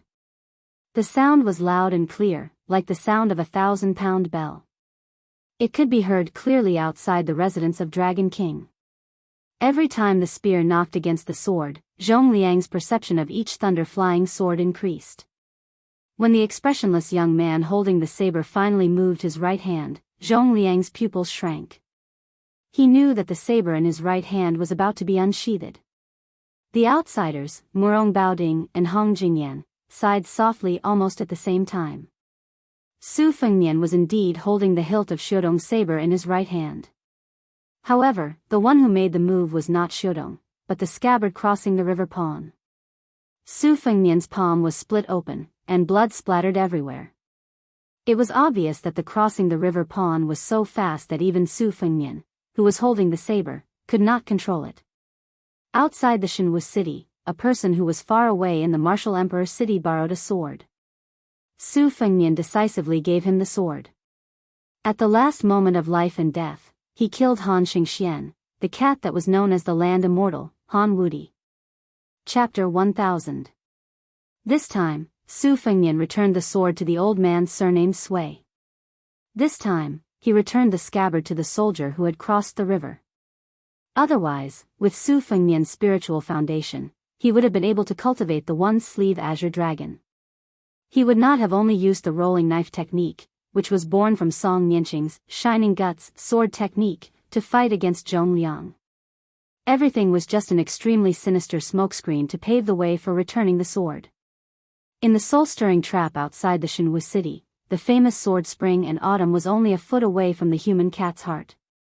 The further the person who borrowed the sword was, the more powerful it would be. However, Zhongliang was not the mysterious celestial phenomenon of death Han Xingxian. This time, when the sword returned to the scabbard, it still directly penetrated the chest of this Beimang demon. It was just that he did not die on the spot. The third consecrator pulled out the iron spear with his body forward. Zhongliang directly passed through the scabbard of the soldier who had crossed the river and crashed into the palace wall to escape. Su Fengnian did not chase after him.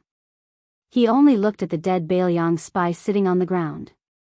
It could be considered that he had avenged the old man's hatred for the spear. Murong Baoding said regretfully, with Zhongliang's ability, he should have fought with all his strength from the beginning.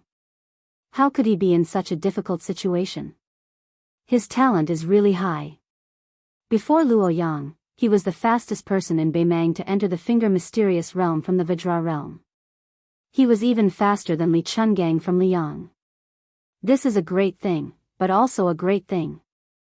The Vajra realm is naturally not as invulnerable as other martial artists who have been stuck in this realm for many years. Zhongliang was lucky that as the immortal sword embryo, he was able to sense the danger before the scabbard blade from the sword way pierced his heart. This was why he was able to avoid the fate of being stabbed to the heart. Unfortunately, he was lucky enough to avoid this blade. However, he could not avoid Su Yanbing, who came with the instant spear. Hong Jingyan hesitated and was about to step forward. Murong Baoding laughed softly. Have you thought it through? Do I really have to save Zhongliang from Su Yanbing's hands so that I can express my goodwill to this king's sister? Don't regret it. Hong Jingyan asked in return, if Hong Jingyan could hide the secret of the military edict from His Majesty, why couldn't the military edict wait for Hong Jingyan's plan before acting? Murong Baoding didn't say anything and just shook his head. The two of them parted ways. As soon as Hong Jingyan left the palace, Murong Baoding muttered to himself, if I don't dare to gamble, how can I take it? Murong Baoding raised his voice and said to Su Fengnian with a smile, this is Gung Lozi. Don't be fooled by his high cultivation level. In this king's eyes, he is far inferior to you. Just now, this king even promised to divide the king of the north and south courtyards with you. Now, it seems like he is really humiliating you, Su Fengnian. Su Fengnian took a deep breath and absorbed the 9 purple thunder. He then controlled his qi to take back the soldier of crossing the river that was still in its sheath. He shook it casually and shook off the blood of Zhongliang on the sheath. He asked with a smile, if you were to face this blade, what would the result be? There was no tense atmosphere between the two of them. Murong Baoding sat lazily on the steps and laughed. This king can predict that blade, but he probably won't be able to dodge it. However, even if your blade hits this king's chest, you won't be able to pierce it. It's not that this king is looking down on you. In fact, only Wang Xianji and Tuoba Bodhisattva can do it with their bare hands. Dong Tai's sword can also do it. As for the others, the difficulty is not small. Oh right, there's also Li Xiaoxin with the King Kong glare. So even if Hong Jingyan went crazy and turned around to kill this king won't take it seriously. He will just leisurely run back to Beimang. Who knows, he might even be able to chat with you guys. The martial arts evaluation released by Beimang asserted that as long as Wang Xianji was willing to join forces with Tuoba Bodhisattva, they could kill all 8 people behind them. No matter how much the world discussed, there was no way to know what these 8 people were thinking. At this time, there were 2 people in the residence of Dragon King. One was the 6th in the world, while the other was the 8th. They had a drink and chat on their journey to the south. Hong Jingyan, who stood at a higher position, admitted this, but Murong Baoding denied it. However, the reason why he denied it was not because he was conceited about his cultivation, but because he felt that Dong Tai, who was going to visit immortals after borrowing the sword, would have a chance to surpass Tuoba Bodhisattva's realm and be on equal footing with Wang Xianji. Su Fengnian asked, even Su Yanbing's instant spear can't do it? Murong Baoding thought about it seriously and said, firstly, this king's true strength is unknown. Secondly, if he says that he can't do it, you will only think that he is bragging. Su Fengnian smiled and said, if Su Yanbing doesn't want to fight with you, there will naturally be someone else who will. Murong Baoding said in a low voice, no room for discussion. Do we have to fight and kill? Su Fengnian shook his head and said, when Su Shao was alive, he was too lazy to pay attention to you guys. In this life, I will not do business with Bei Mang. Murong Baoding stood up with a face full of regret. He stretched and said, it turns out that you are much more stupid than this king thought. Su Fengnian smiled and said, I'll return the same words to you.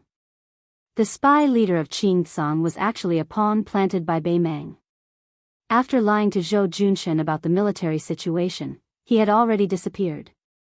He said that Su Fengnian had entered the land of refugees alone and that Beiliang did not have a large army. In fact, he was only half right. Other than the young king of Beiliang, who was supposed to be the son of a rich family, there was also a mighty cavalry of 1,000 men. However, there were less than 100 men in armor. The remaining 800 to 900 men were wearing kasayas. Their bald heads were very eye-catching. It was actually a scene of a large group of monks heading west. There was only one carriage. Nearby, there was a huge black tiger running around. From time to time, it would stop and turn its head, waiting for the carriage. The cavalry on both sides were all heavily armored. Even the ignorant and inexperienced people in the land of refugees could tell at a glance that this was the Longxiang army that had destroyed 3 important towns of Bei Mang last year. They were the elites of Beiliang's elite cavalry. It was the 30,000 dragon elephant cavalry that had trampled half of Gusai state into pieces. Who in the southern court was not afraid of the black-clothed youth's invincibility? Beiliang had always been close to Buddhism, especially after the Liang imperial court destroyed Buddhism. Countless monks and monks fled to Beiliang Taoism, which seemed to be the only worry-free pure land left in the world. Then, the new king of Beiliang suddenly ordered all the monks in Liangzhou to enter the land of refugees to preach Buddhism. He also promised that there would be armored cavalry to protect them. Most of the foreign monks were afraid that they had just left the wolf's den and entered the tiger's den. For a while, they took a wait-and-see attitude. Fortunately, the king of Beiliang did not make things difficult for them. He only ordered the 600 local monks in Liangzhou to gather and head west, without any resistance. However, there were more than 300 foreign monks who still had the idea that if they did not go to hell, they would die. In addition to Liangzhou, there were also monks from Yuling and Liangzhou who set off quickly. Many monks who chose to give up the risk regretted when they learned that the Black Tiger, who had listened to the great immortal Qishuangzhen's scripture, was also in the cavalry. Many monks who were familiar with the ways of the world wanted to mend the pen after the sheep were lost. They tried to secretly follow the cavalry, but they were mercilessly driven back to Liangzhou by the border cavalry. After the Bei Mang spy Taoist Qing Huai, who had been dormant in Qingrong Temple for many years, was killed by Beiliang's falcons, monk Huang Deng, who was a famous monk in Gangnam-do, witnessed the death of the old Taoist with his own eyes. The old monk Huang Deng became the new abbot of Qingrong Temple. This time, the new king of Liang ordered the monks to go west to the land of refugees. The old monk Huang Deng was the first monk to take the initiative to go to Liangzhou, and he was also the most famous one among them. Therefore, monk Huang Deng was specially allowed to ride in the carriage by Beiliang, which was a great honor. However, the old monk Huang Deng seemed to be a little restless along the way. He was not an old monk who bowed in front of the powerful. Monk Huang Deng was known for his teachings in Gangnam-do. Even when facing the honorable provincial governor, he was treated the same as a peddler. The reason why the old monk Huang Deng was uncomfortable was that the younger brother of the new king of Liang was sitting in the carriage. It was Su Longxiang, who had massacred the city and killed the surrendered soldiers at the border last year. If that was all, the monk would not be so restrained. The main reason was that this prince was not barefoot and dressed in black like before. Instead, he was wrapped in an extremely strange bright red armor, revealing only his eyes. The carriage was filled with murderous intent. Monk Huang Deng, who was known for his Buddhist aura, was pitiful. Some distance away from Qingsang City, a falcon was hovering at a low altitude. Hearing the sound, the talisman armor suddenly stood up and left the carriage. The young man in armor began to run wildly. Before the red armor entered the residence of Dragon King, which was located at the westernmost position, it had smashed the entire Qingsang city in a straight line. The Great Vajra Realm against the Great Vajra Realm. Chapter 1001. As soon as Zhongliang broke through the wall, someone immediately broke through the wall and came over. Moreover, this guy was dressed in bright red. The key point was that he looked like a very valuable family property. This made the money-grubbing young man widen his eyes in envy. He felt that if he had this outfit, he would be very impressive. The foodie girl, who was more talented than her brother, was no exception. She hid behind Murong Baoding and stuck her head out, staring intently. At this time, Murong Baoding's heart was more ridiculous than angry. Did this Su guy just use an armor to send him away? He had heard that there was a talisman general armor among the 4 grandmasters of Liang. He was a good-for-nothing who had been skinned alive. Murong Baoding had always been prejudiced against these so-called masters who used external objects to abuse their power. He looked at Su Fengnian with a gloomy face and said, "This king has already been rejected by Hong Jingyan once. This king's patience is running out. Su Fengnian, I advise you not to take advantage of him. Be careful that you don't become the second Zhou Junshin." Su Fengnian seemed to be in a good mood.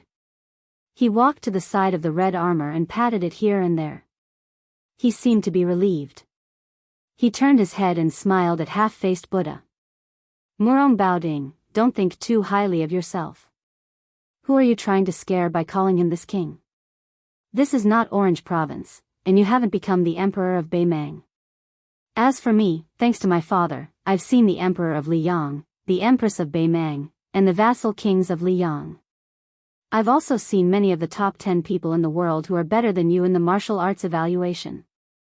They don't seem to be as arrogant as you. Therefore, you should speak as arrogantly as you can." Murong Baoding put on a fake smile and twitched his lips, revealing a strong murderous intent. Talisman General Su Longxiang looked at his brother. The latter nodded, indicating that he should play freely. Since One Cut Willow was Murong Baoding's illegitimate son, he should treat it as the father paying the son's debt. Su Longxiang turned to face Murong Baoding. He didn't know if it was because of the talisman armor's tight concealment or if it was just a bluff, but Murong Baoding didn't feel any abundant chi flow. This made the governor, who had high vision, very puzzled. Where did Su Fengnian come up with such a joke? Wasn't he afraid of disgrace? Murong Baoding only knew that Su Zhao's youngest son was born with a Vajra. He was barefoot and dressed in black. He led the cavalry of Dragon and Elephant and bullied the 3 military towns of Gentleman's Hall. They were like 3 virgins who had no power to fight back. His son's exquisite murderous sword chi couldn't kill him. Naturally, the governor of Orange Province didn't expect that Su Fengnian would make an unnecessary move and let his younger brother wear the talisman general red armor. Su Longxiang's 5 fingers stretched and clenched into a fist. His body moved and he instantly punched Murong Baoding's chest. The chi flow was vast and mighty, and the square shook. Although Murong Baoding's body only swayed slightly and seemed to be motionless, the invisible mirror between Su Longxiang and the governor rippled violently. The 2 palace walls on the edge of the mirror were torn apart, and the peach trees near the foot of the wall were crushed into powder in an instant. Murong Baoding stretched out his hand and rubbed Murong Caiyang's head behind him. The girl knew the severity of the situation and immediately retreated to the throne room with Yilu Kaiyin.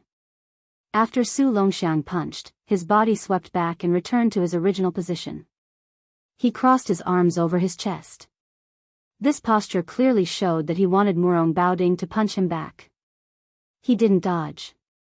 Murong Baoding said, "Oh, so it's Huang Man from the Su family who was born with divine strength. No wonder, no wonder." Su Fengnian gently slapped Huang Man's head and laughed angrily. "He's the 8th most powerful person in the world, Murong half-faced Buddha. Why are you being so polite with him? 1 punch each. Treat it as playing house and beat him up with all your might.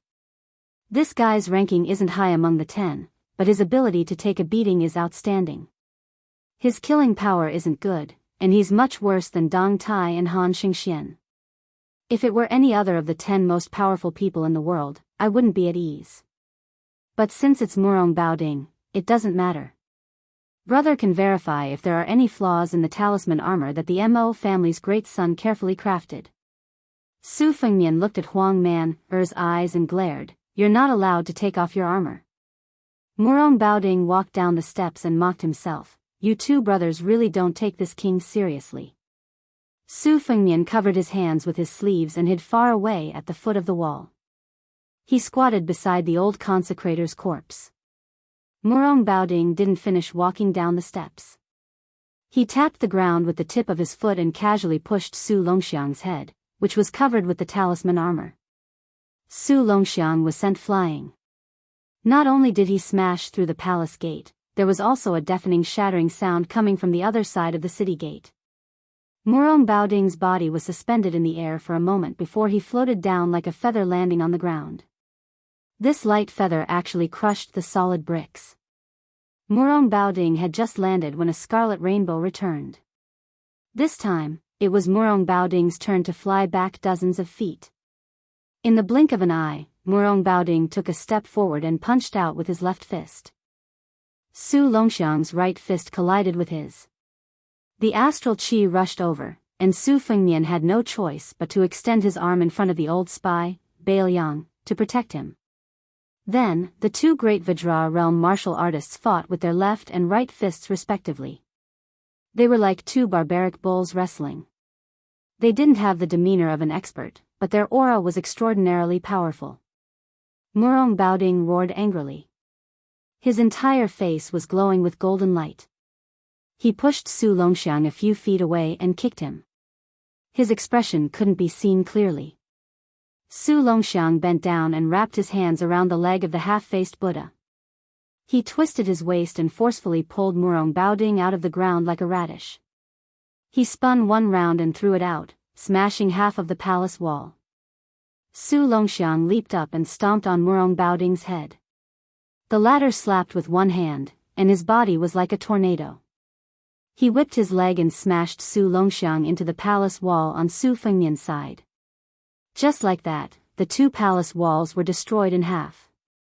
Su Longxiang stood up from the dust and slapped his palm on the chest of the talisman armor. His chi flowed in layers and dispelled the accumulated dust on the talisman armor. The red armor was still bright and didn't have any flaws. Su Fengmian grinned happily. For the past half a year, the group of old men in the machinery bureau was only one step away from being forced to hang themselves by him. Even the two great masters of Mo, who used to be easy to talk to, didn't give him any face. Later on, whenever they heard that he had come to the machinery bureau, they would simply use the lame excuse of seclusion to hide. Otherwise, they would say that they were old and their backs were sore and their legs were cramping. Su Fengmian just had to shamelessly argue with these old men to see who was more shameless. Fortunately, this talisman armor, which involved materials, Daoist talismans, Buddhist incantations, and other vast problems, was finally completed on time. In fact, later on, the old men were addicted to studying it. When Su Fengmian said that he wanted to take it out for a walk, the two great masters of Mo looked at him with resentment as if he had stolen their wives. They even threatened to fight the king of Bailiang to the death if it was damaged in the slightest. Fortunately, Su Fengmian threw out a huge bait. He said that no matter how much manpower, material, and financial resources Bailiang had to build the talisman armor to the level where it could withstand heavenly thunder. He even provoked them by asking if they dared to go against heaven's will. This made the eyes of a large group of old men immediately light up. They turned around and ran to draw the blueprint. They really ran, the kind where they ran away like a wisp of smoke. Su Fengmian looked up and saw that the throne room was still fine. The palace walls had already disappeared, but Huang Manor had somehow wrapped his hands around Murong Baoding's head and tucked it under his armpit. The two of them bumped into each other like this. After they bumped into the palace walls, they went to find trouble with the palace walls. Su Fengmian returned the favor. After he broke free, he grabbed Huang Manor's ankle and used the talisman armor as a knife to cut rice paper, cutting a gully in the middle of the palace walls. Huang Manor did not fall behind. He stepped on Murong Baoding's chest in the air and kicked the half-faced Buddha, who was known as the immovable wisdom king, to stagger. Then, the two of them began to fight back and forth, punching each other's heads. After each punch, the talisman armor and the half-faced Buddha were unharmed, but the ground under their feet cracked inch by inch. Huang Manor was still fine. He had the talisman armor on him, so he did not appear to be in a difficult situation. However, Murong Baoding's clothes were already in rags and he looked like an old beggar. He did not have the slightest bit of the bearing of a Beimang military commander. Chapter 1002. Murong Baoding casually picked up an iron spear from the square and smashed it into the talisman armor's waist. The talisman armor was fine, but the iron spear shattered from head to tail. There were still many iron spears on the ground, but they were all picked up by Murong Baoding. During this time, 2 iron spears were aimed at Huang Man's eyes, but they didn't succeed. The iron spears that were supposed to shatter were also shattered. Without the palace walls blocking his view, Su Fengnian's line of sight was still quite wide. When he saw this scene, he couldn't help but tremble with fear. He had intentionally looked down on Murong Baoding, who was the 8th most powerful person in the world. However, the half-faced Buddha's methods weren't as powerful as the other 9 people's. However, that was only when compared to Wang Xianji, Tuoba Bodhisattva, and Deng Tai Yi. It didn't mean that Murong Baoding was a coward who only knew how to take a beating. The half-faced Buddha's punches and kicks weren't as powerful as Huang Man'er's. If it were an ordinary martial artist in the Vajra realm, they would have been beaten to a pulp. Su Fengnian could see that the ingenuity of the half-faced Buddha's attack was that after a punch, there would still be a lingering effect on the opponent's body. The essence of willow sword chi was able to grow a willow. It was most likely born from this. Therefore, after more than 100 punches from Murong Baoding, how heavy would the chi accumulated on Huang Man'er's talisman armor be? Therefore, when Huang Man was pushed to the wall by Murong Baoding, before the talisman armor could touch the wall, a huge hole was blasted in the wall by the red armor's crazy chi. Murong Baoding looked at the red armor who stood up from the collapsed ruins and let out a long sigh. Their clan had the custom of worshipping Buddha. When Murong Baoding was young, he liked to follow his elders to the temples to worship Buddha. Moreover, he would often raise his head to look at those gilded Buddhas, and he would often look at them for several hours. As he grew older, especially after the Murong Empress usurped the throne, the Murong clan became extremely honored. Murong Baoding did not neglect to focus on practicing martial arts and learning the art of war. Whenever he had free time, he would travel and visit famous temples to look at Buddha. This had practically become a strange hobby that everyone in the Northern Mang and Northern dynasties knew about. During the war between the two countries, Murong Baoding was good at raiding and killing the enemy with a small number of elite cavalry. He became famous early on, but he was much slower in martial arts. After the defeat, Murong Baoding went on a long trip alone and saw a big Buddha enlightened him. He learned the Vajra invincible sitting Buddha. After he opened acupoints, he opened Buddha. And he opened Buddha's Vajra's body. Standing. Murong Baoding slowly raised his left palm in front of his chest. His right hand was about to press against his chest like a monk. Standing Buddha between heaven and earth. Su Longxiang turned his head and looked at Su Fengnian who was squatting in the distance. He took off the rune armor helmet with both hands and threw it at his feet. He wanted to follow the method that his brother had asked him to memorize. He wanted to knock on a few points of the array and take off the red armor in one go. However, Su Longxiang hesitated and only took off the helmet. He did not take off the armor completely. Su Fengnian saw this and sighed. He did not say anything. Su Longxiang was much taller than when he went to Mount Longhu to cultivate with the old celestial master Zhao Shituan. His face was sallow and emaciated, but the biggest change was that his eyes were less confused and more stubborn. It was this young man who slaughtered the soldiers of the 3 towns of Beimang. He personally led the cruel act of killing the surrendered soldiers after the spring and autumn period.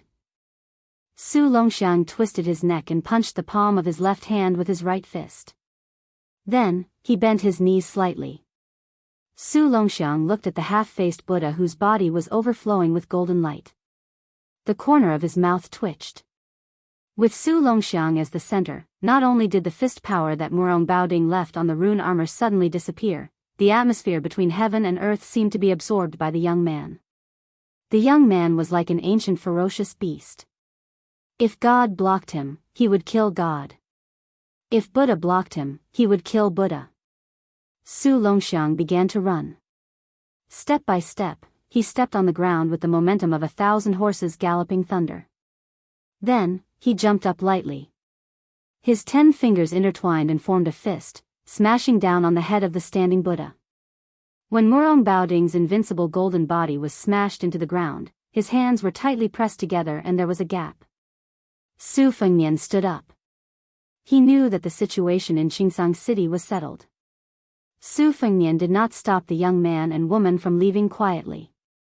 Although Murong Baoding's body was broken by Huang Manor's fist, if both sides were to fight to the death, Su Fengnian might not be able to gain anything. Su Fengnian looked at Huang Manor's back. He probably felt that if he took off the rune armor helmet, he would be scolded by his older brother. He looked into the pit for a long time. When Su Fengnian did not appear, he ran to squat down and put on the helmet. He always had his back to Su Fengnian and just squatted like that. Su Fengnian did not know whether to laugh or cry. He just lightly carried the old spy's corpse and walked into the very small throne room.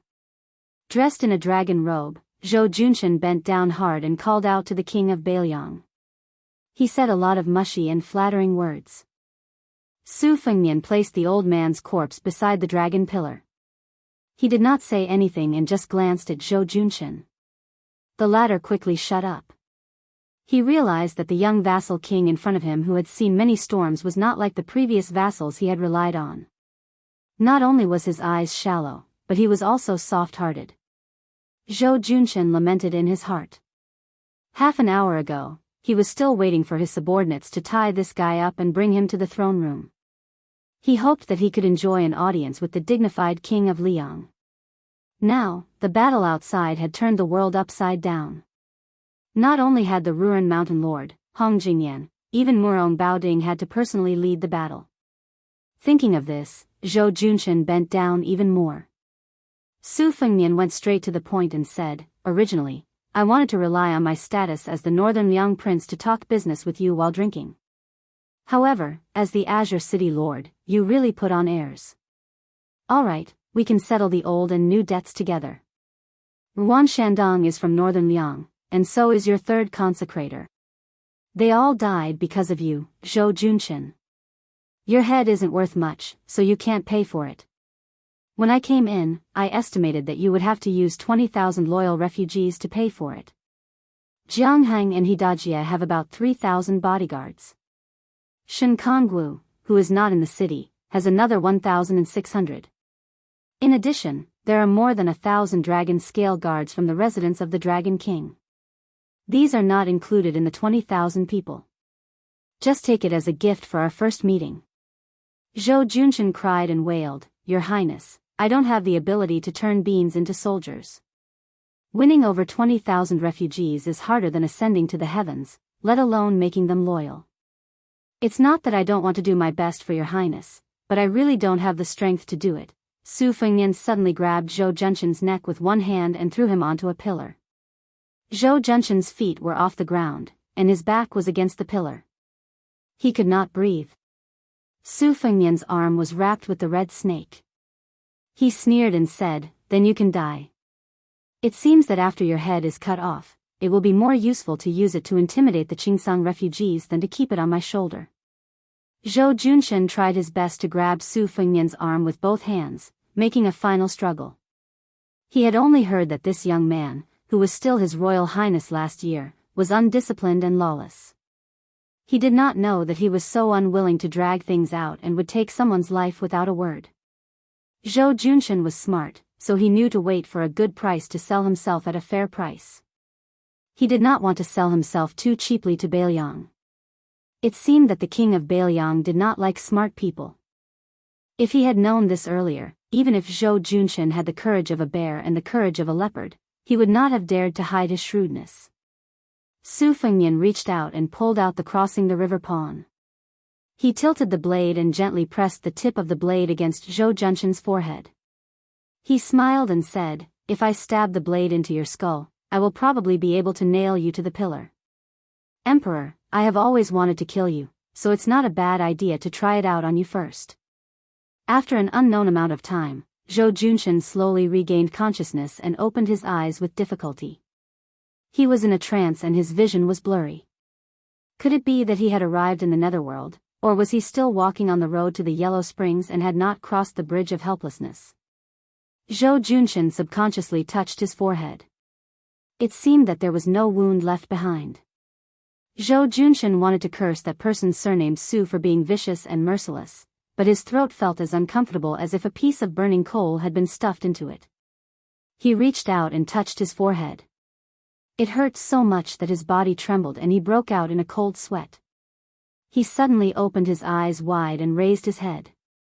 He saw a snow-white hemp robe and a young face that made Zhou Junshan fear to the bone. Su Fengnian looked down at the local emperor, who was sitting limply on the ground. The corners of his mouth twitched. "Zhou Junshan, you owe me another life. Tell me, how many refugees do you want to pay off your debt now?" Zhou Junshan, who knew that he had escaped death, had learned his lesson. He hugged the king of Bailiang's leg and cried out in a hoarse voice, "Your Highness, if you say tens of thousands, it will be tens of thousands. This humble one will listen to your Highness. If this humble one dares to say no, your Highness will reward this humble one with a knife. Your Highness, you don't even have to lift a finger." Su Fengnian kicked Zhou Junshan aside and walked out of the hall. Huang Man was still squatting there. The short youth was dressed in red armor and looked like a tall building. There was a red building between Bailiang and Beimang. If he wanted to kill Prince Liang, he had to pass through this building first. Chapter 1003. Su Yanbing had not returned yet, so they still had to eat. Zhou Junshan, who had just escaped death, did not dare to flaunt his wealth with lavish fish and meat. He had the imperial kitchen carefully prepare a vegetarian feast. Queen Yu Ruru accompanied him from the side, in charge of holding a bottle of rice wine. Zhou Junshan had tactfully taken off his dragon robe and changed into the brocade robe of an ordinary wealthy family. Naturally, Yu Ruru followed her husband. Although she did not wear the phoenix coronet and robe, she still put some effort into it. She wore a yellow crown made of green and red velvet. It was inlaid with pearls and inlaid with jade, and it was a foot high. It was like a straight-neck goose head, making her slender white neck even more attractive. Huang Manor wolfed down the food and took a general with real power from Qingsang City to arrange for the monks to stay in the west. Zhou Junshan carefully glanced at the king of Bailiang, who was chewing slowly, and made up his mind to accompany him to eat, drink, and smile. As for sleeping with him, he was a man, but he was powerless. That was the skill of the queen of Qingsang City. Su Fengnian ignored Yu Ruru's flirtatious glances and asked Zhou Junshan to tell him about the situation of the two kings of Bailiang. The spies of Bailiang were not immortals.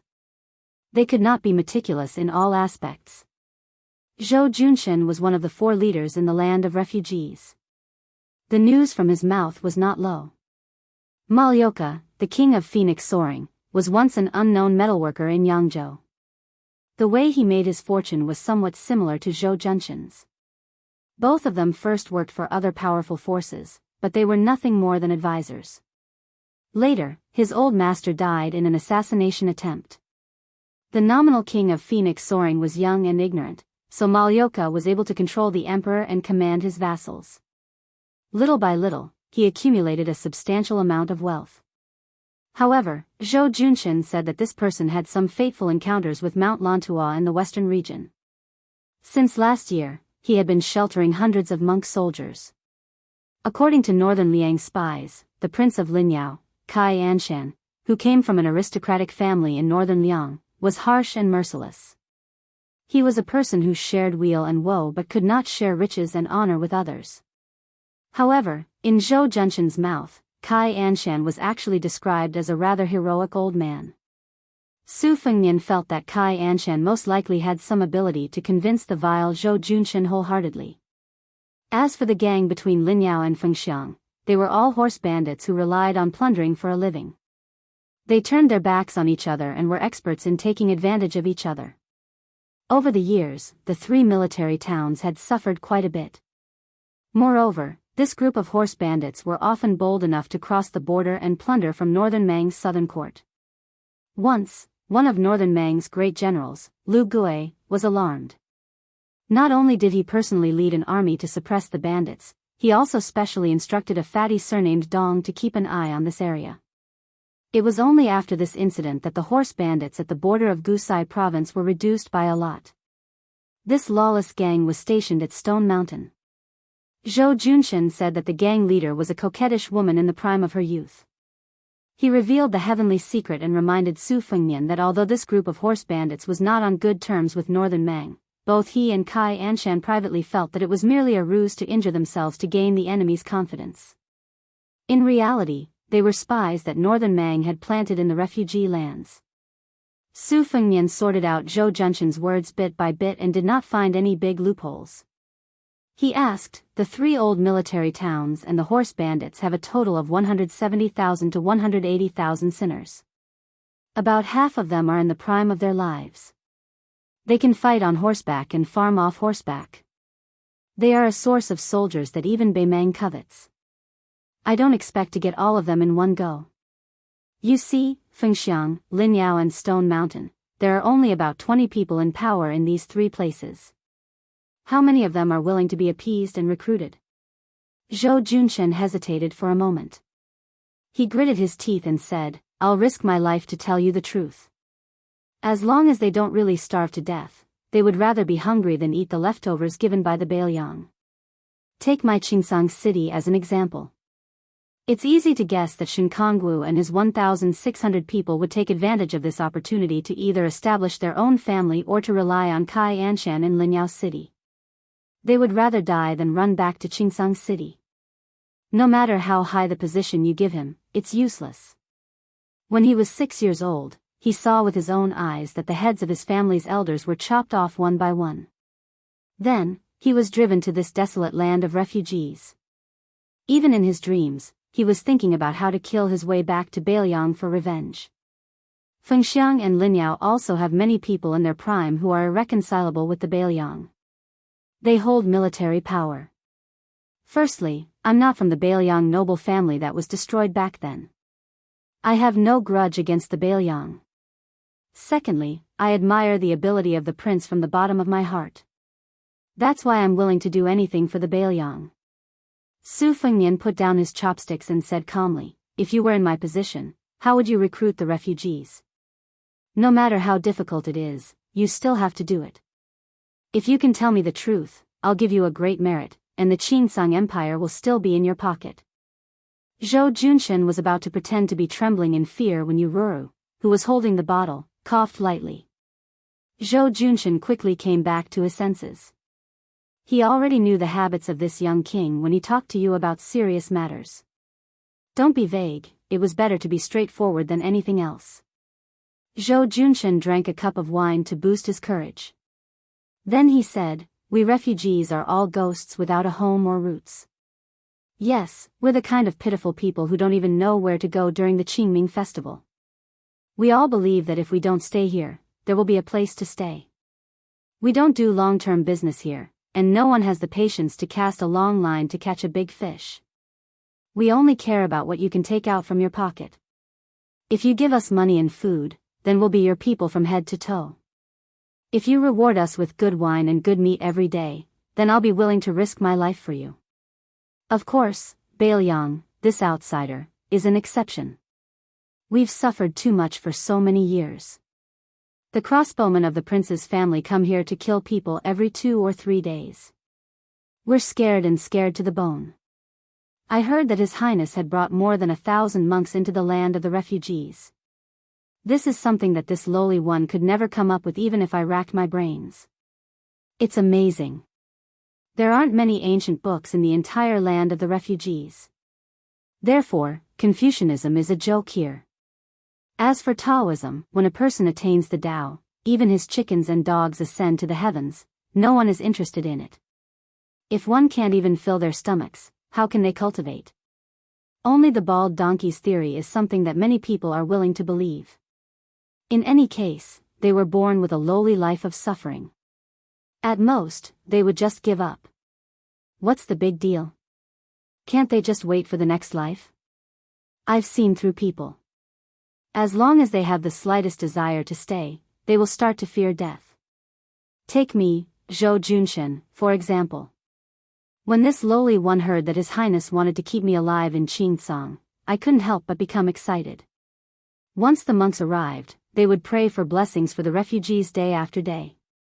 Although the refugees might not be grateful, at least they would have something to think about and wouldn't give up so easily. They wouldn't think that killing one Bailiang soldier in this lifetime would be considered as breaking even, and killing two would be considered a profit.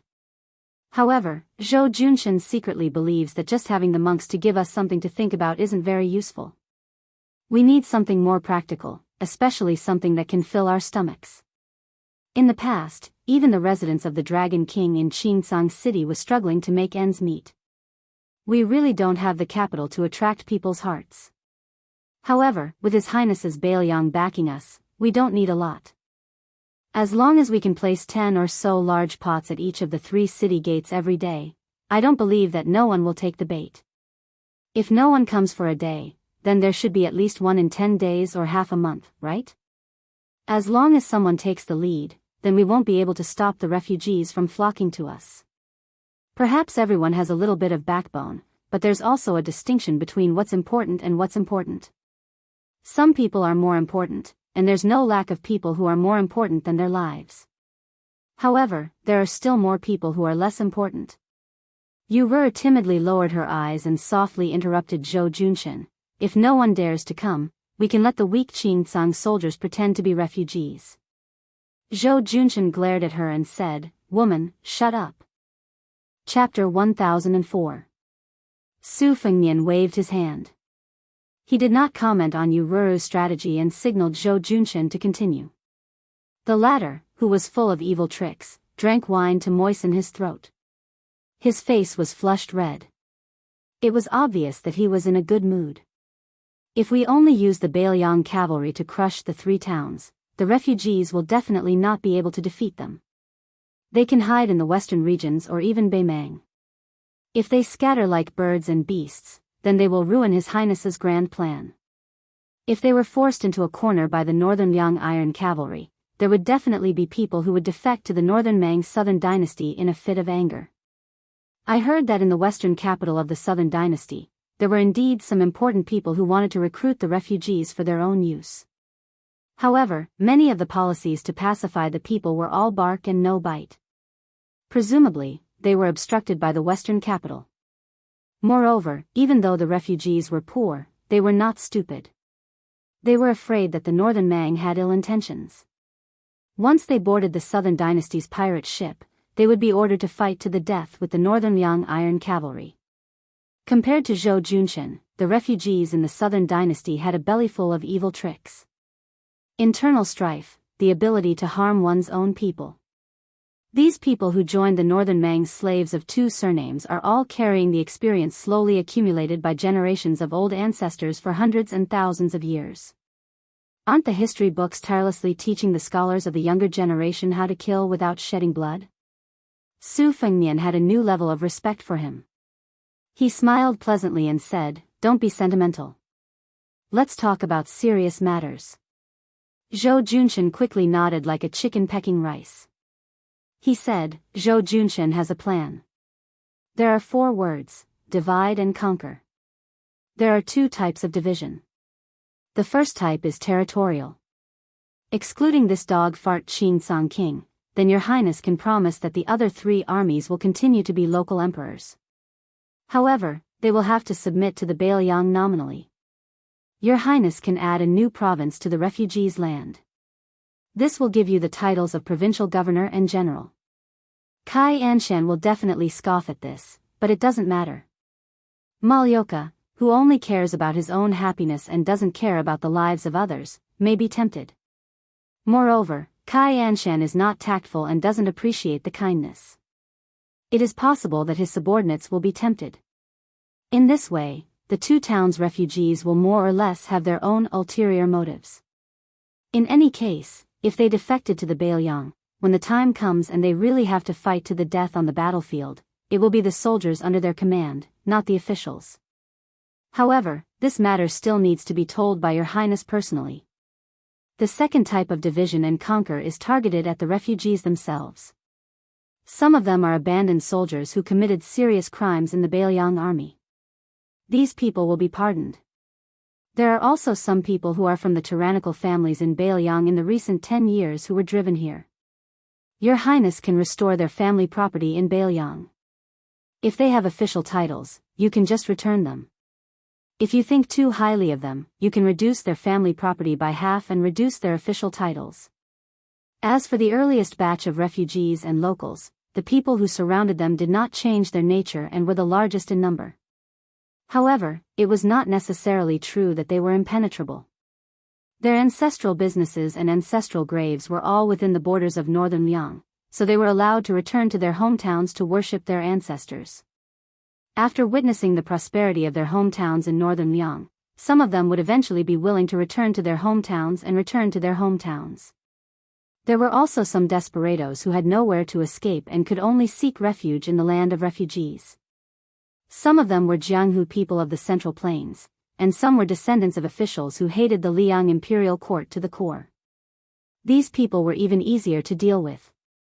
As long as the prince issued an order to open the gates of northern Liang for them, they would be the most willing to leave the land of refugees. There is one more thing that I have to be bold to say. Your Highness has great ambitions and no one can match you. Therefore, Bailiang will definitely be able to take in the hundreds of thousands of refugees. However, your table manners will have to be better. How can you do that? Once the sinners from the three towns are recruited, for example, they will not be in a rush to join the border army and instead be sent to the relatively stable Lingzhou. However, their salary can be very low, much lower than the border army and even the Lingzhou army. Once they have integrated into Bailiang, they are originally people who can't stand loneliness and most of them don't have anything to worry about. At that time, they will probably start thinking about going to the border to obtain military merits. I've gone too far. Prince, please don't blame me. This lowly one will speak a bit more closely. If you want to succeed by dividing and ruling, it is nothing more than the method of combining kindness and might that all those in power since the ancient times are fond of using. This lowly one has already said that giving an official's hat, giving a starving person a mouthful of food, and removing a criminal's name is all Prince's great kindness and benevolence. In order to establish prestige, the prince doesn't necessarily need to personally take action like today. The young prince only needs to bring several thousand dragon elephant cavalry with him.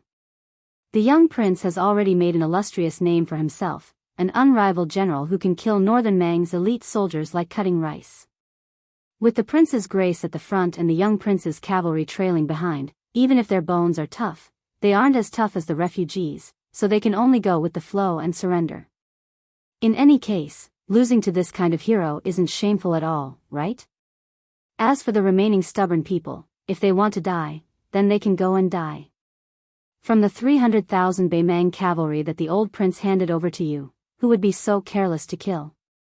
Yu Ruru quietly curved her eyebrows. She was carefully observing the young vassal king's expression at all times. It seemed that her husband's nonsense was not able to keep his position as the ruler of Qingcang, but at the very least, he didn't fall into a worse situation. Su Fengnian smiled. You and a certain person's strategy of governing the refugees coincides a bit. You have about 50 to 60% of his skill. However, I have never been to the land of the refugees. I am different from you. Zhou Junshin subconsciously bent his waist even though he was sitting. He said with a flattering expression, this little one is just making things up. I don't dare to compare myself to the expert beside your highness. If there is a 10 to 20% similarity, then it is like stepping on dog shit.